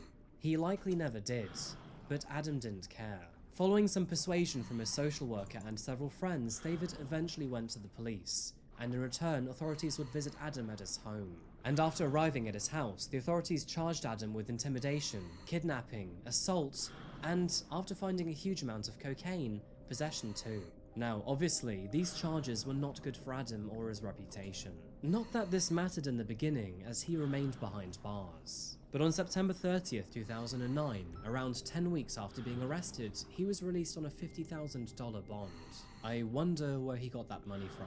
Adam's trial was scheduled to commence sometime in the future, with David Glasser expected to take the stand and testify against him. But Adam was not willing to let this happen, and so he began to scheme a way to discredit David. Ranging from framing David for stealing the scrap metal, right through to framing him for sexual assault, he eventually settled on allegations of kidnap. You see, the plan was simple. Adam asked his girlfriend to hire David to drive her to a rest stop in New York, and when they arrived, she would run for help to the authorities. In addition to this, Adam asked a friend to fire several bullets into a tree near the rest area before they arrived, and while they were busy in the convenience store, plant the gun in David's vehicle to make it look like he'd threatened her with a gun. Officers eventually caught up with David, where they found a revolver and Adam's girlfriend's purse in his truck. And, of course, he was arrested immediately. As you can probably imagine, David was very upset and confused at the situation, and he insisted that he must have been framed. And after a few days, the authorities did look into these claims. So after checking local surveillance footage and analysing Adam's cell phone data, they confronted him and his friends about their plot. And that's when the scheme started to unravel. Adam was once again arrested by the authorities, and if he wanted bond this time, he would have to cough up $250,000. In one of the more unbelievably ridiculous parts of this story, Adam was terrified that these new charges would ruin his reputation, and so he requested a special meeting with the FBI to strike up a deal. During this meeting, he offered to become an informant against the Hells Angels and his local drug gang, and in exchange he would get leniency for his sentencing. But spoiler alert, the FBI were not too keen on hiring a rat, and his offer was ultimately rejected. Believe it or not, but Adam was eventually able to cough up the $250,000 bond. This was thanks to the local chapter of the Hells Angels posting their entire clubhouse in surety. Now, I find this incredibly ironic. One moment, he's planning to take them down by ratting on them to the FBI, and the next, he's being rescued by them. Honestly, this man has one of the weakest sense of morality and loyalty that I've ever read about. So, when David suddenly disappeared 5 months later, and only 2 weeks before he was scheduled to testify against Adam, detectives were gravely concerned when reports came in of a man throwing clothes into a river. A man who also seemed to fit Adam's physical description. And tragically, they had every reason to be concerned, because 2 weeks later, a hauntingly grisly scene would be unearthed. Located 13 miles southeast of Pittsfield lies a small town named Beckett. One of the residents, named Cole, who lived on Woodmere Road, was having some heavy landscaping work conducted in his garden. In fact, this satellite image on Google Maps highlights how much was going on there. Now, Cole had hired several people to do the work for him, which included a man named David Casey. David Casey, who I will only call as Casey from now on, was responsible for rough grading and removal of tree stumps. It was on Monday, the 29th of August, that Cole travelled to work at 5 AM, before returning home at around 5 PM that evening. Upon his return, he noticed some muddy tracks going out into the dense woodland. And so, out of curiosity, Cole asked Casey, "Looks like the excavator was moved. Did you move it?" Casey shook his head and said no, kicking some rocks as he put his head down. A few days later, while visiting his family in Florida, Cole received a phone call from the police. It was a bit of a strange request, but they asked him if they could search his property. Now, Cole had nothing to hide, so he gladly agreed. But only when he returned home the next day did he realise the gravity of the situation. Dozens upon dozens of officers were scattered across his garden, and police tapes surrounded the entire area. And in the heart of it all were several marked excavators. About 20 feet or 6 meters deep, they had shockingly found a mass burial site, and within it were the bodies of David Glasser, Edward Frampton, and Robert Chadwell. More than a dozen bags containing their body parts were found, one of which contained all 3 of their heads. The clothing found contained holes and tears consistent with those made by knives and bullets. And, as you can expect, this matched those found on the bodies. No, not yet. Casey, who was the man working on Cole's property, had turned himself into police a couple days prior. He confessed that, while being threatened with his life, he helped 3 men conceal their bodies. And of course, one of those 3 men was Adam Hall. By September 12, 2011, all 3 were arrested on 3 counts of murder, kidnapping, and witness intimidation. And to add to this, David Casey was also arrested on 3 counts of accessory after the fact to murder and kidnapping. This is probably the right time to introduce you to the main man this video is titled after. Not the most upsetting part of the story, but certainly the most disturbing. And his name is Caius Feovis. So, where do I begin with Caius? Born in the year 1980, Caius was 31 years old at the time of the murders. And it's probably no surprise, but the name Caius Feovis is not actually his given birth name. Legally changed in 2008, how's your luck his original going? name was Roy Gutfinski. How's that? How's your luck going? Are you finding any cases? Not yet, but I've been finding a couple of goblets and rings. I just went through the tunnel there and pulled too hard, so maybe that's a tip for you. Nice. Yeah, sometimes I go there as well.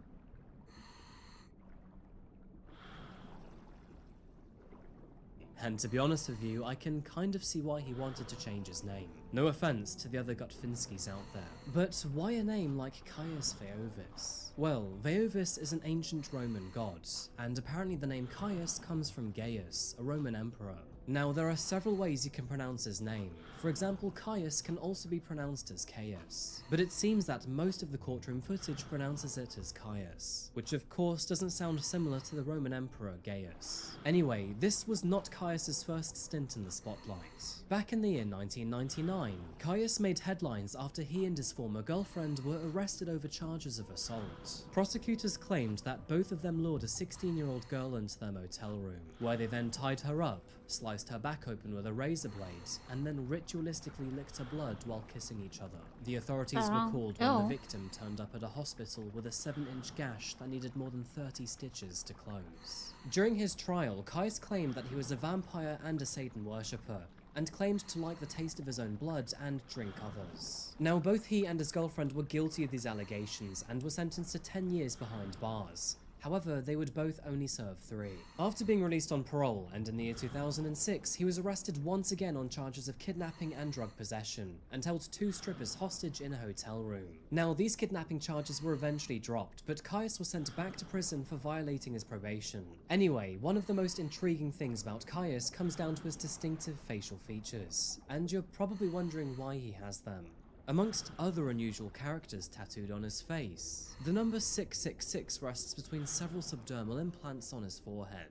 Now, of course, this is referred to as the number of the devil, and his implants are there to resemble horns. He also has 2 piercings on the bridge of his nose and a further stretched piercing through his nasal septum. His ears are surgically altered to make them appear elf-like, and his cheeks and neck have been burned to create patterns in the skin, a procedure that is known and called scarification. Caius would also intimidate people over the scars on his arms too. Whenever he caught people looking at them, he would say, "See these scars? Now imagine what I can do to somebody else." After his arrest, authorities turned to the homes of all 3 suspects to see what they could find. And although there wasn't a huge amount of incriminating evidence found in Caius's apartment, they sure were in for a shock.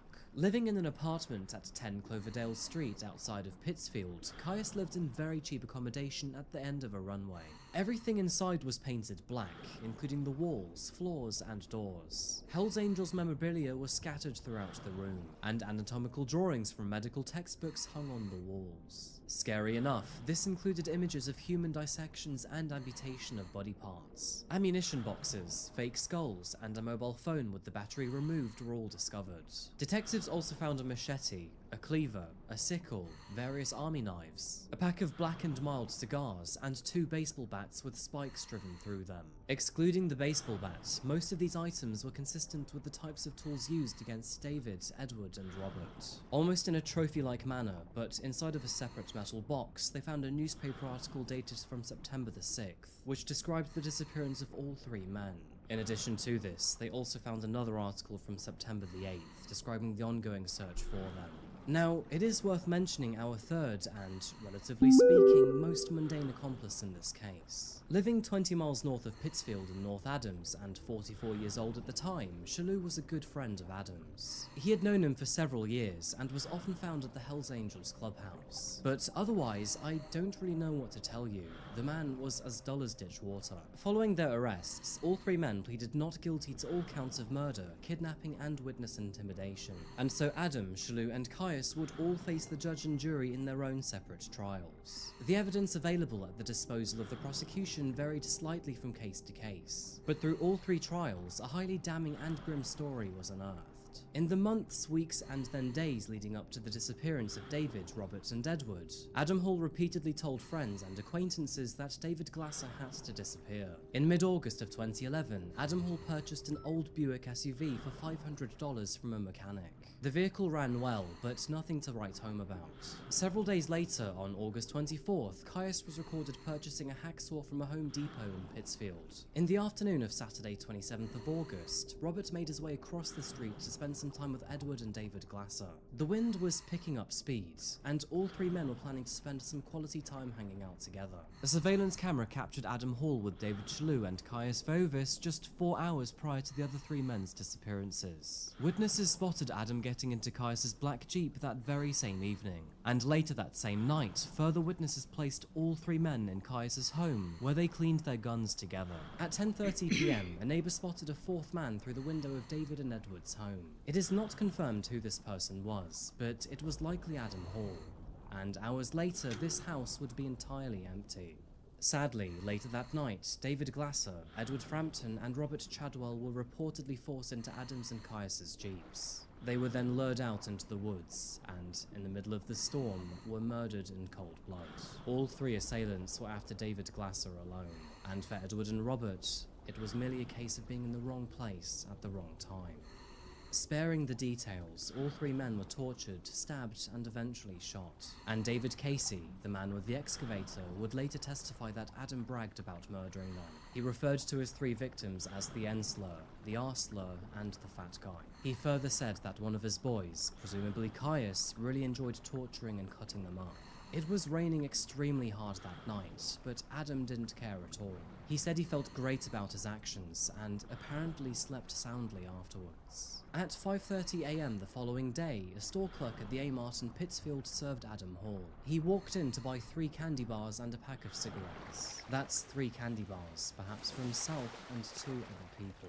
The store clerk noticed that not only were his boots untied and wet, but his blue jeans and even the cash he gave her were wet too, and his shirt was muddy all over. Adam returned back to the store several minutes later, where he purchased a pack of Black and Mild cigars. And strangely enough, this was the same brand found in Caius's apartment by police. Shortly after this, Adam's girlfriend awoke to the sound of Adam returning home. Inside his own Jeep was Chalou, and behind them was another Jeep which belonged to Caius. While making breakfast, Adam gave her money to pay for the food, which she found odd because she recalls the money being both wet and nasty. To add to this, he asked her to wash her hands after handling it. Now, there is no doubt that Chalou, Caius, and Adam were all together that morning, as several witnesses had seen them, and they all appeared to be sodden, filthy, and exhausted. The very next day, Adam Hall pressured David Casey into helping him hide the bodies, and he threatened that, if he didn't do it, he would murder him and his family. After confirming that the property owner was not at home, Casey drove the excavator to a clearing in the wooded area and dug a hole about 4 feet deep, 4 feet wide and 8 feet long. Adam drove his Buick behind and dumped the remains of David, Edward, and Robert into the hole, in which Casey then recovered with dirt and large rocks. He then returned the excavator to its previous spot, but Adam came back to threaten him one more time. He ordered Casey to keep his mouth shut, and further said that he can make things happen even if he was in jail. The next day, Adam and Chalou brought the Buick to a salvage yard in Lanesborough. They sold the car for scrap and ordered it to be put in the crusher, which the mechanic found quite strange. They then went to buy new boots and clothes, and late that evening, both men were seen laughing and grinning at the clubhouse. The two were clearly very drunk, and statements overheard by the others included, "No, don't do it. You should have seen the look on his face," and "the poor bastard had to watch." It was 2 days later that random witnesses noticed both Adam and Chalou throwing boxes of items into the river. The contents of these boxes included white socks, a few empty price chopper bags, an empty shoebox, and a pair of shoes. Authorities would later find one of the shoe boxes downstream, and, not so coincidentally, it matched the same pair of shoes purchased just a few days prior. Autopsy reports following the discovery of David, Edward, and Robert concluded that all three had died terrible deaths. The details are long and stomach-churning, so I won't go into unnecessary detail, but to put it short, all three men had been completely dismembered. Now, the trials for Chalou, Adam, and Caius were a total slam dunk. In February 2014, Adam Hall was found guilty on 3 counts of murder, kidnapping and witness intimidation. He was therefore sentenced to 3 life terms in prison without the possibility of parole. It was also noted that these murders were committed just weeks before David Glasser was scheduled to testify against Adam, and they were certain beyond all doubt that this was the main motive behind his killings. Adam's crimes were described as loathsome, depraved and barbaric, and he deserves no more mercy or consideration than he gave to his victims. Next up was David Chalou, and he too was found guilty and sentenced to 3 consecutive life sentences without the possibility of parole. Again, there is not much to say about Chalou, a hopelessly boring individual that leaves no positive mark on this world, and will eventually die behind bars.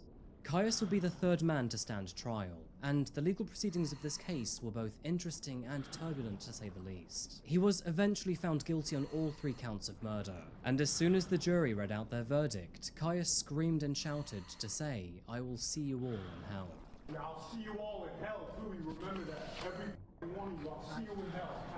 After 6 days of deliberation, Caius was found guilty on all 3 counts of murder and kidnapping, and was therefore sentenced to 3 life sentences behind bars, without the possibility of parole. However, he and his defense team were very upset with the verdict, and they strongly argued that the prosecution's case against him was not strong enough. They claimed there was no DNA or murder weapon able to tie Caius to the crime, and although there were several witnesses before and after their deaths, there was a clear lack of physical evidence. They further claimed that the circumstantial evidence was just that, circumstantial, and there ought to be no unreasonable influence on the circumstantial evidence. Caius also claimed that the dissection illustrations in his apartment should not have been used in his trial, and his looks heavily biased the judge and jury against him. To be honest with you, I can see this being a problem here, as we do like to judge at a superficial level. After all, it's part of our nature to do this. However, do I personally think Caius is innocent?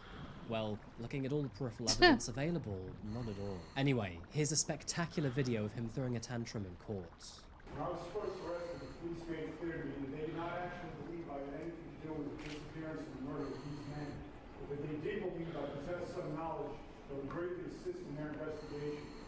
I've been in isolation for 3 years now. I've refused to talk to the cops.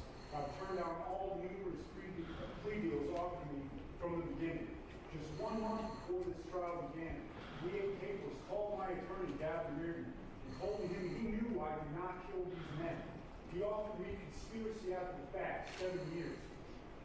I told my lawyer what I've told him and others many times before. My hand was not in this. I'd rather spend the rest of my life in prison and be able to face myself in the mirror at the end of the day to make that kind of deal. Now here we are today, and he's asking for 3 consecutive life sentences for no parole. Let me make this clear one more time before I sit down. My hand was not in this, right? My hand wasn't in this. But if anybody thinks I'm going to hang my head today and beg for mercy, they're just as deluded in their thinking as that jury of my peers who convicted me of this. So, Your Honor, take your other stand and do what you can't do from the beginning. Justice was not served. I'm an innocent man. You condemn an innocent man, and I will appeal this. Getting towards the end of this story, but there aren't too many side notes to this case. Despite it being horrendously complex to explain, the actual process of this case was very cut and dry. It is worth mentioning that David Casey, who helped hide the bodies, pleaded guilty to accessory after the fact of murder. Casey was sentenced to state prison for 30 months, but since he had already served that time before his release, he was let go immediately. The details behind the lives of our 3 victims is what upsets me the most about this case. Robert's and Edward's lives were cut short, all for the sole reason of being in the wrong place at the wrong time. And they suffered a cruel and heartless end, all for absolutely nothing. This was the same for David Glasser, but arguably much worse. In the weeks leading up to his death, friends had noticed that he was becoming very scared and frantically paranoid over testifying against Adam. One of his friends recalls, "I could see him not being able to sit down. He'd pace instead. You could see the fear written across his face. He was openly, admittedly terrified of Adam." Friends and acquaintances claim that both the authorities and prosecutors ignored his pleas for protection as a witness. He knew that Adam would come for him, and openly shared these concerns with his lawyer. Now, this wasn't a case of punishment, retribution, or even tit for tat. David Glasser had never wronged Adam Hall. He was just a scrap collector in the local area, and this entire story developed from some false information given to Adam. The story should have ended there, but sadly, Adam Hall is a stone-cold, impulsive, low-life monster. He chose to believe this information blindly, neglecting to actually heed the truth. And furthermore, he reacted in the most barbaric of ways. He senselessly beat David, threatened him, framed him, terrorized him for the last 3 years of his life, and then, finally, murdered him and his 2 friends. It is absolutely wild when you think about it. A false identification of scrap parts led to the lives of 3 men being lost and a further 4 in prison. David Glasser was a well-loved man who was very popular in Pittsfield. He had a good and compassionate heart and was reliable at getting the odd jobs done.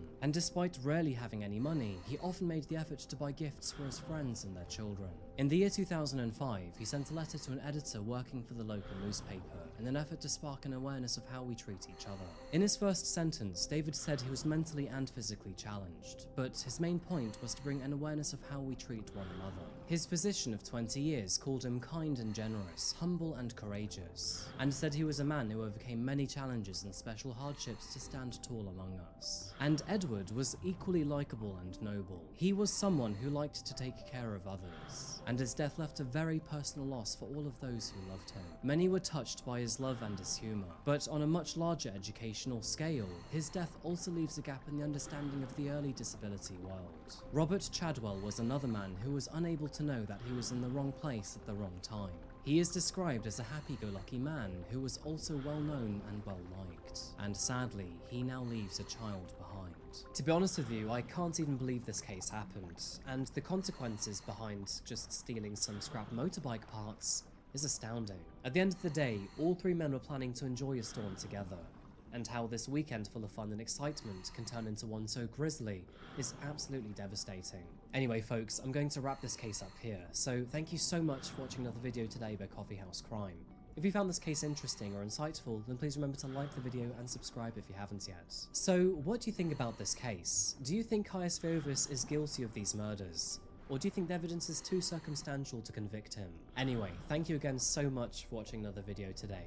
If you haven't subscribed yet, please do consider doing so, it really helps me out. I'll see you again very soon for another video, but until that moment arrives, remember to look after yourself, look after each other, and of course, stay safe. Thank you, and goodbye.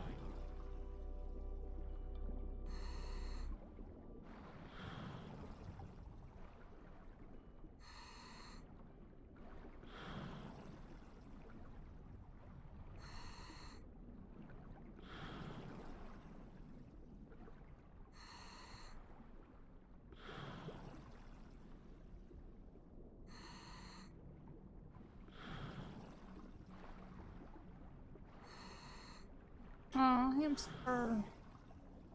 Tired of the usual pets? Say hello to the adorable and low-maintenance alternative, the hamster.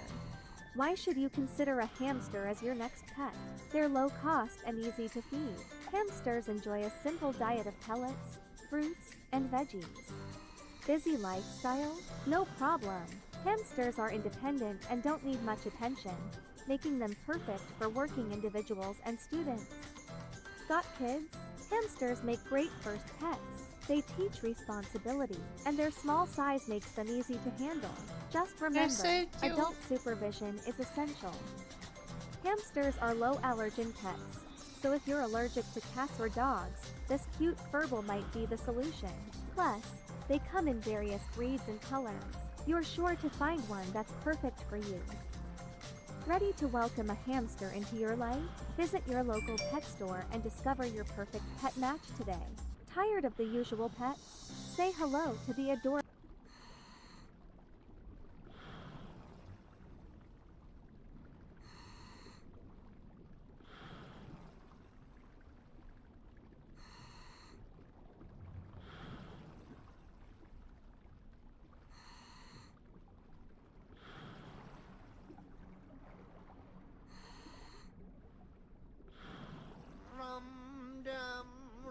What a lovely little bride, I'll make my dear, I'll look divine. Things are working out according to my ultimate design. Soon I'll have that little mermaid and the ocean will be mine.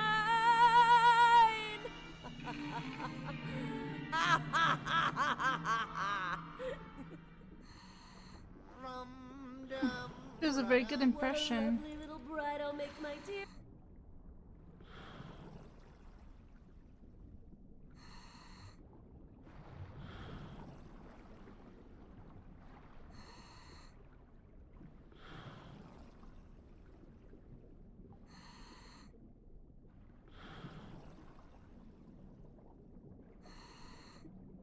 Today's video is kindly brought to you by Stamps.com. Go to Stamps.com/KendallRae to get a 4-week trial that includes free postage and a digital scale. There are no long-term commitments or contracts.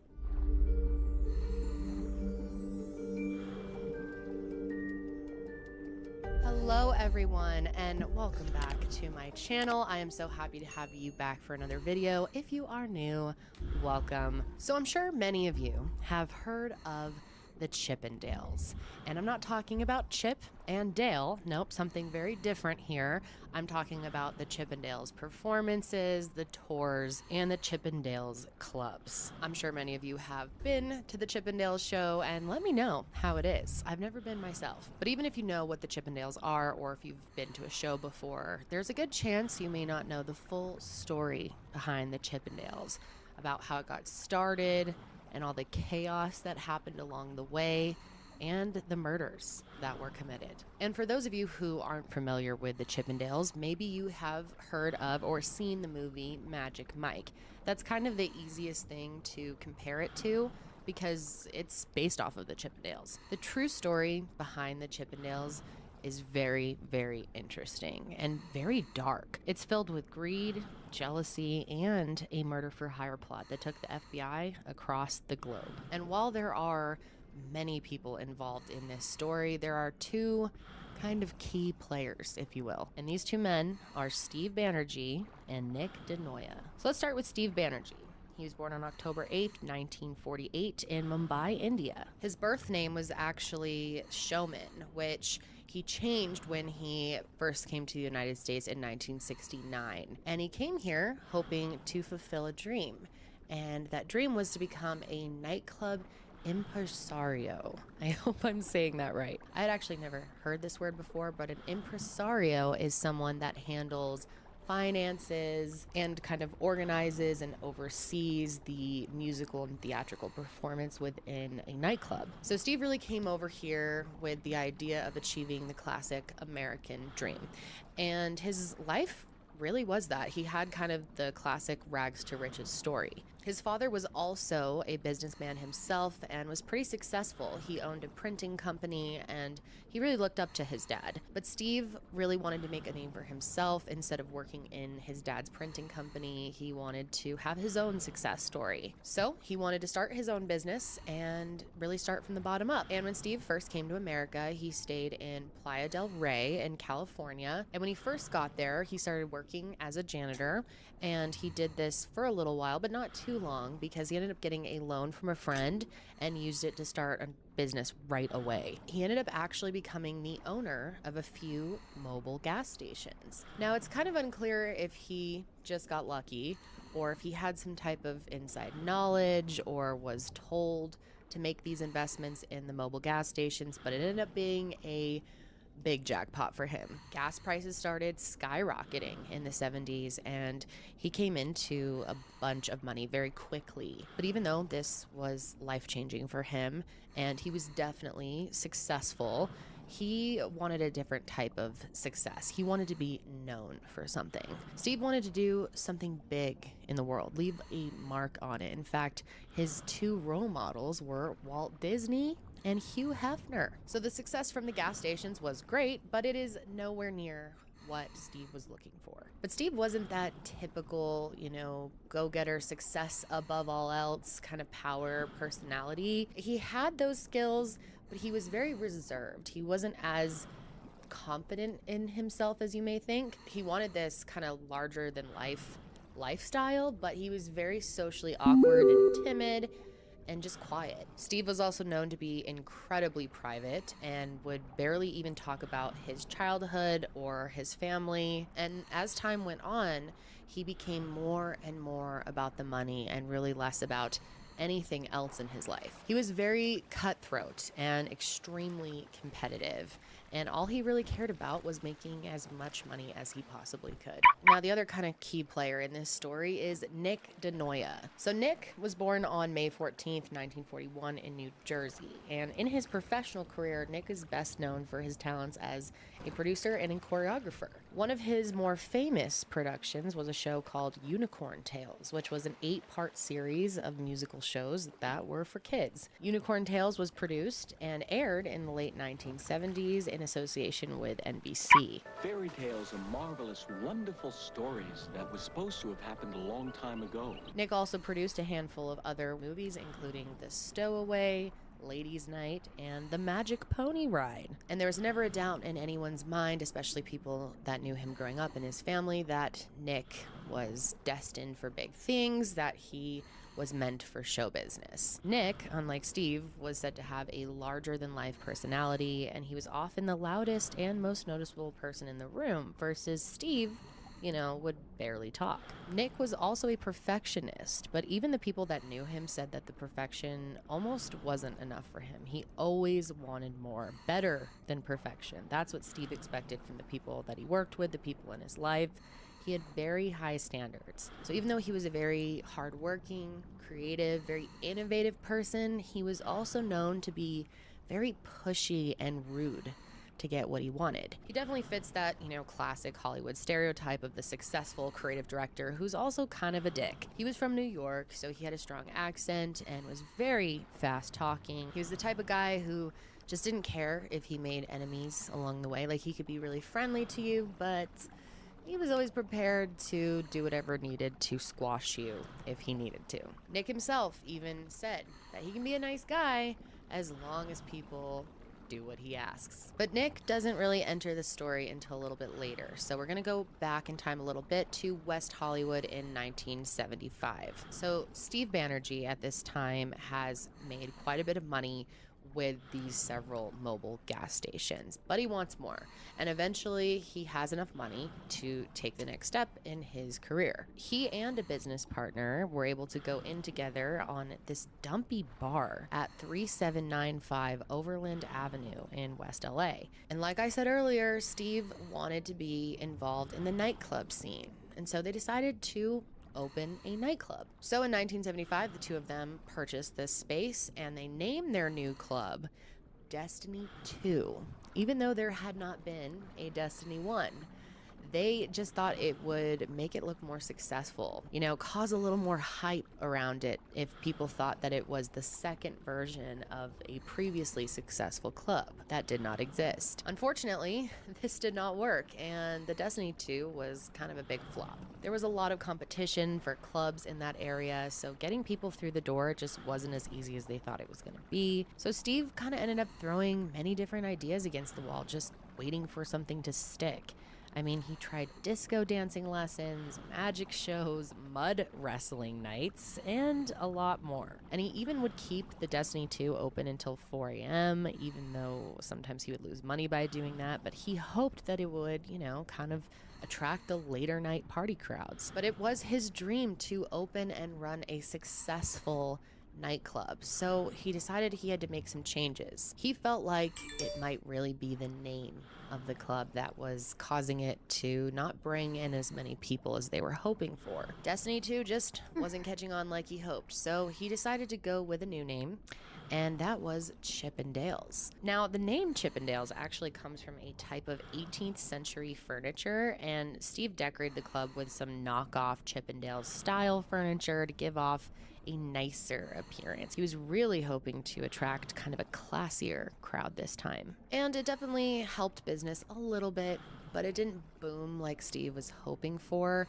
And they didn't really have the big break in Chippendales until 1979, when a guy named Paul got involved. Paul Snyder was an entrepreneur from Canada who had come to Los Angeles with his wife, Dorothy Hoog Stratton, to try to make it big as a club promoter. Now, Paul and Dorothy met in Canada when she was only 18 years She was beautiful, a very kind young girl, and Paul was a pimp at the time, and unfortunately, he decided to take her under his wing. So basically, he started grooming her. And not long after they met, meaning she was still very young, Paul decided to hire a photographer to take nude photos of her, and he sent them into Playboy. And the photos ended up catching the attention of the big man himself, Hugh Hefner. Dorothy ended up being selected for the 25th Great Playmate Hunt. And Paul took this opportunity to move them to America, where he could continue to groom Dorothy essentially and try to give her this big career as a Playboy bunny, and also find work for himself,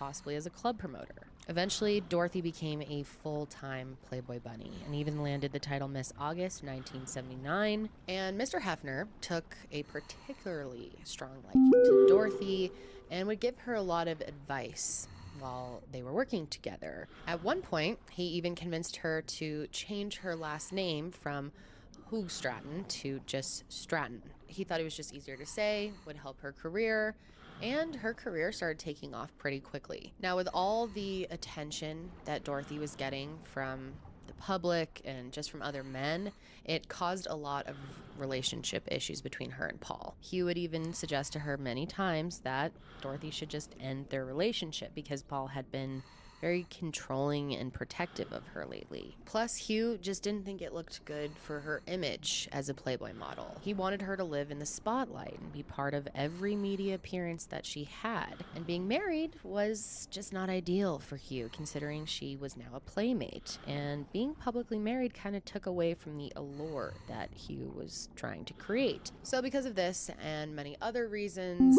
Paul was not a well-liked person around the Playboy world. Many people who knew him, actually a few people who knew him, describe him as being such a slimy type of person that you almost want to take a shower after being around him, which I feel like is a very strong way to describe someone, but also really paints a picture. But even though his reputation wasn't too good, that didn't matter much to Steve Banerjee, because all he really cared about was money, and not who was going to make it for him or their character. It was about who was going to make him the most money. So in 1979, Paul walks into Steve's club and approaches him with an idea. And Steve is all ears. He tells Steve that he had seen shows in Canada where men would strip for other men for money, and that it was very successful. Now, obviously, stripping wasn't any type of revolutionary idea at the time.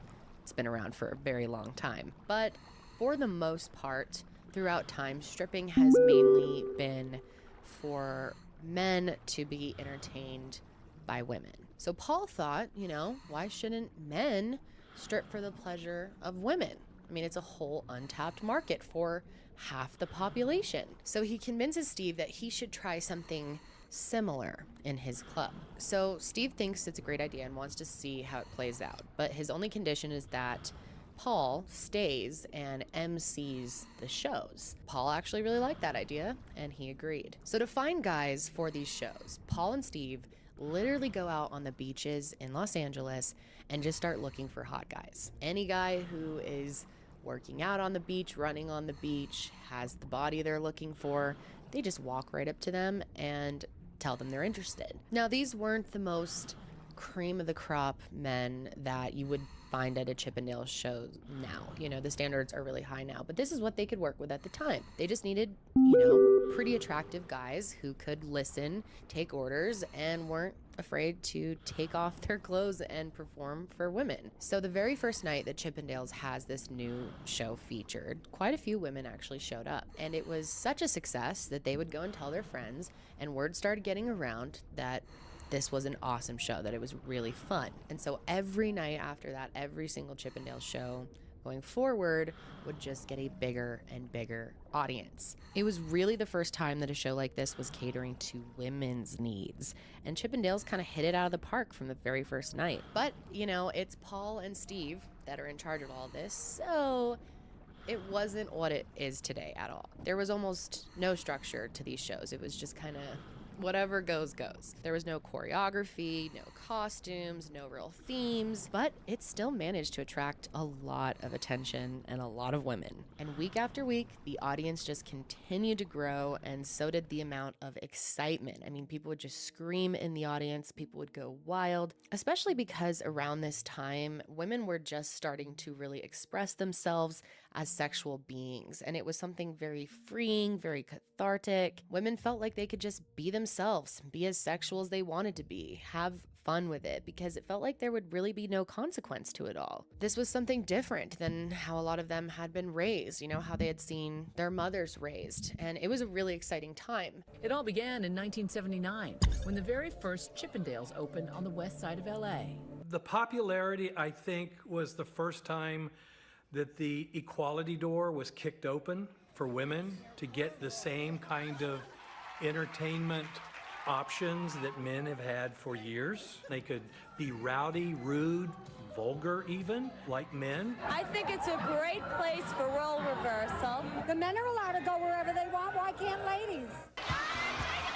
The scintillating show for ladies only will leave a sellout. It was so popular that they were selling out like night after night, and sometimes they were letting too many people in and overcrowding it. And so Steve and Paul realized they really tapped into something special here, that this was going to be a success. So since Paul had, met a lot of people through Dorothy working for Playboy, he had a lot of connections, and he ended up getting kind of a blessing from Hugh Hefner to sort of imitate the classic Playboy bunny look. They put all the men in collars and cuffs and created this kind of cohesive look that eventually would become nationally recognized. When you think of a Chippendale now, this is what you picture. And the thing that was also different about Chippendales is no men were allowed. And they said they did this because they thought it made women feel more safe to just go crazy, be themselves, and let it all go for a night. But the only male that they would let in was Hugh Hefner, who loved Chippendales. The Chippendales and the Playboy Mansion became very intertwined. Like, the women from the Playboy Mansion were always just hanging out there. Hugh would be there just hanging out. And remember, this is one of Steve Banerjee's idols. He loves Hugh Hefner. So to have him coming to his club on the regular, he just felt on top of the world. So Chippendales was doing very well by this point. They were packed out every single night. And obviously there are rules about how many people you can have in your club, maximum capacities, fire codes. But Steve really didn't care about any of this. All Steve cared about was money. Even though the club had a max capacity of 299, he would often fill the club with 500 to 600 women, double the maximum capacity. This is Chippendales, a nightclub exclusively for women. The only men allowed in the club are the waiters, bartenders, and the male dancers. And he was constantly getting in trouble with law enforcement for overcrowding, but he truly did not care. Even when the police would show up and respond to the overcrowding, which obviously is a serious hazard, it only seemed to draw more attention to the club. I mean, women would hear, wow, sounds like this is the place to be, and it would just draw in more and more people. So it was working for him. And so it's actually rumored, this isn't confirmed, but it's rumored that Steve Banerjee would sometimes call the police on himself for overcrowding, because to him, all PR was good PR, even if it was bad. But as the Chippendales really started to grow more and more in popularity throughout the first year, Paul became a bigger liability. For starters, Paul ended up being a terrible MC. It was just not working. He was said to have pretty much zero ability to connect with the audience. I mean, it was really all of the dancers that carried the show and brought on the excitement. He was kind of just there. He was drinking a lot at the time, more and more every night that went on. And one report said that he started doing drugs as well, but I'm not completely sure on that. Steve eventually thought Paul was going to jeopardize what he had going for him. So in 1980, he told him to leave Chippendales and to not come back. And around the same time that he had been fired from Chippendales, his relationship with Dorothy was really struggling. And Dorothy was actually becoming really successful. She was Playmate of the Year in 1980 and had also started a career as an actress. Hugh thought she had so much potential and really said he cared about her. So he tried to keep Paul as far away from her as possible and just did not want their relationship to continue. Eventually, it worked out for him because Dorothy ended up leaving Paul for a film director named Peter Bogdanovich. So now Paul had nothing. I mean, he felt like he was really part of the reason that Chippendales became so successful, and he had lost that. And he also took a lot of credit for Dorothy's career and her success, and so he just felt like he had nothing left. So Paul decided to seek revenge. On August 13th, 1980, Paul bought a used 12-gauge shotgun that he found in a classified ad in the newspaper. So at 11:45 the next day, he drives over to the house that he and Dorothy used to share to meet with Dorothy and go over their financial settlement. At least that's what he told Dorothy he was there to do, but he had a different plan. That afternoon, Paul shot Dorothy in the face in a jealous rage, and then right after, he turned the gun on himself and ended his own life as well. Their two bodies were found naked, side by side, on the floor of her bedroom. Now, even though Dorothy's murder is incredibly sad and it is connected to the overall Chippendales murder, it is not the main murder that we are going to be focusing on today. But Dorothy's murder was the start of a lot of continued toxicity within the Chippendales franchise. So meanwhile, the Chippendales franchise is still going strong. They didn't miss Paul at all. They got a new MC who was much better, and they were moving forward. Steve was constantly thinking of ways to make the show even bigger and better, and of course, bring him in more money. And this can't be stressed enough. I mean, all Steve Banerjee cared about was money, making more money, and being the biggest and best club in the area, and eventually taking over with as many locations as he could. And with the club doing so well, Steve decided that he wanted to expand the club beyond the Los Angeles scene. And of course, New York was the next market that he wanted to tap into. He knew that the club would be just as successful in the city that never sleeps. And to him, less sleep means people can stay later. There'll be more dancing, and more dancing means more money. So that's where Nick DeNoia comes into the story. In 1981, Steve hired famous TV producer Nick DeNoia to take Chippendales to the next level. One day I get to Chippendales, I knock on the door to Steve's office, and there's someone else in the room. And Steve says, Richard, It'll be this like is that Nick sometimes. DeNoia. He's a producer, choreographer, he's won some awards, and he's going to be producing the show. Yeah, let's figure out what the women want, and let's give it to them. And Nick really put stars in Steve's eyes. He painted a picture of how successful Chippendales could be in the future, how he could make things even more glamorous, even more luxurious, even more